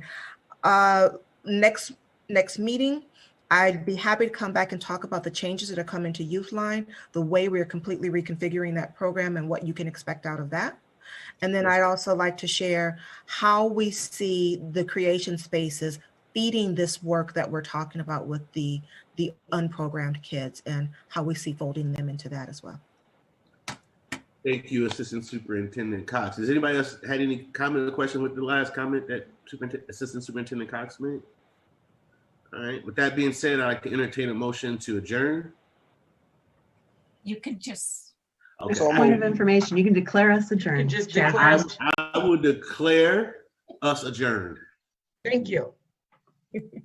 I think admin and finance is up next. I know we got a little out. Go ahead. Is that right? Oh, thank you, President Coghill. Okay, I'd like to convene the Administration and Finance Committee. Would the Secretary please call the roll? Vice President Vita. Present. Commissioner Musich. Present. Commissioner French. Can't hear you. Here. Vice Chair Hassan. Absent. Chair Forney. Present. You have a quorum. Thank you. I'll take an approval of the agenda. I'll move to approve the agenda. Would the Secretary please call the roll? Vice President Vita. Aye. Commissioner Musich. Aye. Commissioner French. Aye. Aye. Vice Chair Hassan. Chair Forney. Aye. You have 4 ayes, 1 absent. Okay. Chair Forney, I will move to approve the minutes of December 2nd, 2020. Thank you. Will the Secretary please call the roll? Vice President Vita. Aye. Commissioner Forney, I had my hand raised. Oh, I'm sorry. I didn't even see. Yes, Commissioner Bourne. Thank you, Commissioner Forney. Is it your intent to have this meeting tonight, or are you going to adjourn? It's just 9:30, and I know at our last meeting when 9:30 rolled Commissioner around. Bourne, we are going to continue with it. Yes, please. Okay, so we do want to talk business tonight. Yes, Commissioner Bourne, we do, and we have done that in the past, so we will continue to do that. Okay, I just remember that sometimes we don't like to pass. Okay, thank you very much. Thank you, Chair Forney. Can I make a motion to adjourn? Will the Secretary please call the roll on that motion? No discussion. Vice President Vita. No. Commissioner Musich. No. Commissioner French. Yes. Vice Chair Hassan. Chair Forney. No. You have 3 nays, 1 aye, 1 absent. Okay, that motion does not pass. So we were on the calling of the roll for the approval of the minutes of December 2nd. Secretary, please call the roll. Chair Forney had already recorded Vice President Vita as an aye, so I'm moving on to Commissioner Musich. Aye. Commissioner French. Aye. Vice Chair Hassan. Chair Forney. Aye. You have 4 ayes, 1 absent. We have 1 action item. Commissioner Forney, I'd like to move action item 2021-108, a resolution approving a lease agreement with Simon Christensen Leasing Commercial Space at 1828 Marshall Street Northeast, Suite number 9, located within the Above the Falls Regional Park for a term of 1 year, effective February 1st, 2021. Thank you. Would the Secretary please, would anybody want any discussion or presentation on all this? Commissioner Bourne, are you wanting to discuss to address that? Yes, I mean, since we are going forward with the just hypocrisy of having this meeting tonight, I would like to know a little bit about the purpose and use of this and whether or not the space is suitable for housing. Okay, Christine Downey, are you ready or around to be able to address that? It is in the full packet. I am, and there's a presentation, and it doesn't really have anything other than just showing where the unit is within the building and the building, which is along Marshall. The unit is zoned commercially, and it is a run-of-the-mill lease. It is a unit that is located in the lower level of the building. It's an internal unit, and it doesn't have windows. It was used formerly as a music studio, and it would be used in this instance again as a music studio, and it cannot be used for residential uses. Thank you. Commissioner Bourne, do you have any more questions? I do not, Chair Forney. Thank you. Without that, would the secretary please call a roll on the resolution?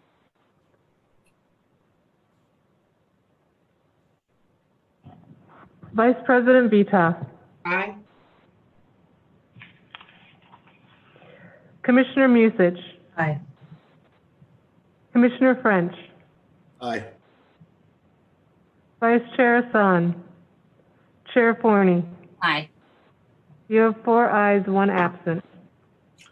We have, okay, you did say, okay. Anyway, we do have one study item, and that is a discussion regarding the general fund excess fund balance discussion, excuse me. And Director Wiseman, if you are still there, we would love to have you here. Great. And while we're having the presentation, let's hold all of our comments until the end because it is a rather in-depth presentation. Thank you. Thank you, Chair Forney and commissioners. Tonight, I'm actually going to give a 2020 and a 2021 financial discussion. It is involved, but it should be pretty brief. You know how I like to keep things. But each slide kind of builds upon itself. So that's why I would ask that people hold their questions till the end. So let's advance the slide, please. So I'm going to talk about this discussion around the general fund excess fund balance, this board's desire to maybe do some 2021 budget amendments.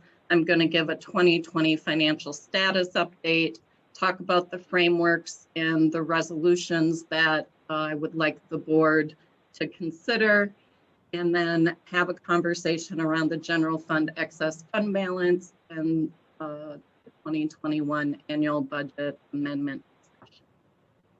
So we have taken all of the information that we have heard over the past several months and into December, and what my recommendation is moving forward is I'm going to be presenting and having the initial discussion with the Administration and Finance Committee. I can provide all this information to the board.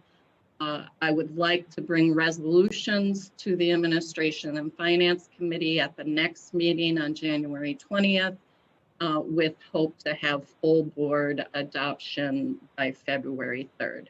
Next slide. So I have some good news to share with commissioners, and it is something that we have been waiting for. So our property taxes have come in, our local government aid has come in, so we can now project our revenues pretty safely at $86 million. So our revenues are coming in at about the 98% percentile, and we're receiving 100% of our local government aid.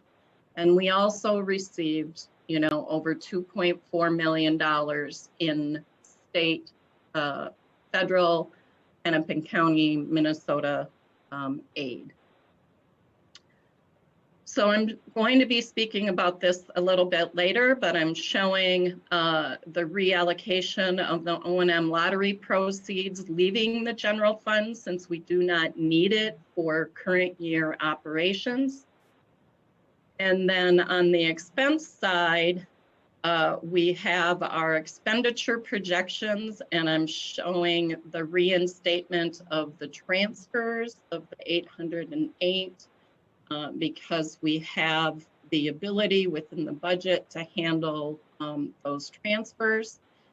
And with all that said, we are expecting to end the year with a positive balance of $2.6 million. Next slide, please. $2.6 million added to our available fund balance gives us about $7.3 million. Of that $7.3 million, our fund balance requirement of 5% is $4.4 million, leaving an estimated general fund excess fund balance of $2.8 million. On the enterprise fund side, we're showing our golf operations having a net profit of about 1.5 million. Again, that's an historic season and a historic net profit. Next slide. And we're showing profit in our concessions, our parking, and losses in use and event permitting, ice arenas, and the sculpture garden. Next slide. So in the enterprise fund, we expect to finish the year with a $1.3 million balance that will be added to the fund balance. We have our reserve for the Pade-Makaska refectory as well as our 2021 capital program. Next slide. So when we entered into our COVID response back in April, and this board adopted the 2020 budget framework, we did not know if there was going to be any federal aid, state aid. We didn't know how it was going to be impacting our local government aid or our property taxes. So we established a formalized process of how we were going to balance our budget. As we have as our condition has improved, as we have realized expenditure savings, as we have received federal and state assistance, both funds have improved, and the board and the superintendent began to restore items that were initiated through the budget framework. This board restored the non-represented employees group July 1st, 2020 wage increase. You forgave the 2020 furlough days for certain union represented employees. And the superintendent forgave any remaining budgetary leave days that employees had not yet taken. Next slide. So staff is now requesting that the board consider the following actions: reallocation of the excess O&M lottery proceeds from the general fund to other one-time uses, and then reinstating the 2020 internal transfers and internal loan repayments that were placed on hold. Next slide. For the excess O&M lottery proceeds, these dollars need to be spent in the regional park system. And so the recommendation from staff is that we move these dollars out of the general fund into the capital project fund, and we would allocate it $250,000 to regional trails rehabilitation, $200,000 for the Longfellow House building envelope rehabilitation, and $92,000 for the Stevens House building envelope rehabilitation. So these are not studies, these are actual rehab projects and rehab work that would be able to be accomplished. Next slide. The transfers and internal loans. There was a question on this when it was brought forward to the board about the Parkland Acquisition Fund. The Parkland Acquisition Fund, we made our final payoff of the I think it's the Andrews property, the Pacific building. And that used up the full amount that had been reserved in our parkland acquisition fund. We're actually in a deficit right now of $361,000. So the $315,000 transfer for 2020 would help us bring that back into balance. The Operations Facility Improvement Fund, which is the fund that we used to purchase our Michael P. Schmidt building and improve that we would use for Hiawatha Tool and the other needs of our operations facilities. That one is building a balance, and we would request that the $263,000 be put into that important pot of money. And then the other ones are debt service. So those are paying against debt that we have incurred. Next slide. So our 2020 general fund excess fund balance, the estimated and unaudited general fund excess fund balance is $2.8 million. So I will reiterate, this is an estimated and unaudited dollar amount. 2020 books do not close until February 19th. So I would caution that as we are considering the general fund excess fund balance, that this fund, the dollar amount may shift either higher or lower once final numbers and audited numbers become available. Again, for consideration, the financial management policies and financial best practice outline that general fund excess fund balance should be allocated to one-time costs and/or projects. Funding ongoing operations through fund balance does not eliminate an issue, but pushes it out to a future year. And then I would also be mindful that the COVID-19 pandemic impacts our ability to provide some services. Next slide. So what have we heard from the board during the various conversations that could be a potential use of general fund excess fund balance or a potential 2021 budget amendment? We've heard a lot about investing in youth violence prevention, especially on the north side, free Rec Plus at Weber Park, Rec Plus Scholarship Fund, an increase to the Walt Dietzig Youth Innovation Fund, encampment contractual services, parkway closures, real-time snow plowing software, increased snow removal on various bike paths, open outdoor ice rinks, deny the purchase of the 6 fleet vehicles for the park police, and restoring the design project manager. Next slide, please. So before you is a recommendation from staff on how to use, allocate some of the general fund excess fund balance. The first 2 items are going to be important as once we get into the 2021 budget amendments. But one thing that I would like this board to consider is when you have excess general fund balance, it's an opportunity to make a financially sound move and pay off. If there was a time where we had a mortgage on our headquarters building and we had excess fund balance and we paid off our mortgage early. So in this type of a scenario, what we would recommend is we would pay off the Michael P. Schmidt building mortgage. We owe about $870,000. It frees up $137,000 a year ongoing funding, and it also saves interest of $110,000. If we pay off the Weber natural filtration pool deficit, that's $538,000.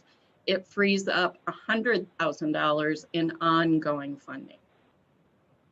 The next item is parkway closure infrastructure. So staff is recommending that the board look at infrastructure gates that allow for intermittent use of non-motorized recreation. For example, opening vehicles on weekdays, closed to vehicles on weekend. They would identify potential parkways or parkway sections and implement a first phase of closure infrastructure in 2021. Depending on the locations, depending on the gates, this could be anywhere from $160,000 to $360,000. So I put $360,000 as a not to exceed.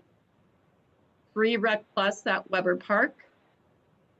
Youth violence prevention. So Tyrese talked in the Recreation Committee about these programs that she would like to see happen in recreation. So this starts to give some money to that area with enhanced programming of $150,000 and then $150,000 to increase staffing and equipment and for street reach to focus in areas experiencing youth violence. Wading pools and outdoor pools. We want to provide asset management department $100,000 that they would be able to use to ensure with COVID impacts and social distancing requirements and cleaning requirements that they would be able to open all wading pools and the outdoor pools in the summer of 2021. The Superintendent Encampment Authority would be increased by $25,000. There's $14,800 remaining in 2020, so that would give the superintendent a total almost $40,000. And then the establishment of a recreation scholarship fund of $200,000.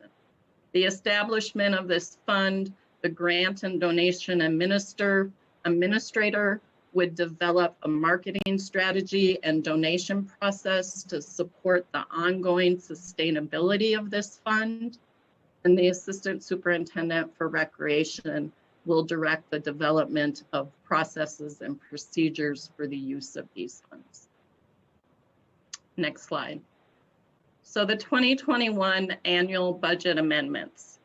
The recommendation would be eliminate, if we paid off the debt with our excess fund balance, we then would be able to eliminate the Michael P. Schmidt building mortgage payment, and we would increase youth employment by that $136,000. If we're able to eliminate the regional park transfer for Weber of $100,000, we would use that money to increase the Walt Dietzig Innovation Fund for the $100,000. And then Amendment 3 is the reinstatement of the design project manager position. And then Amendment 4 is the internal services, denying the 6 fleet vehicles scheduled for 21 and 22, and utilizing that money for the creation spaces technology purchases.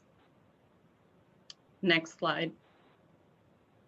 So the summary of the funded items.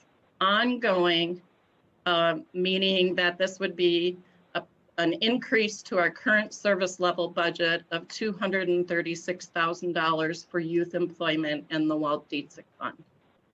The one-time items are the creation space technology, the Free Rec Plus at Weber, the youth violence prevention enhancements for street reach and programming, the wading pools and outdoor pool, the establishment of the recreation scholarship fund.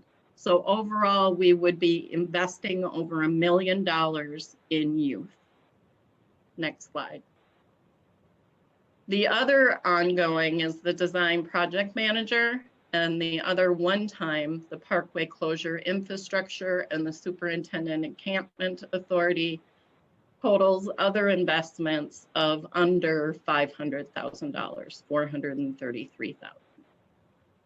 And then for full disclosure, the items that we heard from this board that were not addressed in these items are the real-time snow plowing software, the increase in snow removal for various bike paths, and opening outdoor ice rinks. And so next slide.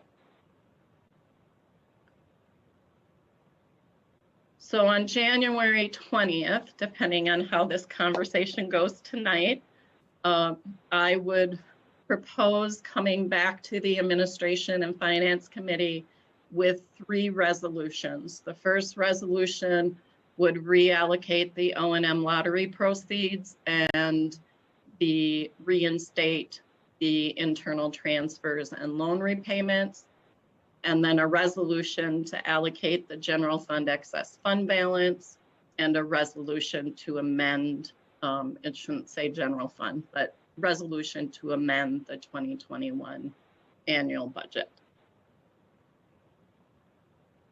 So I will open it up to questions.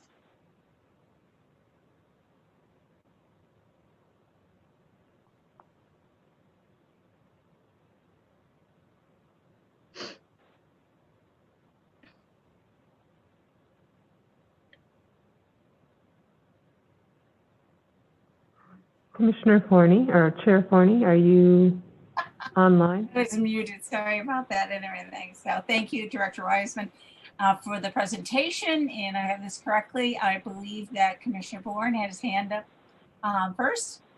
So 3 minutes. Thank you, Chair Forney. I'm not on the committee. I think it would go to, the rules say it would go to Commissioner Musich first. That's all right. We will acknowledge you first. Okay, so we'll break that rule, but not the 3-minute one. Okay, so I'll try to do my best here. Director Wiseman, if you could go back to the spreadsheet. And first off, Director Wiseman, sorry for making you mad on your vacation at our last meeting. There's a lot of stuff in here that I do like the idea of. There's some things I'm going to push back on. I've heard the first district commissioner say a number of times that the best time to leverage debt is in an economic crisis and then a recession. And when we're looking at a crisis, when I'm in a crisis, I don't say, hey, I'm going to pay off my mortgage a year earlier. I say, I'm going to get my car fixed, or I'm going to fix my broken window. The city has a lot of broken windows right now. And so when I look at 1.3, so almost 1.4 million in advanced payoffs of money that's not due today, I wonder what kind of impact we can have with a $1.4 million influx to the DTIC Youth Innovation Fund for 1 year, for a one-time piece. Or that's the money to open up the ice rinks one time. So I don't know if I would agree with an advance payoff, at least in that amount. There is some financial wisdom to paying that down. I can't deny that, but the city's facing a crisis, and we're fortunate to have some resources right now. To that end, there's still another 800,000 that was still through the initiated transfers. So actually, that if the board were to continue to deny those transfers, as was discussed in the last meeting, the sky won't fall internally, and then the board has 3.5 million to work with. The Parkway closure seems exorbitantly high. I think that there's an investment that we should make in that, but it's the highest. It's the highest one-time non-advanced. It's the highest one-time not debt structure item on this list, and I just think our youth are more important. I wonder, like, again, when I look at the impacts we can have with that $3.some million and offsetting that with folks like me getting an $80 tax credit from the mayor this year, we could do something big this year, and we could eliminate one time all rec plus fees across the city this year. And we could eliminate, I think, all recreation fees one time. And just say that this is a point of crisis for folks, and this is the way the park board is going to help. Short of that, I'd encourage us to look at, there's a lot of 100,000 here, 100,000 there, which doesn't necessarily make a big impact that we might be looking to have. So I'd look for us to maybe do fewer things in a significant way. If we put $100,000 into one area of one department of one corner of the park board, a lot of our end users oftentimes don't see the difference. 360,000 for parkway closures, that's a big investment in one spot that people will see. And we still also have the question of how we are targeting. I think this board still has some differences of opinion of how we target youth violence and prevention. Do we, when a house is on fire, do we give water to everybody in the city? Or do we bring the hose to the house that's on fire? That seemed to have been the debate Can you at wrap our it up, last please, couple of meetings. Commissioner Bourne? Yeah, so I'm wrapping up right now. So I'm glad to know that we have 3-point-some million to spend if we don't do those internal transfers. These are some good suggestions. I'd encourage the commissioners to look at some of these suggestions in addition to Thank you, the suggestions Commissioner that Bourne. were brought forward. Thank you, Commissioner Forney. Commissioner Severson. I saw Chris hand next. Thank you, Chair Forney. I always love your budgets because they're very clear and they're great to understand. So I just want to say thank you to start off with, Julie. I am most certainly questioning the $360,000 on parkway closures. That is extremely questionable to me. I don't see how that supports youth in our communities. And I think that's an outrageous expense for a closure that just doesn't make much sense. But with that, would you say that golf saved the enterprise fund this year? Commissioner or Chair Forney and Commissioner Severson, you ask me this every time, and I will say that golf had a historic year, and there are several things that saved the enterprise fund, but yes, the golf is one of them. Was golf the highest one? Oh yeah. Absolutely. Okay. I'm probably going to ask you 3-4 more times because, as you've seen earlier in our meeting, they put something in one of the plans to possibly sell parkland outside of Minneapolis, where 4 of our golf courses are located, if I'm not mistaken. How are we? So I want to go on record as hearing the former superintendent, Jane Miller, say that golf was dead. I most certainly don't believe golf is dead, and I hope my colleagues don't believe that either. I hope that we will take money and reinvest in our courses to attract more paying customers. So maybe we can start offsetting youth programs in communities that look like mine. I guess my next question is, what does the enterprise fund look like? How are we going to ensure the future of the enterprise fund? Deputy Secretary Ringgold, do you want to go back to the enterprise fund slides, please?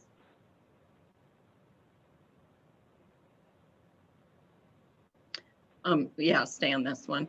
So as we have talked about the enterprise fund, we need to have years like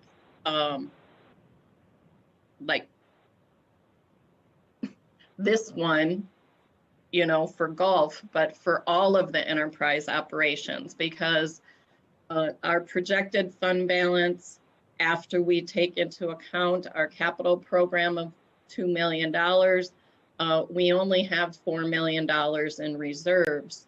And so talking about those investments and needing to invest back into the golf courses, back into our concession areas, back into our ice arenas. There's a lot of capital needs in the enterprise fund. And so we have to continue to work in this fund to do what we can to make enough money to support the activities in this fund. So it sounds like we're extremely dependent upon golf then. We're dependent on all of the areas within. So we took in 1.5. This year golf made $1.5 million in profit. Mm-hmm. Other years it's lost money.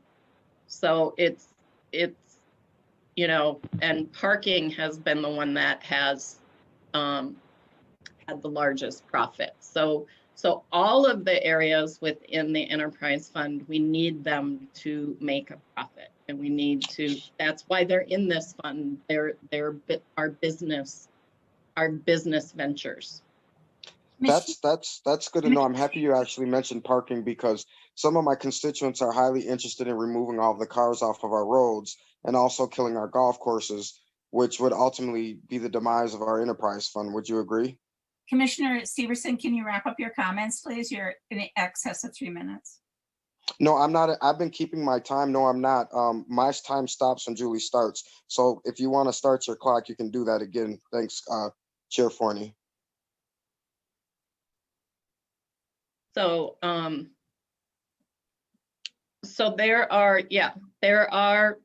government entities that don't have an enterprise fund, and golf and parking and ice arenas would be part of the general fund and would be supported by property taxes. Awesome, thanks. I love when you help make things clear, hopefully for my colleagues. Thank you, Julie. You're welcome. Commissioner Musis.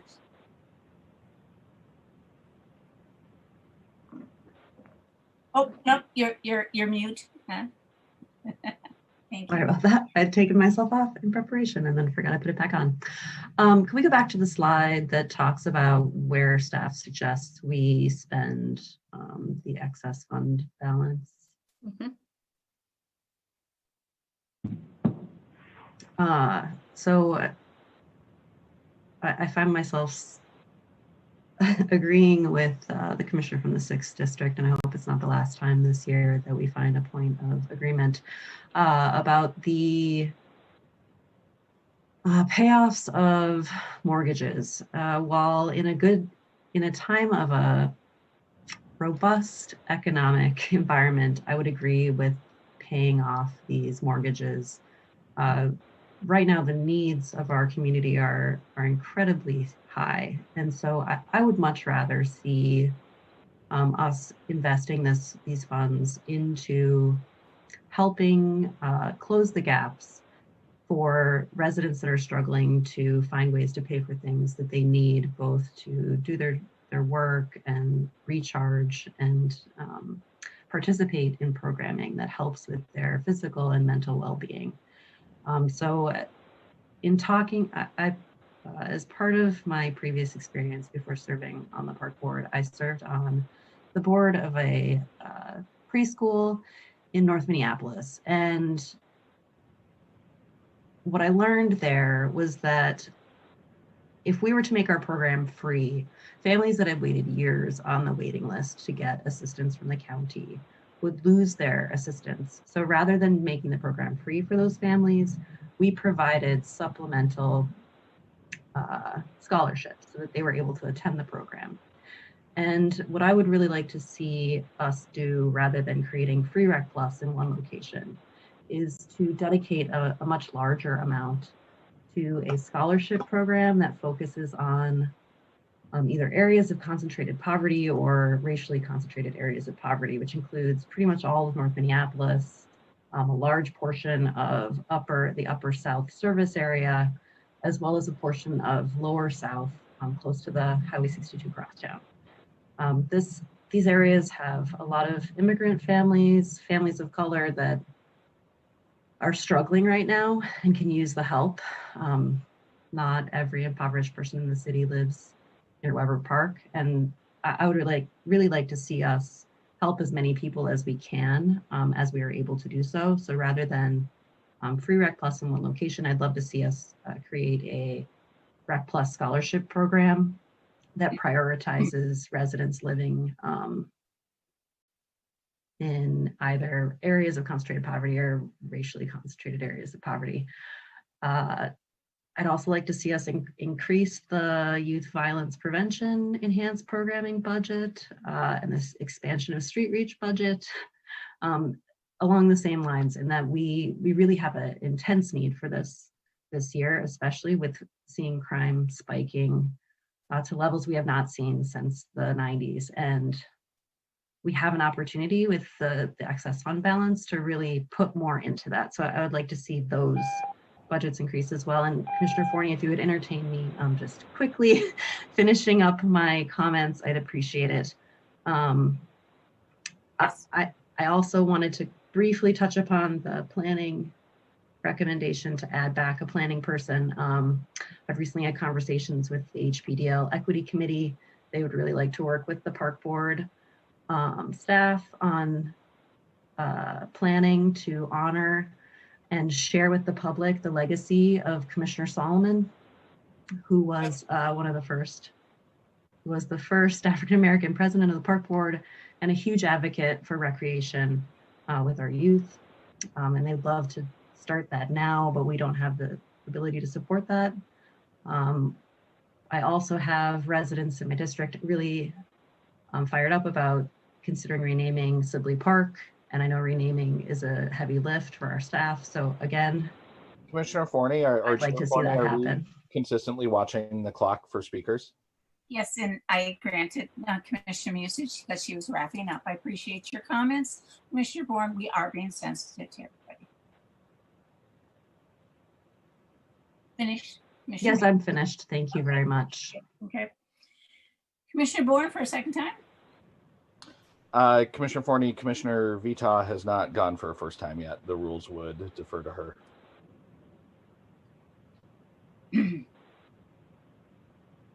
I'm entertaining Commissioner Bourne first, please. Okay, if we'd like to break that rule, that's... Bourne, would you please just... Yep, I certainly will. I'm finding it miraculous at the amount of agreement that the 5th District Commissioner and I have in an election year around investing in youth. So I hope that we can make some of these investments a reality. I've served on some boards that have provided resources to folks that are on different sorts of assistance. And I just want to kind of address the fear that by providing some sort of radical hospitality that we will be cursing people to lose their government assistance. And I don't think it has to be that way. We can implement across the city with Rec Plus a pay what you can model and just say that there is a fee and it is whatever you can pay. Some folks will pay several $100s a week. Some folks may pay nothing, but there is a fee.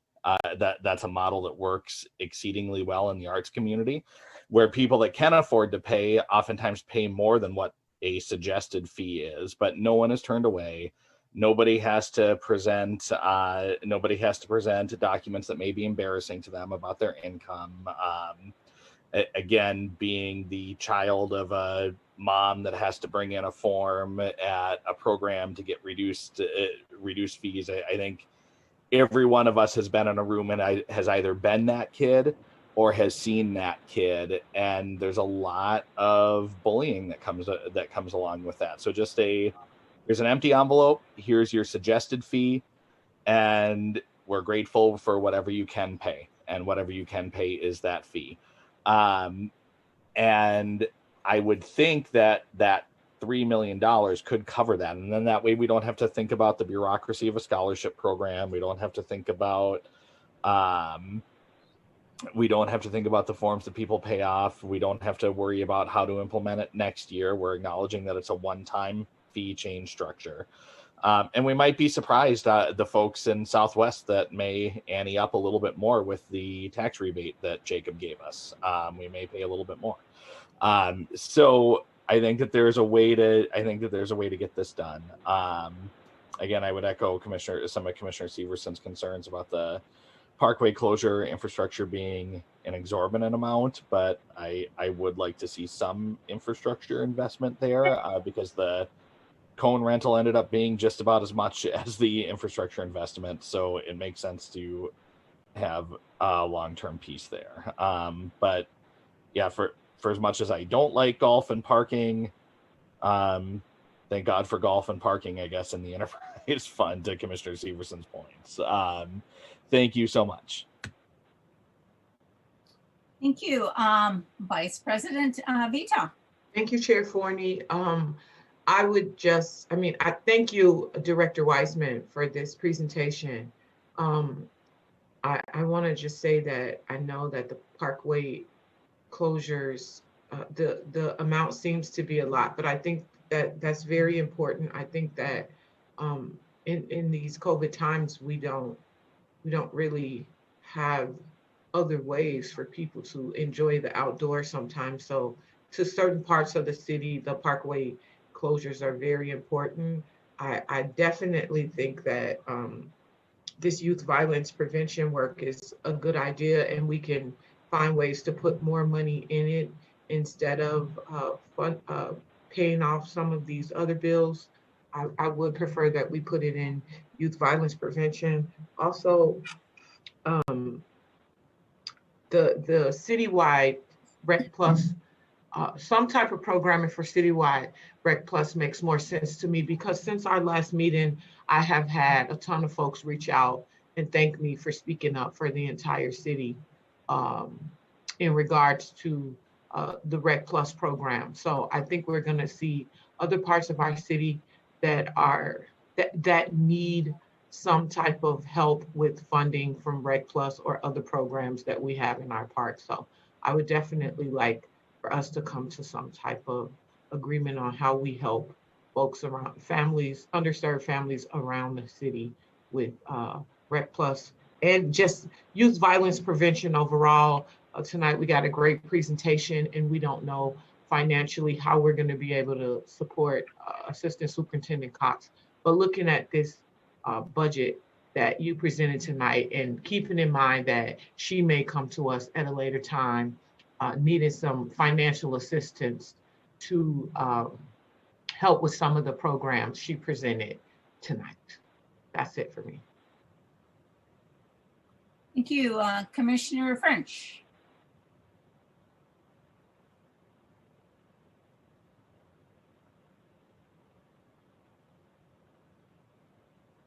Oh, you're muted. You're muted.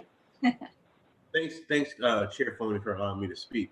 I guess I kind of want to echo the sentiments of Commissioner Severson and Commissioner Bourne when we talk about and this is not to you, Julie, this is probably just to get this on the record.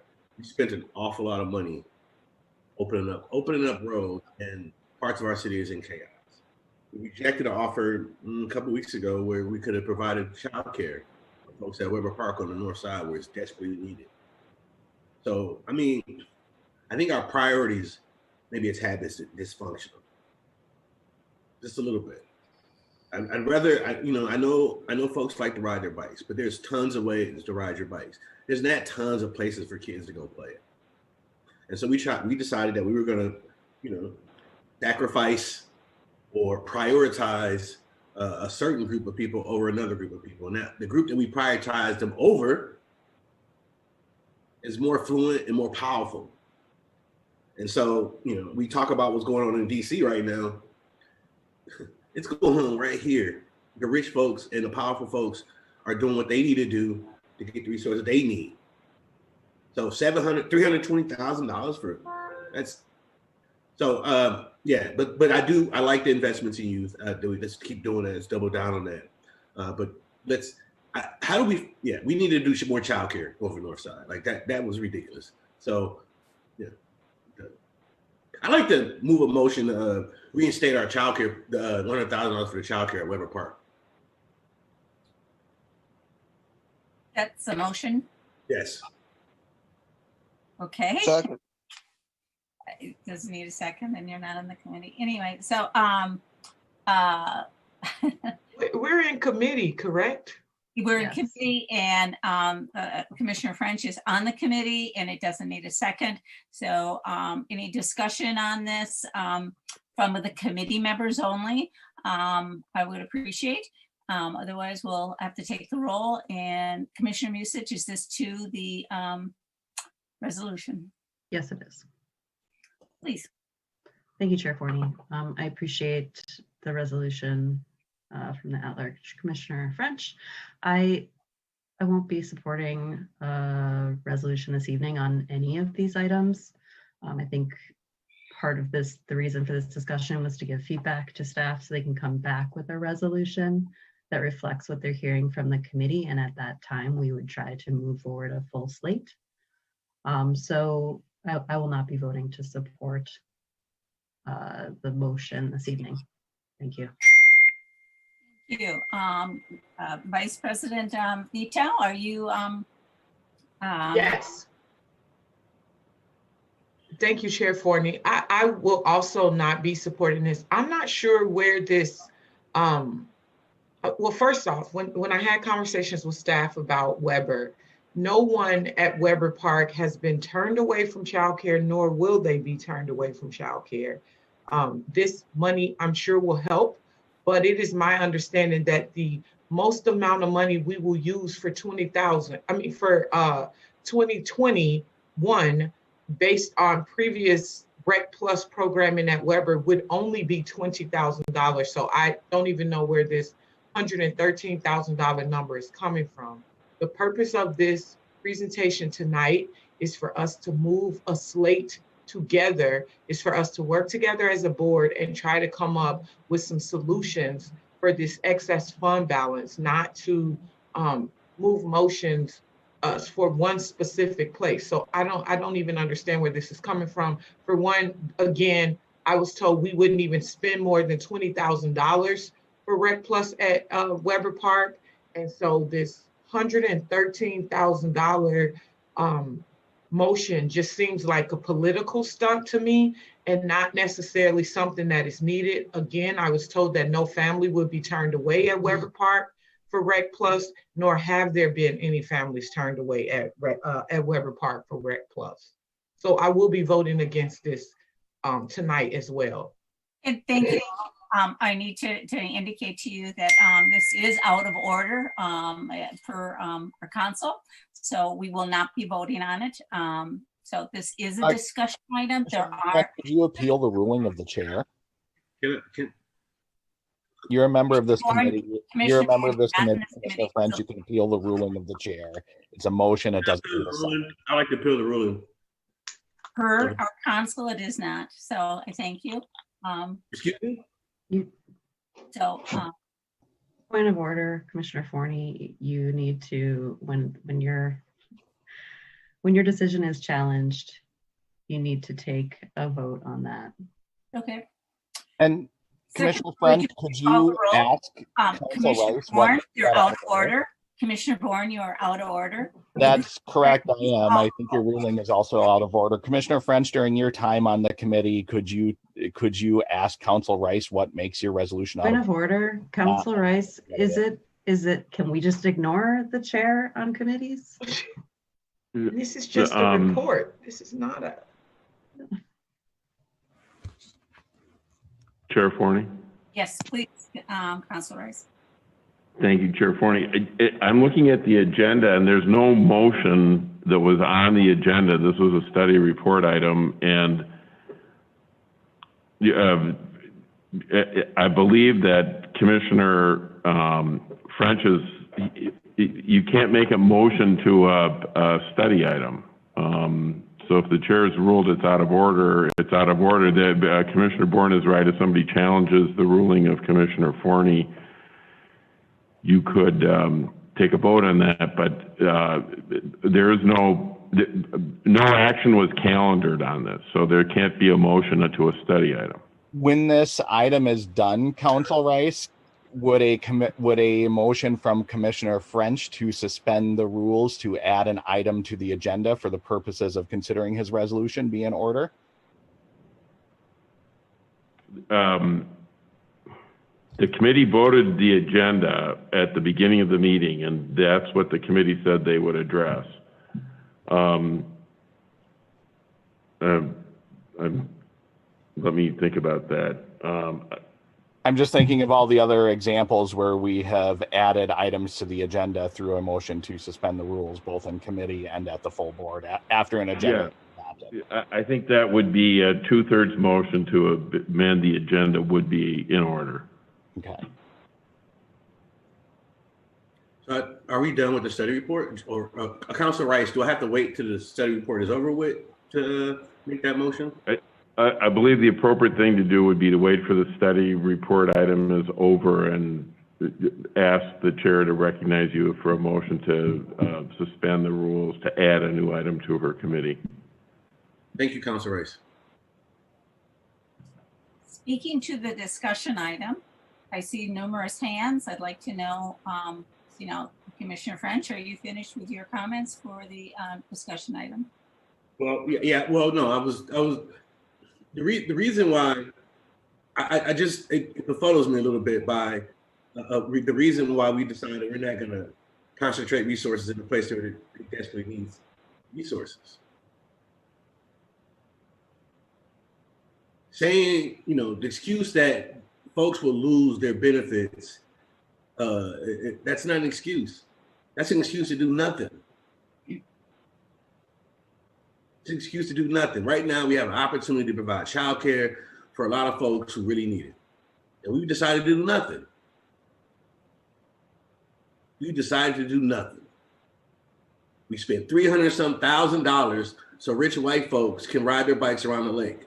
And we want to provide childcare for some of the most vulnerable kids and for our parents. Everybody's always trying to figure out a way to say no. Figure out a way to say yes. This is good stuff. This is resources that this community needs, and I think we need to make sure it happens. Thank you, Chair Farney. Thank you. Commissioner Severson? Thank you, Chair Forney. I just want to help Commissioner Vita understand where Rec Plus is coming from again. She's wondering about the $113,000. That's not a number that was just pulled out of the sky. That's the same number that we put forward for Harrison in order to pay for Harrison. And again, this one was originally presented was a 1-year COVID deal type of thing. This wasn't supposed to be forever. This was a 1-year deal. That's where the $113,000 is coming from. I'm not sure what staff you're getting it from. The kids at Weber were going to be denied care. And there's proof out there of that until the families reached out to me and I started working on this. I don't know if Assistant Superintendent Cox is on the line. Assistant Superintendent Cox, are you here with us this evening? Commissioner Severson, yes, I am. Can you verify that they wanted to close Weber Park and not give those kids any support or help because they couldn't afford the program any longer because of the loss of job? Commissioner Severson, what I can confirm is that Weber over the summer was undersubscribed. It was one of our smallest sites. And our practice is that no one is turned away for inability to pay because we do have scholarships. Now, that will require that you pay something. So we don't have a free model other than at Harrison. And so I'm sorry if I can't confirm a specific occurrence that you might be referencing.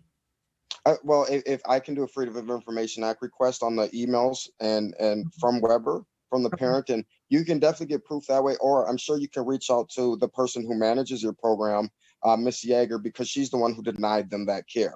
Okay. So I just want to be clear that they were going to be denied the opportunity to participate at Rec Plus. That is fact. It's in email. It is on record.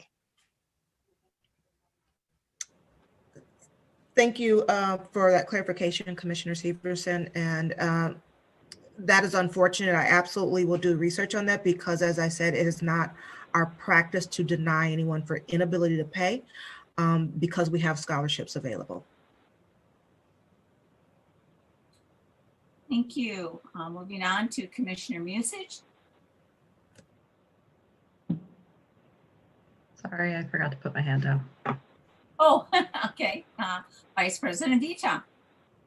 So again, I just want to say, after this came up the very first time, this $113,000, I spoke with staff and was told that we would not even use more than $20,000 for Weber if we did offer compensation if we offer some type of assistance to parents. So I don't understand where the $113,000 came from. I understand that it probably came from Harrison, but I'm not sure what that means for Weber. And again, as Assistant Superintendent Cox just said, no family would be turned away. So I'm not aware, and I'm not sure of what is on the record about this because I haven't seen any emails. So if Commissioner Severson wants to share something that I don't think is necessary, that's fine. But I don't know what he's referring to when he's saying that there's some type of discussion on the record for a family not being compensated. Maybe that was with him personally, but I'm not aware of it. And when this matter came up, again, I checked in with staff multiple times about this to find out what they thought were the best solutions and the quickest solutions for us to address if not just one person, but if multiple families throughout the city were dealing with these types of financial problems with rent. Thank you. Commissioner French, are you waiting to speak for a second time? No, I'll wait till after this. I'll wait till after the study report's over. Commissioner Bourne has spoken twice, so he's I won't be recognizing him. So if there's something that you need to say to this discussion item, no? Well, I think I've said all I need to say. I think I've said that, you know, we need to be providing resources to desperately communities that need it desperately. I don't understand why we're not doing this. We're having discussions about the money. Let's just do it. Let's get it done. Okay, it's not on the agenda as we spoke, and we can speak about that. Okay, that's fine. We All finished. right, that's fine. But I'm just want to get it on record. All right. Thank you. So you're finished then. Okay. And Commissioner Bourne, you have spoken twice. So anyway, I'd just like to give my comments, and that is I really appreciate all that the finance department did, but also the staff, and listening to us and what it is that we really were wanting. And I find that this is an incredibly balanced approach. I do also have some reservations though about paying off the mortgage. The realtor, whatever, but it is true that in economically flush times, it is probably more appropriate than right now. I'm not sure that is probably the better thing for us to do, to pay off our mortgages. I can't believe I'm even saying that, but I understand what the intent was. And I think it's very frugal and very wise of you to suggest it. But that would probably be the one thing I would question on it. But I do like the balance of particularly the historic houses that you're dealing with the envelope. I question if, you know, are the other envelopes of our other historic properties needing to be addressed. And then also I think that our project designer, my understanding is that the North Commons funding is not necessarily in jeopardy, but is going to be a challenge when we didn't get the full amount that we asked for. How do we, you know, deal with the amount of money that we have? But the fact that we have, you know, the amount of money that we have for North Commons, to me, could be one of our greatest investments in that community to meet its needs. So I appreciate it, and so look forward to us dealing with this. If I remember correctly, we're supposed to be dealing with it, what is it, the 20th? On the 20th, we will be bringing these resolutions forward, or adaptations of them. And so I will end the discussion, and if there is something that Commissioner French would like to ask, please do. Is the study report over with? Excuse me? Are we done with the study report?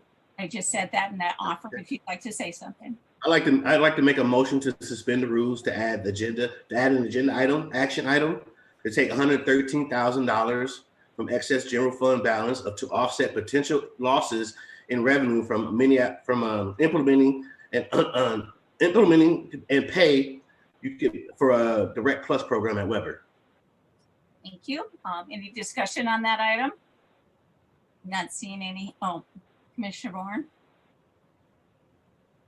Thank you, Commissioner Forney. I know it's late, but maybe the looks of disdain could be hidden away a little bit as we're trying to have a robust discussion about This is not in the committee, and youth we're development. extending ourselves a little bit far because you're not in the committee. And I appreciate the time-honored courtesy of recognizing every member that's not on a committee and having this be no different. Move on, please. So thank you, Chair Forney. It's just time to do it. We've been talking about it for weeks and weeks and weeks and weeks and weeks. Now we're in an election year, and it sounds like everybody is agreeing that nobody should be turned away from daycare at Weber because of an inability to pay. There's no question that Commissioner French's resolution does that. And maybe we know it won't cost more than $113,000. It might end up costing less, to Commissioner Vita's point. We've got $3-some million to work with if we don't do the land acquisition transfers and the other pieces that aren't on this chart that Julie has on the other page. We've got $3-some million. This is $113,000. I think. Why wouldn't we agree with this tonight? Otherwise, it's coming forward on January 20th. Thank you very much, Commissioner Forney. I'm wrapping up, Commissioner Forney. It's coming forward on January 20th to then go to the full board at the next cycle. Then it'll take weeks to roll off the assembly line, and families won't be seeing relief until spring or summer. So let's do this tonight and kickstart it. Very much. Sounds like we all agree on it. Thank you for the time-honored courtesy of recognizing me, Commissioner. Severson, can you please limit we do have another full committee to be working on tonight. Please make sure you're being fair and asking everyone to do that. Thank you. I just read an email that I had received, and Weber Park was $50,000 in the hole, according to Margaret Yeager, the director of Rec Plus for 2020. So I don't understand how only $20,000 would be needed. I also, Assistant Superintendent Tyrese Cox has in her hands now the email of which they denied the opportunity for kids at Weber to be able to go to Weber, and instead recommended that they go to the free program at Harrison, except they can't go to the free program at Harrison because they don't live in them boundaries. I sure hope that my colleagues start believing what I'm saying, because I have no reason to lie to support our communities. Please join Commissioner French in this and make this happen. Tyrese, can you confirm that you have that and that's what that says, please? Sorry, Commissioner Severson, can you repeat that last part of your question? Can you confirm what I said is true? Yes, Commissioner Severson, I did receive an email from you that is referencing the financial picture of Weber, and yeah, that is a fact. And it is a fact in that email that they are $50,000 in the hole, correct? Yes, according to the email, they are $50,000 in the hole. And that email is from sorry to interrupt, but that email is from Margaret Yeager, the woman in charge of Rec Plus, correct?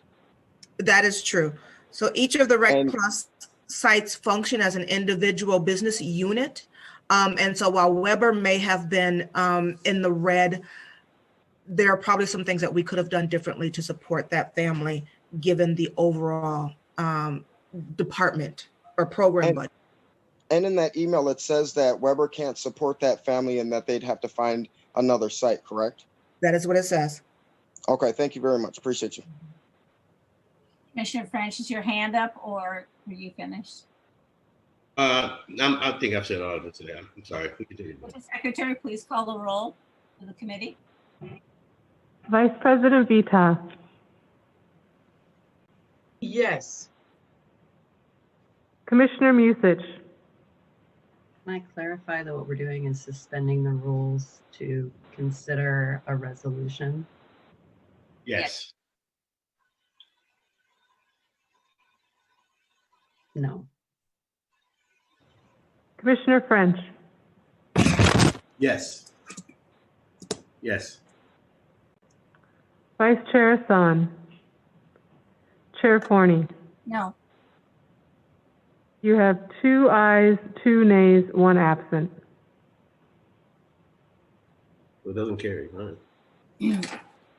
So I am calling the committee adjourned. Thank you all very much.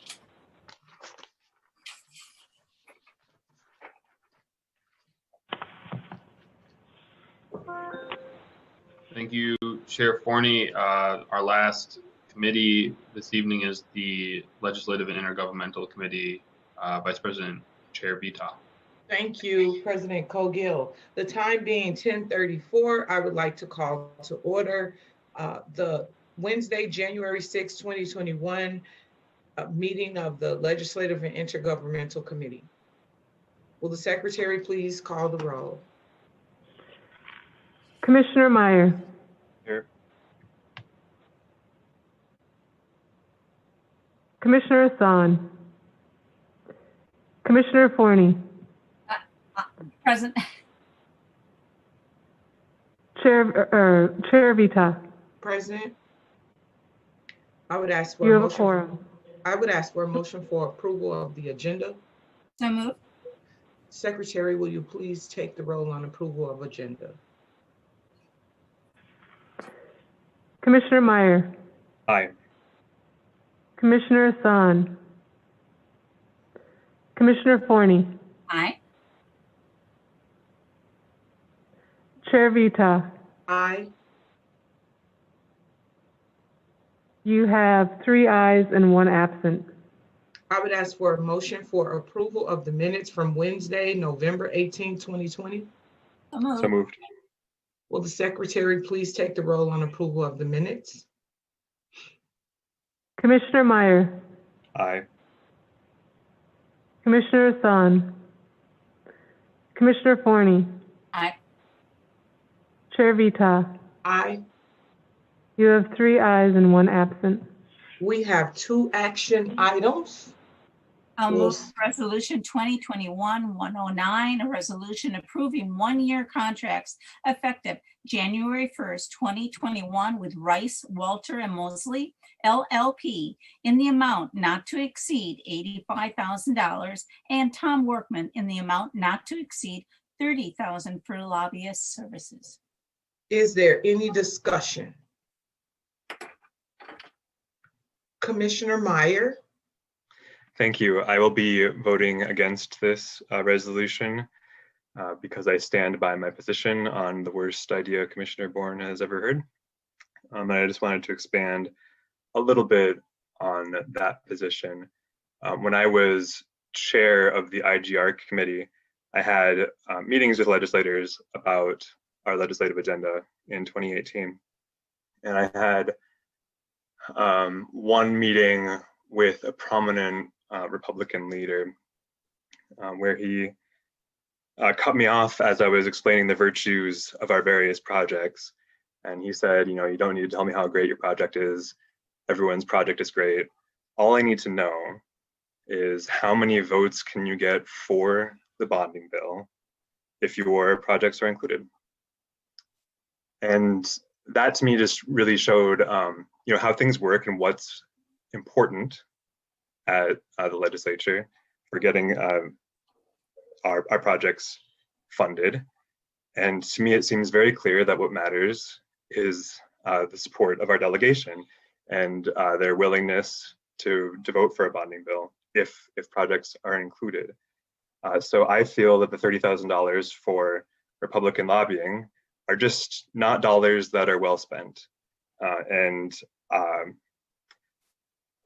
I think that those $30,000 could be part of the discussion that we have on the 20th to fund other things. Thank you. Thank you. Commissioner French, is your hand raised?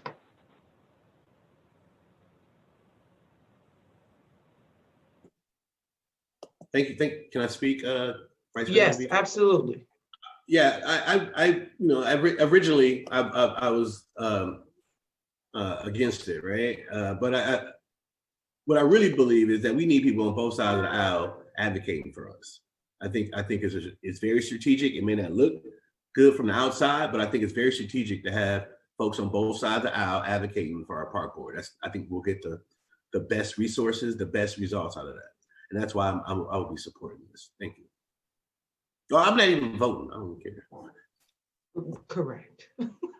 Thank you. Commissioner French, is there any other discussion?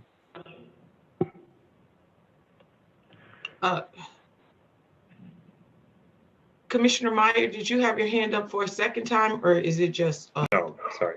Okay. Commissioner Bourne. Thank you, Vice President Vita. I'll just say I've worked with both teams on our lobbying team, and they both do outstanding work in their own role. I think it's really short-sighted to say this team did more than that team. The team brought it together. And again, I stand by, there's a lot of bad ideas coming out. I think this one still tops it as the worst for not supporting this. But every day I'm surprised. But I'm supporting this. I think Rice Walther Mosley and Tom Workman do an outstanding job, as has been proven time and time again on the return on a pretty minimal investment of $115,000 for a year for the millions that we receive back. Brian can go through the spreadsheet, but I don't think we need to hear that tonight. He does a pretty good job of it. You're looking at $100 and some million budget and picking $30,000 that gets 10-to-1 returns. I mean, it's just, I've never heard of anything so foolish. I hope folks will support this. Is that it, Commissioner Bourne? Thank you, Chair Vita. It is. Thank you. Any further discussion? Will the secretary please take the roll on 2020-109? Commissioner Meyer. No. Commissioner Hassan. Commissioner Forney. Aye. Chair Vita. Aye. You have 2 ayes, 1 nay, 1 absent.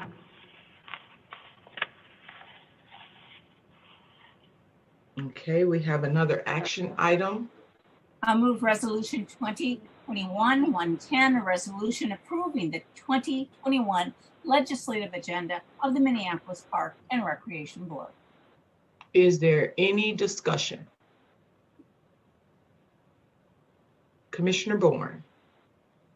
Thank you, Chair Vita. This is largely unchanged, and I'm not on the committee, but at the full board, I'll be bringing forward some amendments, and I hope that Chair Forney, President Cogill, and Commissioner Meyer will join me on it. I'm hoping to add to our legislative agenda increased penalties for elected officials for violating Minnesota open meeting law.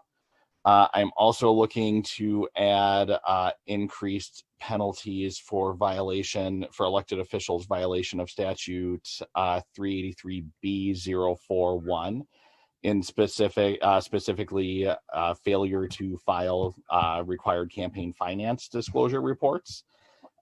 We've just had I'm thankful the first district commissioner finally did file his a year late. I'm looking, it's still incomplete. It looks like there's a Schedule B missing, and the public has a right to know. The lobbyists and the folks that do business with the park board, where we are getting our money from. They also have a right to know on where that money is being spent, and just the flagrant disregard for both Minnesota open meeting law on this board. from the members of the Admin and Finance Committee, and the flagrant violations of campaign finance laws from Commissioner Meyer. We all appreciate transparency in government, and campaign finance reports and open meeting laws are critical pieces of that. So I hope in particular Commissioner Forney, since we all recognize that her violation of Minnesota open meeting law was hopefully a mistake, will co-author that resolution with me. And Commissioner Meyer, since his failure to file campaign finance reports for a year and then finally filing an incomplete report was unintentional, and is willing to co-sponsor that, so the park board can speak as one voice that transparency in government is important. So the rest of the legislative agenda looks pretty unchanged from last year and the year before, but I'll be bringing those forward at the full board.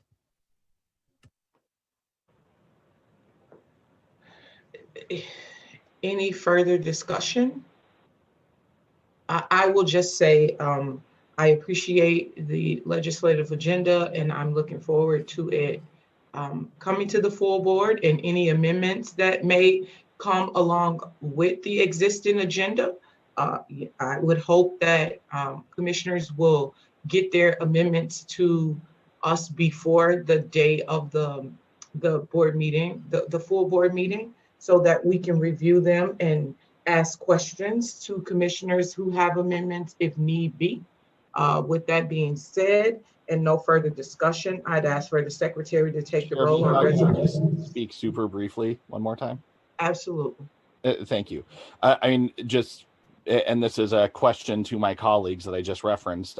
Commissioner Forney, will you help me co-author an amendment to encourage the legislature to increase penalties for violation of Minnesota open meeting law in light of your committee's violation of Minnesota open meeting law with the developing the 2020 budget? My committee did not violate anything.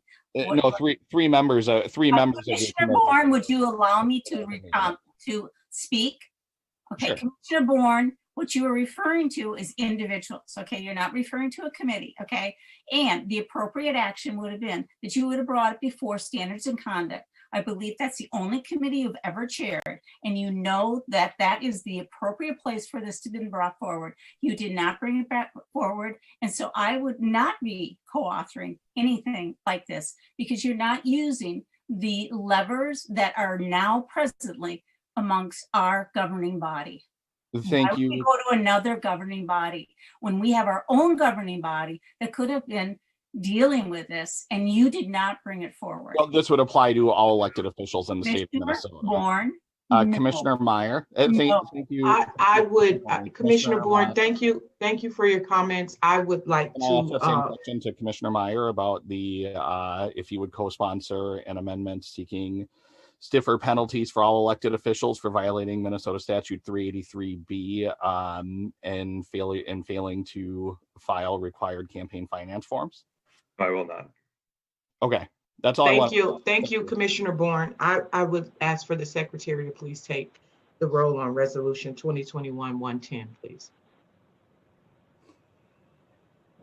Commissioner Meyer. Aye. Commissioner Hassan. Commissioner Forney. Aye. Chair Vita. Aye. You have 3 ayes, 1 absent. Thank you, Secretary. I declare that the Legislative and Intergovernmental Committee meeting is adjourned. Thank you. Before 11 o'clock. Woohoo!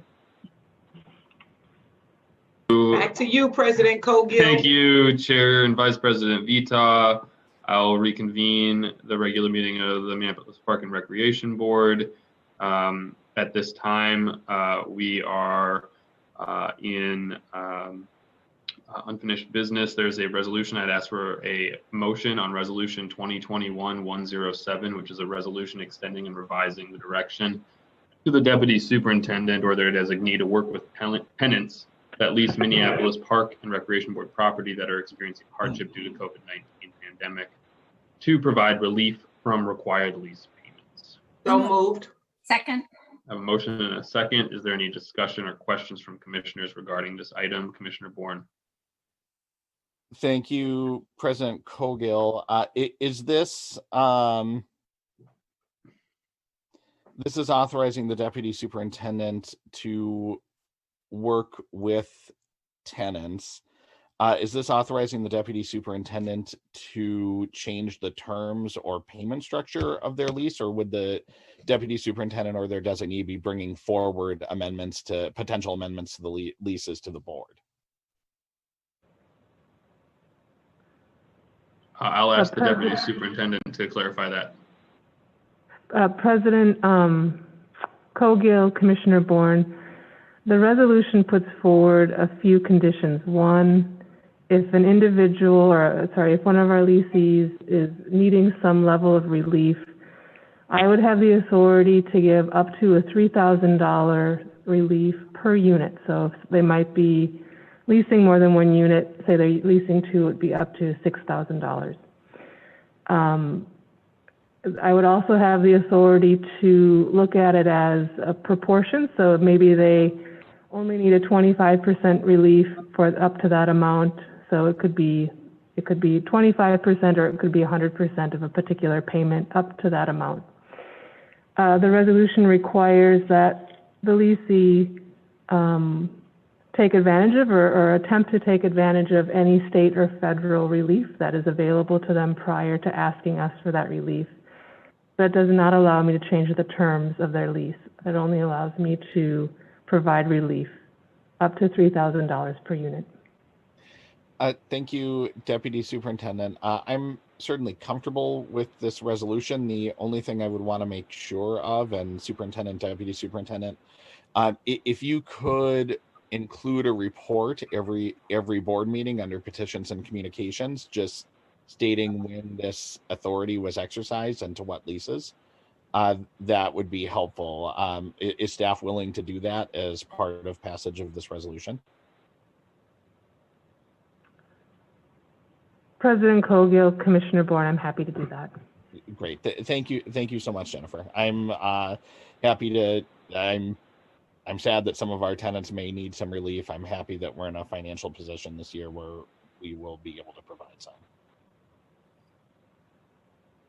Thank you, Commissioner Bourne. Are there any other questions or comments on this item? I'm not seeing any. I'll ask the secretary to please take the roll on resolution 2021-107. Commissioner Bourne. Aye. Commissioner Musich. Aye. Commissioner Severson. Aye. Commissioner Meyer. Aye. Commissioner Hassan. Commissioner French. Aye. Commissioner Forney. Aye. Vice President Vita. Aye. President Cogill. Aye. You have 8 ayes, 1 absent. Thank you. That carries. President Cogill, I'd like to make a motion to suspend the rules to add to the agenda an action item to take $113,000 from excess general fund balance to offset potential losses in revenue from implementing an immediate pay what you can model for Rec Plus at Weber Park. Second. The motion has been made and seconded to suspend the rules for the purposes of what has just been stated regarding funding for Rec Plus at Weber Park. There has been a second. Is there any discussion on the motion? Commissioner, well, I'll start with the motion maker, Commissioner Bourne. Thank you. Let's just get it done. It sounded like there was some additional support in committee to at least have the suspension of the rules tonight, to have the discussion. I hope that the folks that voted to suspend the rules in committee will also vote to suspend them at the full board. And let's just have this conversation. Again, nobody is denying the need for folks that utilize Weber to have access to Rec Plus, regardless of their ability to pay. We know that need is there now. I agree with Commissioner Musitz that need may also be across the city. We're not there yet. Let's bring that information forward, but let's do what we can now tonight. And this resolution, we've been talking about this specific item for weeks and weeks and weeks and weeks now. So let's get it done tonight. We all agree on it. We have $3 million to spend. This is 113,000. We can make a dent in some of the problems that some of our families in North Minneapolis is having tonight. Now let's have a lot of good advocates for North Minneapolis on this board tonight. Thank you, Commissioner Bourne. Commissioner Meyer. This should be part of discussion on the 20th. I won't be voting in favor today. Thank you, Commissioner Meyer. Is there any more discussion on the item at hand? I'm not seeing any. I'll ask the secretary to please take the roll on the motion to suspend the rules. Commissioner Bourne. Aye. Commissioner Musich. No. Commissioner Severson. Aye. Commissioner Meyer. No. Commissioner Hassan. Commissioner French. Aye. Commissioner Forney. No. Vice President Vita. No. President Cogill. Aye. You have 4 ayes, 4 nays, 1 abstain. That fails. Just point of information, President Cogill, could the secretary read that roll? It just sounded like some votes were different from committee to the full board. So I just want to make sure I've got it right if the secretary can read who voted which way. Certainly. Secretary Ringgold, go ahead. For aye votes, I have President Cogill, Commissioner French, Commissioner Severson, and Commissioner Bourne. For nays, I have Vice President Vita, Commissioner Forney, Commissioner Meyer, and Commissioner Musich. Absent, I have Hassan. Can you read the roll of the committee votes just a few minutes ago for who voted yes and no to suspend the rules in committee?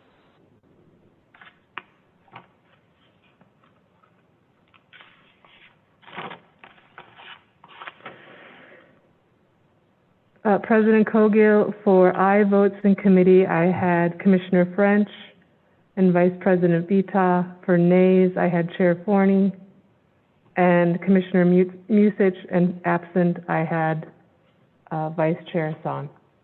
I'm trying to track. I missed it. It sounded like Commissioner Bourne. Which vote was different? Commissioner Bourne, the items have been read. We're going to move on. I'm asking the secretary of the board a secretarial question, President Cogill. You can read it in the minutes. A matter of the record. Commissioner Bourne, the record was read. I can't ask the secretary of the board a question. Commissioner Bourne, you asked the question, the record was read. Okay, thank you, President Cogill. You're welcome. I'll ask for a motion on the item of new business that is pertaining to the January 22nd legislative committee meeting. And I will read that here in a moment. If I find it here. It's the motion for the purposes of the board meeting on January the 22nd, 2021 with the Minneapolis legislative delegation, the board establishes open time to occur at 9:15 a.m. on Friday, January 22nd, 2021. So moved. I have a motion. Do I have a second? Second. I have a motion and a second. Is there any discussion? Commissioner Bourne? Thank you. I'm still unclear of how many votes will be required to actually change the rules of the board. This isn't a motion to suspend the rules as it's written. It really, really feels out of order to me. It's not a motion to suspend the rules, but it's changing the rules of the board. So if Council Rice can weigh in on how many votes are needed, that would be great. Councilor Rice, go ahead. It will take a majority vote to pass. This is not suspending the rules. This is changing the rules. The rules can be changed with a majority vote by the board. So is this a permanent change to? No, then, Mr. President, if the president I can read motion. the motion again for the commissioner. No, I know that, but will the text of that resolution then appear in our rules? That the 2020 legislative breakfast and only the 2020 legislative breakfast. It's 2021. Excuse me, 2021, and only 2021 will have a different open time. That's correct. So that will appear in our rules newly revised in 2021 for all time. No, it's simply an amendment to the rules. It's an exception to the rules for one-time purpose. Okay. I wonder if the motion maker would accept a friendly amendment to actually state that we are suspending the rules for the meeting of the legislative breakfast. It just seems like very, with all respect to whoever wrote it, it just seems very clumsily written. You know, Mr. President, if I can say, this is the right way to do it. What you're suggesting, Commissioner Bourne, it would take a 2/3 vote and it'd be done at the meeting. And I recommended this to the president. This is the right way to proceed. If you don't proceed at this time, there won't be an adequate time to notify the public about when they can speak at the other meeting. And the board then, to do what you're suggesting, would engage in a long, protracted debate, potentially at the beginning of our legislative delegation, to do a 2/3 suspension of the rules, which would be, instead of preserving time to talk to our legislative delegation, would be potentially wasting time. Right. No, I see that. It just seems very. Enough. I just disagree. It's the right way to do it. And when I look at past practices, we've gotten through it just fine. The rules change. So I'll just be abstaining on it. I'm not opposed to the concept of it. It's just not well. Thank you, Commissioner Bourne. Point of order, President Cogill. What is that, Commissioner Severson? Could you ask commissioners to mute their mics so we don't have to hear them sighing in the background? I will ask all commissioners to mute their microphones when they are not speaking. I'll also take this moment to remind commissioners to turn on their video cameras when they are speaking. With that, I'll ask the secretary to please take the roll on the motion regarding the January 22nd, 2021 legislative delegation breakfast. Commissioner Bourne. I'll abstain. Commissioner Musich. Aye. Commissioner Severson. Aye. Commissioner Meyer. Aye. Commissioner Hassan. Commissioner French. Aye. Commissioner Forney. Aye. Vice President Vita. Aye. President Cogill. Aye. You have 7 ayes, 1 abstain, 1 absent. That carries. I will now move into petitions and communications. I will go through each commissioner who would wish to speak. Commissioner Bourne. Thank you, President Cogill, and Commissioner Forney. Thank you for the advice on how to proceed to get justice for the community for your violation of Minnesota open meeting law, and for Commissioner Meyer's violation of campaign finance laws. I would have hoped that you would have both sought the transparency that I think this entire board at least says that it wants. So I will be bringing forward an item. Point of order, I'm sorry. President Cogill, could you ask Commissioner Forney to mute her mic? Thank you.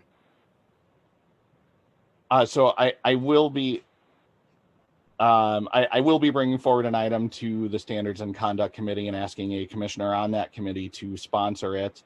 For the item regarding Commissioner Meyer's flagrant refusal to submit a completed campaign finance report, I would hope that President Cogill, you may need to preside over that meeting, or Vice President Hassan. It just, the public has a right to know, and it's been a year, and then to witness Commissioner Forney's like schoolyard rules to be a very effective schoolyard parliamentarian, and who gets 3 minutes to speak in her committee and who gets 1 minute, but then violates the compact between government and the people of transparency with open meeting laws. It's just something we should all be ashamed of. So I will be bringing an item forward to standards and conduct. I think it's something that we should all get together and support. And really, in terms of the campaign finance violation, the mechanism that we do have at this board is to refuse to seat Commissioner Meyer or any commissioner that doesn't fill out their campaign finance report until they've submitted it. So that will be that motion. I don't know what sort of sanctions or censure I'll be bringing forward for Commissioner Forney for the violation of Minnesota open meeting law. But it sounds like we've got a little bit of time to work on that. But I think Commissioner Meyer could probably preside over the meeting for that section, but I'd ask that he recuse himself for hearing the resolution asking to not have him seated until he complies with Minnesota campaign finance laws. Our next speaker is Commissioner Musich. Thank you, Chair Cogill. I had intended to pass, but I think at this point I think if there's anything that this board should be ashamed of, it's that we can't put aside our egos and our desire to beat each other down, to do the business of the people in an efficient and thoughtful manner.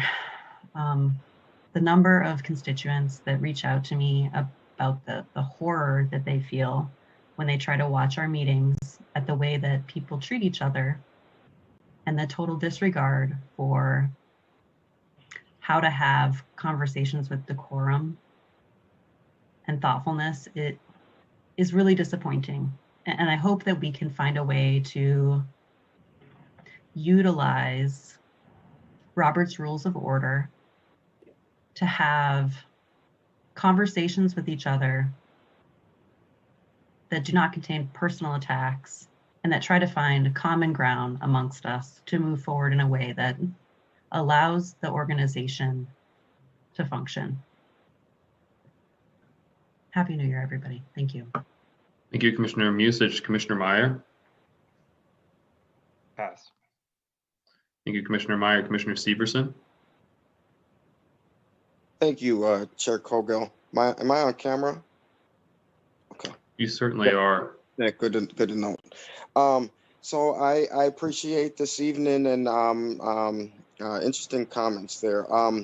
So I received an email from constituents in North Minneapolis who feel that there is a gross inequity happening within the park board when it comes to skating rinks. I engaged in some very fruitful conversation on how we have 2 rinks in North Minneapolis and there's 16 in South Minneapolis, according to the document that's on our website. I then went into the conversation of, well, how much are we using ours on the north side? And then some other interesting conversations came out like, well, we can't use skates this year. So we don't have skates of our own. So that was one interesting thing that I think we need to do more research on is getting a pair of skates. Is that a highly transmissible thing for COVID, or is this just a precaution we're taking? Well, the second thing that came from a resident, our constituent in North Minneapolis, was this quote that she sent me. And she said, lack of involvement only indicates long-term lack of opportunity.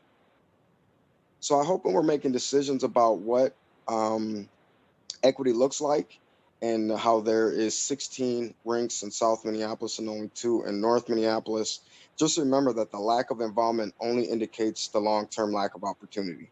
Thank you. Thank you, Commissioner Severson.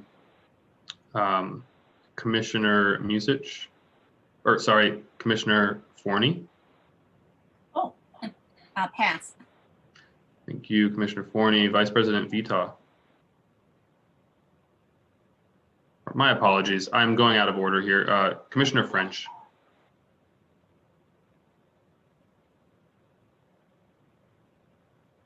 Commissioner French.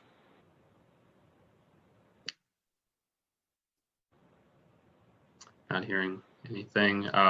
Vice President Vita. Oh, hey. Oh, I hear you. Go ahead, Commissioner French. All right. I'm gonna say this. This country has been through a whirlwind today. We had an attempted coup in DC. I know everybody's thinking about what's going on, but if you're Black and brown, you should be afraid. You should be prepared. I think we're in the beginning of a civil war, and it disturbs me deeply. I just want people to be kind and be graceful with each other and show each other as much grace as they possibly can, because it's going to be a long 2 weeks. It's going to be a long 2 weeks. Thank you, President Cole. Thank you, Commissioner French. Vice President Vita. Thank you, President Cogill. I wholeheartedly agree with you, Commissioner French. It's going to be a long 2 weeks, and it is unfortunate that our nation is under attack, but also our city's parks are under attack. I really thought we would start this year off a lot better, and that commissioners could, move forward and try to do the best for our parks. But unfortunately, we have the Trump of the left on the park board serving with us. I mean, there's 3 people of color on this board, and I'm sure they may have had conversations with their parents as I did. I can recall sitting at the dinner table with my mom and her having a conversation with me and my sister and brother about being afraid when white men lose power. What Commissioner Bourne continues to show us is that his loss of power is creating drama for everyone else. When he served as the board president, none of this chaos happened. We respected him enough to have board meetings, to have civil board meetings.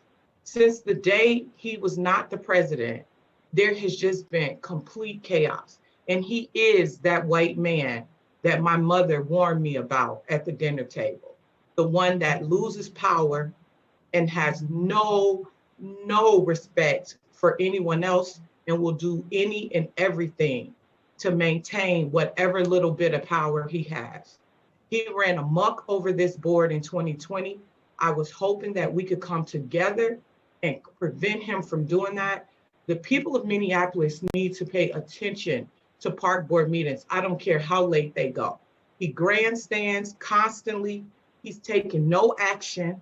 It's all talk, and it's all a waste of all of our time. There's so much that we could be doing for our city, especially in the midst of what's going on in Washington, D.C. If you can't even put the foolishness aside today of all days, I mean, really, is there anything there? Like, is there any compassion for people?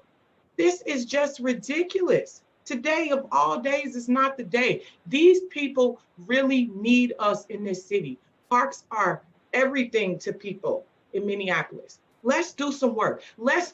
There are 9 of us. The 8 of us need to come together and decide that he is not going to continue doing this for another year. It's beyond embarrassing. It's disheartening. It's hurtful. It's shameful.